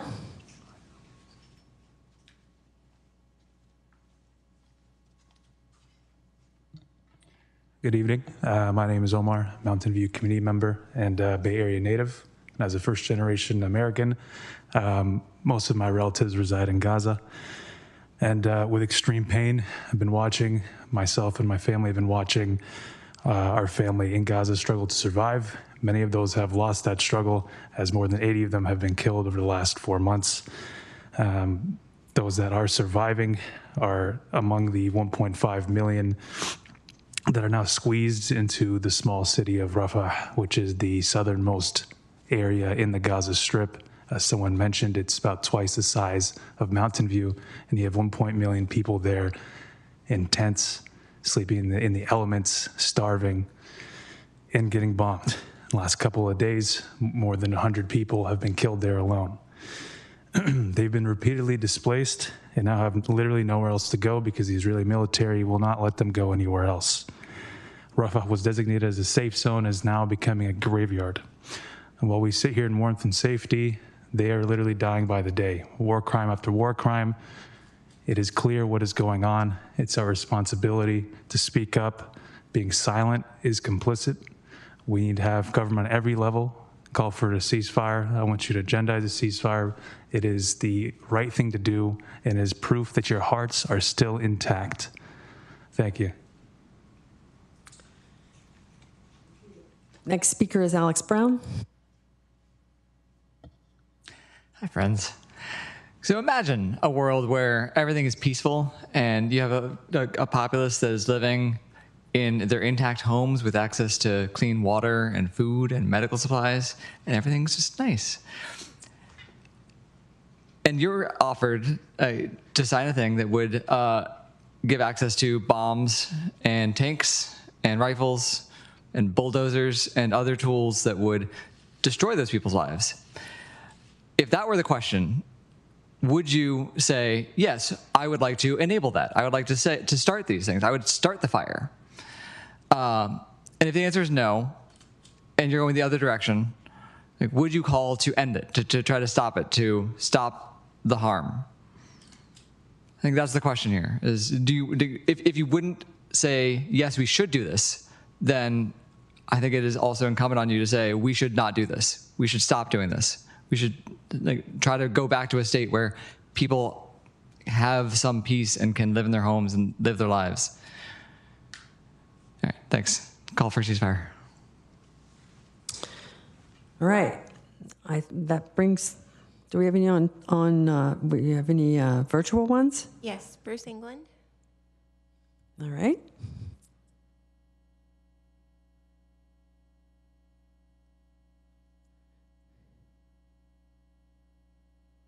Okay, so I'll be on mute button. Thank you, Mayor. Bruce England, Wisdom Station Drive. As you know, a totally unacceptable humanitarian crisis is occurring in Gaza, one that's part of a larger crisis situation throughout that region. Members of the community, your constituents, are concerned both by this and by inadequate response from our federal government. Normally, we can be inclined to appreciate city governments need to remain confined to local matters, even though we have a history of acting more broadly beyond our borders. But this case rises well above that restriction, and cities across the country are at least considering some kind of official response. And I, for one, obviously others, am asking you for this consideration tonight. To provide a specific ask, we're calling on you to develop and approve a ceasefire resolution, largely in the interest of enabling full humanitarian aid to be delivered and provided to those in Gaza, and also to decrease the current level of death and injury, not to mention the extensive and devastating environmental destruction resulting from warfare activities. While we're willing to hear other suggestions, we feel strongly that such a resolution is the most appropriate choice. And I'll only add that some kind of official response is essential.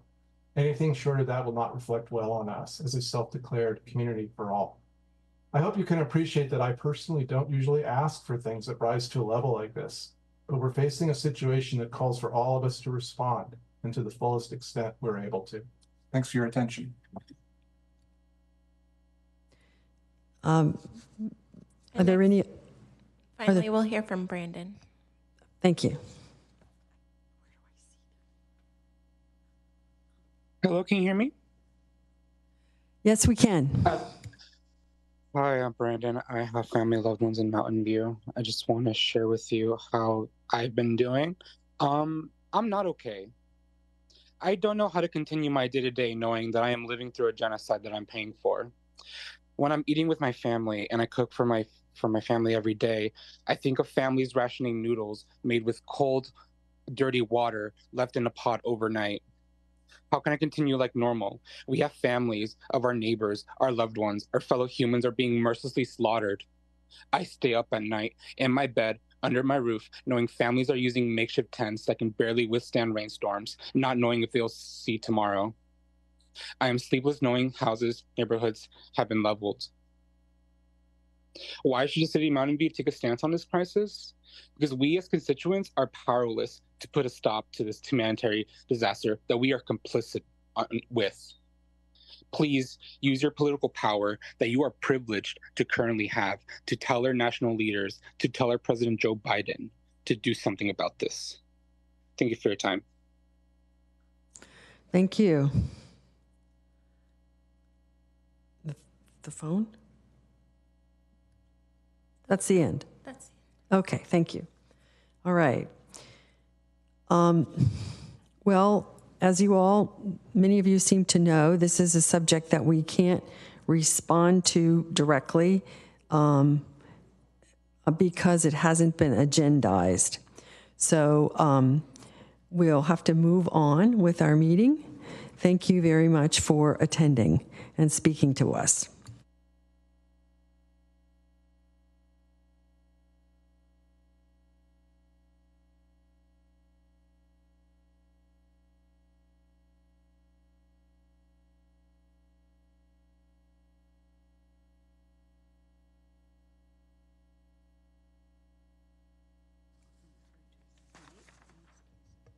Okay, so right now we have council, staff, and committee reports. Item 7, and Councilmember Ramos. Thank you, Mayor. I would like to report out that I attended the California League of Cities Mayor and Council Member Academy. It was my first time as a new council member. They actually made this academy not just for new council members. They have evolved it. There were several other council members there from other cities who,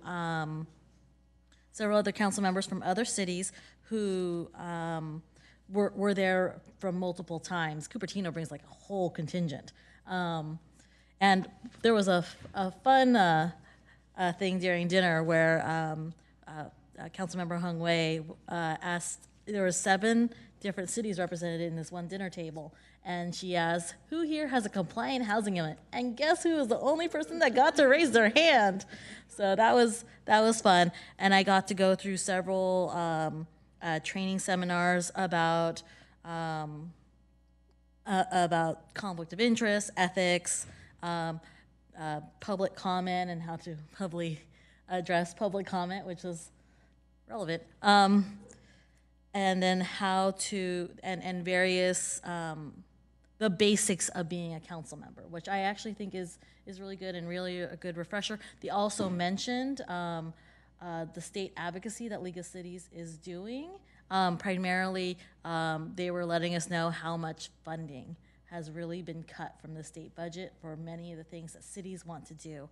And so that's something that they're hoping everyone will come forth and really pressure our legislators, which I hope that that was part of our previous item. So that was great. So that was League of Cities, California League of Cities. I also got my first meeting on the VTA PAC. So that was cool too. We passed everything on the agenda. We have a new chair for the PAC, which is Yvonne Martinez Beltran from Morgan Hill. And Rosh Jahal is the vice chair from Santa Clara. And they also announced who were the new chairs and the vice chair of the VTA board, which is the chair is Cindy Chavez, supervisor for the county, and Sergio Lopez is the new vice chair, our colleague in Campbell. So that was really cool. They also talked about MTC guidelines they're doing TOC grants through VTA, and I brought up the concern of the minimum densities that we had when we brought it forth in our council before. So hopefully they take that into consideration as they do their own grants from VTA. Thank you. Thank you. Councilmember Abikoka. No, sorry. Councilmember Ramirez is next. Thank you, Mayor. I don't have a report out other than I think what Councilmember Ramos failed to mention is that she was selected to be the successor ABAG Executive Board alternate, a seat that I am vacating. So congratulations. It's nice to have a Mountain View representative on the ABAG Executive Board. I did want to ask to see if there was support from my colleagues to make a referral to the Council Policies and Procedures Committee. This is a conversation I had with the city manager, basically to take a look at the policy governing study sessions and just to have staff come back with recommendations to help the council and also the staff improve the clarity of the direction that we provide in study sessions. And happy to defer to the city manager to provide any additional clarity if that's helpful. But I would appreciate the council's support.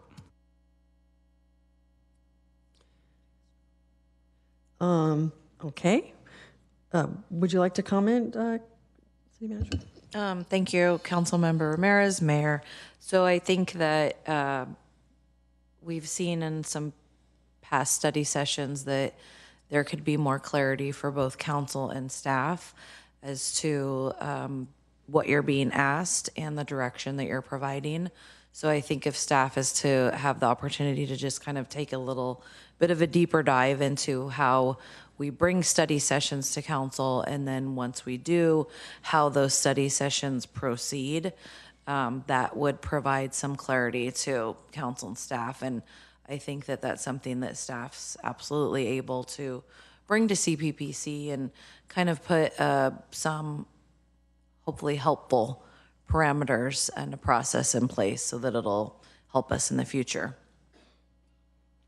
Okay, so Councilmember Ramirez, is that a motion? Do we have a second? We do, so let's vote.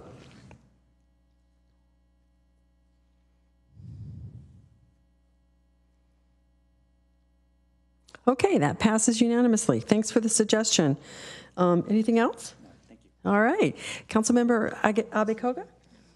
Thank you, Mayor. A report from the Bay Area Air Quality Management District, which I serve on.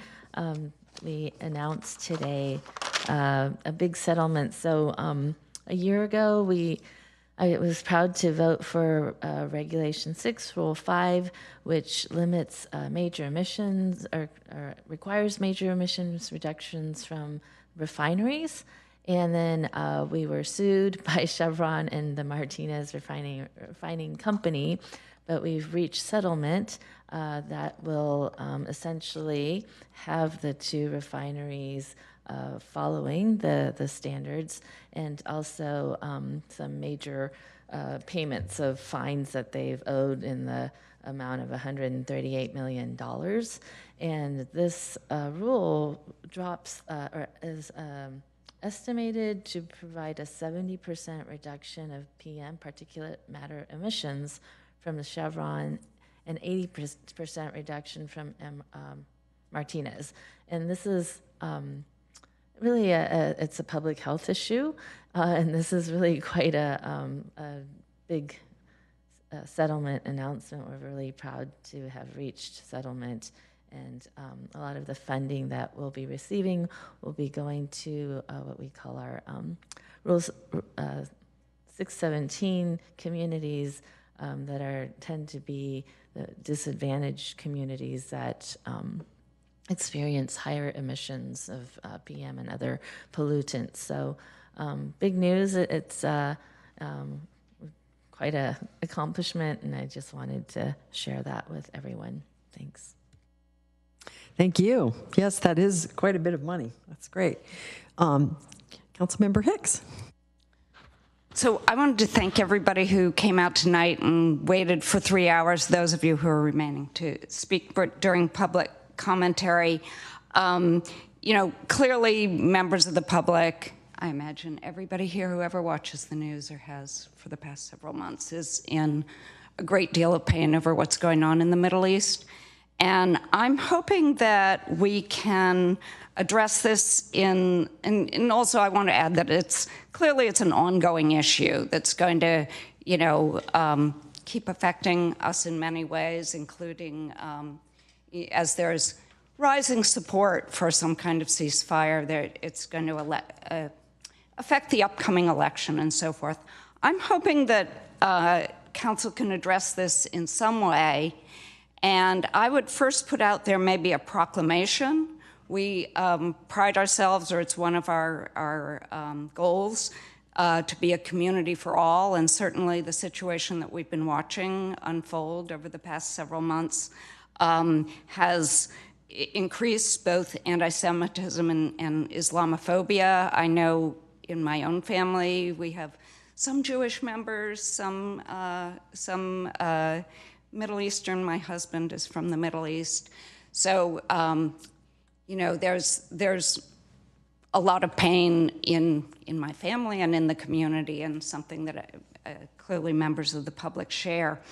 I'm hoping that we can start off, I'm looking for what there's some appetite for on the council, and I'm hoping we can start off, we do mayoral proclamations, and I'm hoping we can start off with something like that. And I would refer it to the mayor or the city manager for whatever you think we might be able to handle in that vein.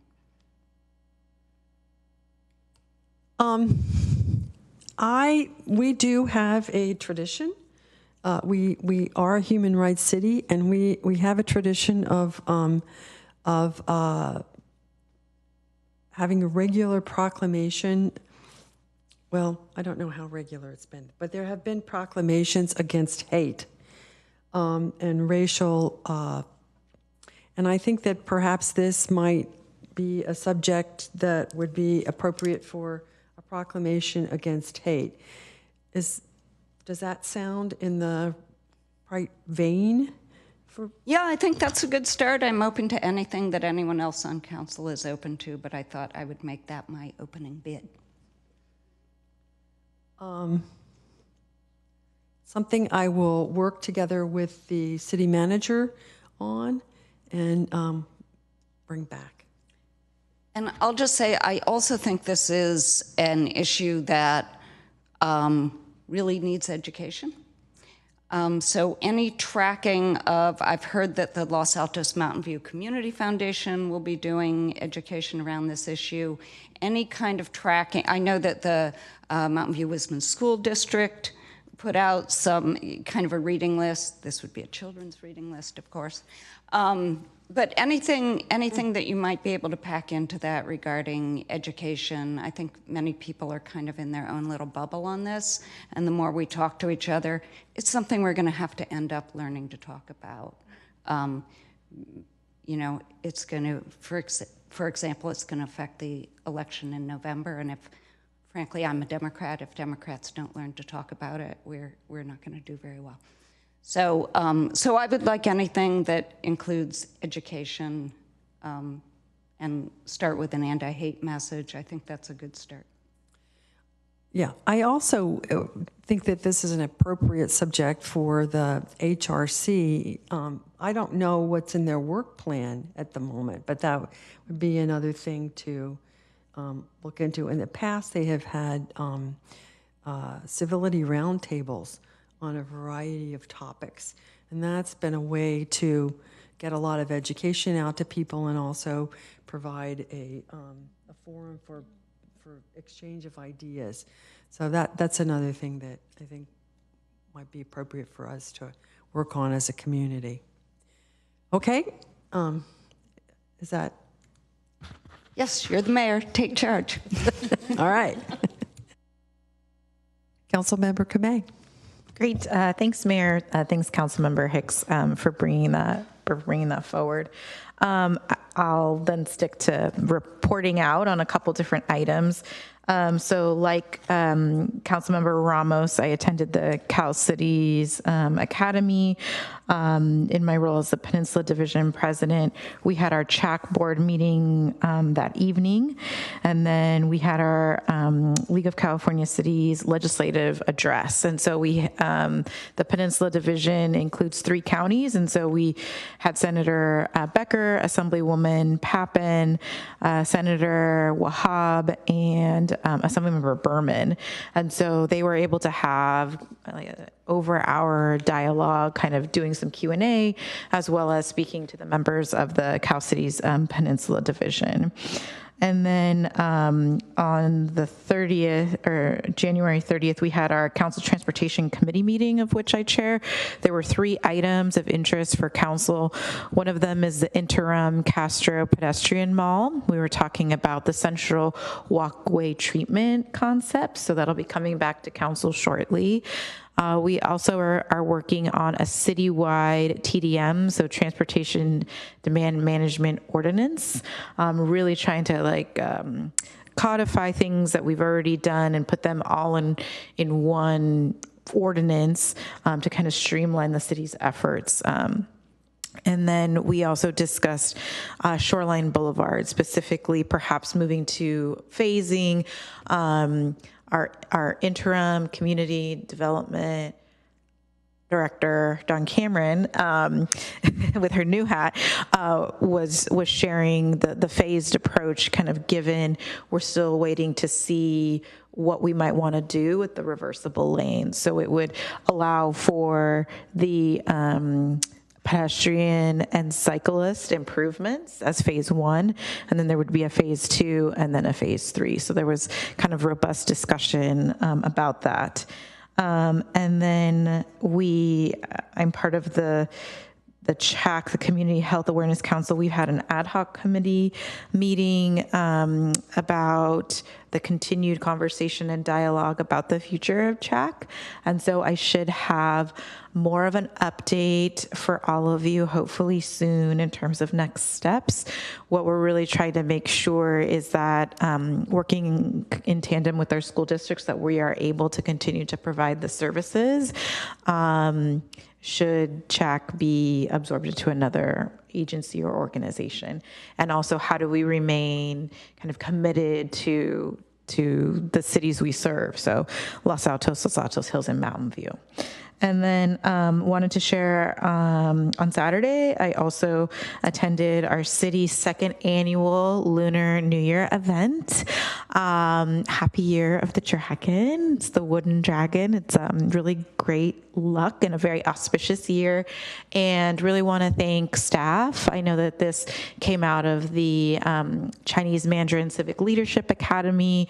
Last year it was managed through our city manager's office, and now it's part of our community services department, and hundreds of people came, and appreciate the mayor and some of our other elected officials in the area. Councilmember Ramos was there to celebrate. So that's my report out. Thank you. Thank you. Yes, that was really a delightful event. I had a great time, and I couldn't believe how many people were there. If you'd said a couple thousand were there, I wouldn't have questioned it. It was really well attended. I'm just going to say a couple things. There's really been something every day for being mayor, which is wonderful. But you probably don't want to hear about all of them. But I did want to share that at the Silicon Valley Clean Energy meeting in January, George Tyson and Tina Walia were elected as chair and co-chair. We have our next meeting tomorrow. And also, we're going to have a North County health facility just over the border on Middlefield Road in Palo Alto. It should probably open in August, and it's going to be a whole healthcare facility, 25,000 square feet. So that will be a big service to many of our residents who need county health services. I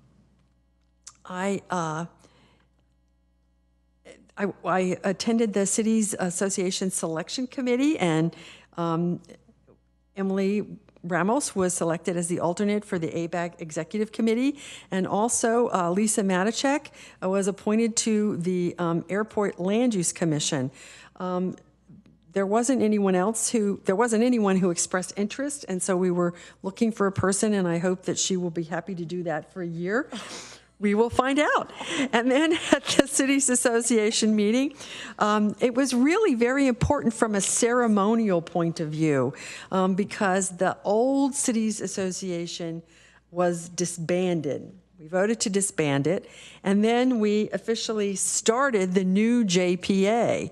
And so most of the meeting was devoted to discussions about procedures related to the JPA and how it will move forward. And I would just say, Councilmember Abikoga, that's going to go on for months and months and months, so good luck. Yes, we welcomed in the Lunar New Year, and I attended 2 workshops for BCDC related to the reuse of sediment and how to change policies and fund that. Having dirt that's available to build up the elevations for flood protection projects and marsh restoration is crucial to our sea level rise protection projects as a region. So this will be something that it's kind of esoteric, but it's an important, literally foundational thing for flood protection. So with that, I think that brings us, that brings us to the city attorney's report. Do we have a city attorney's report? No, there's no report out from closed session. Thank you. All right. So I think that brings us to adjournment. The meeting is adjourned at 10:56 p.m. And the next meeting will be February 27th, 2024. Thank you very much for attending.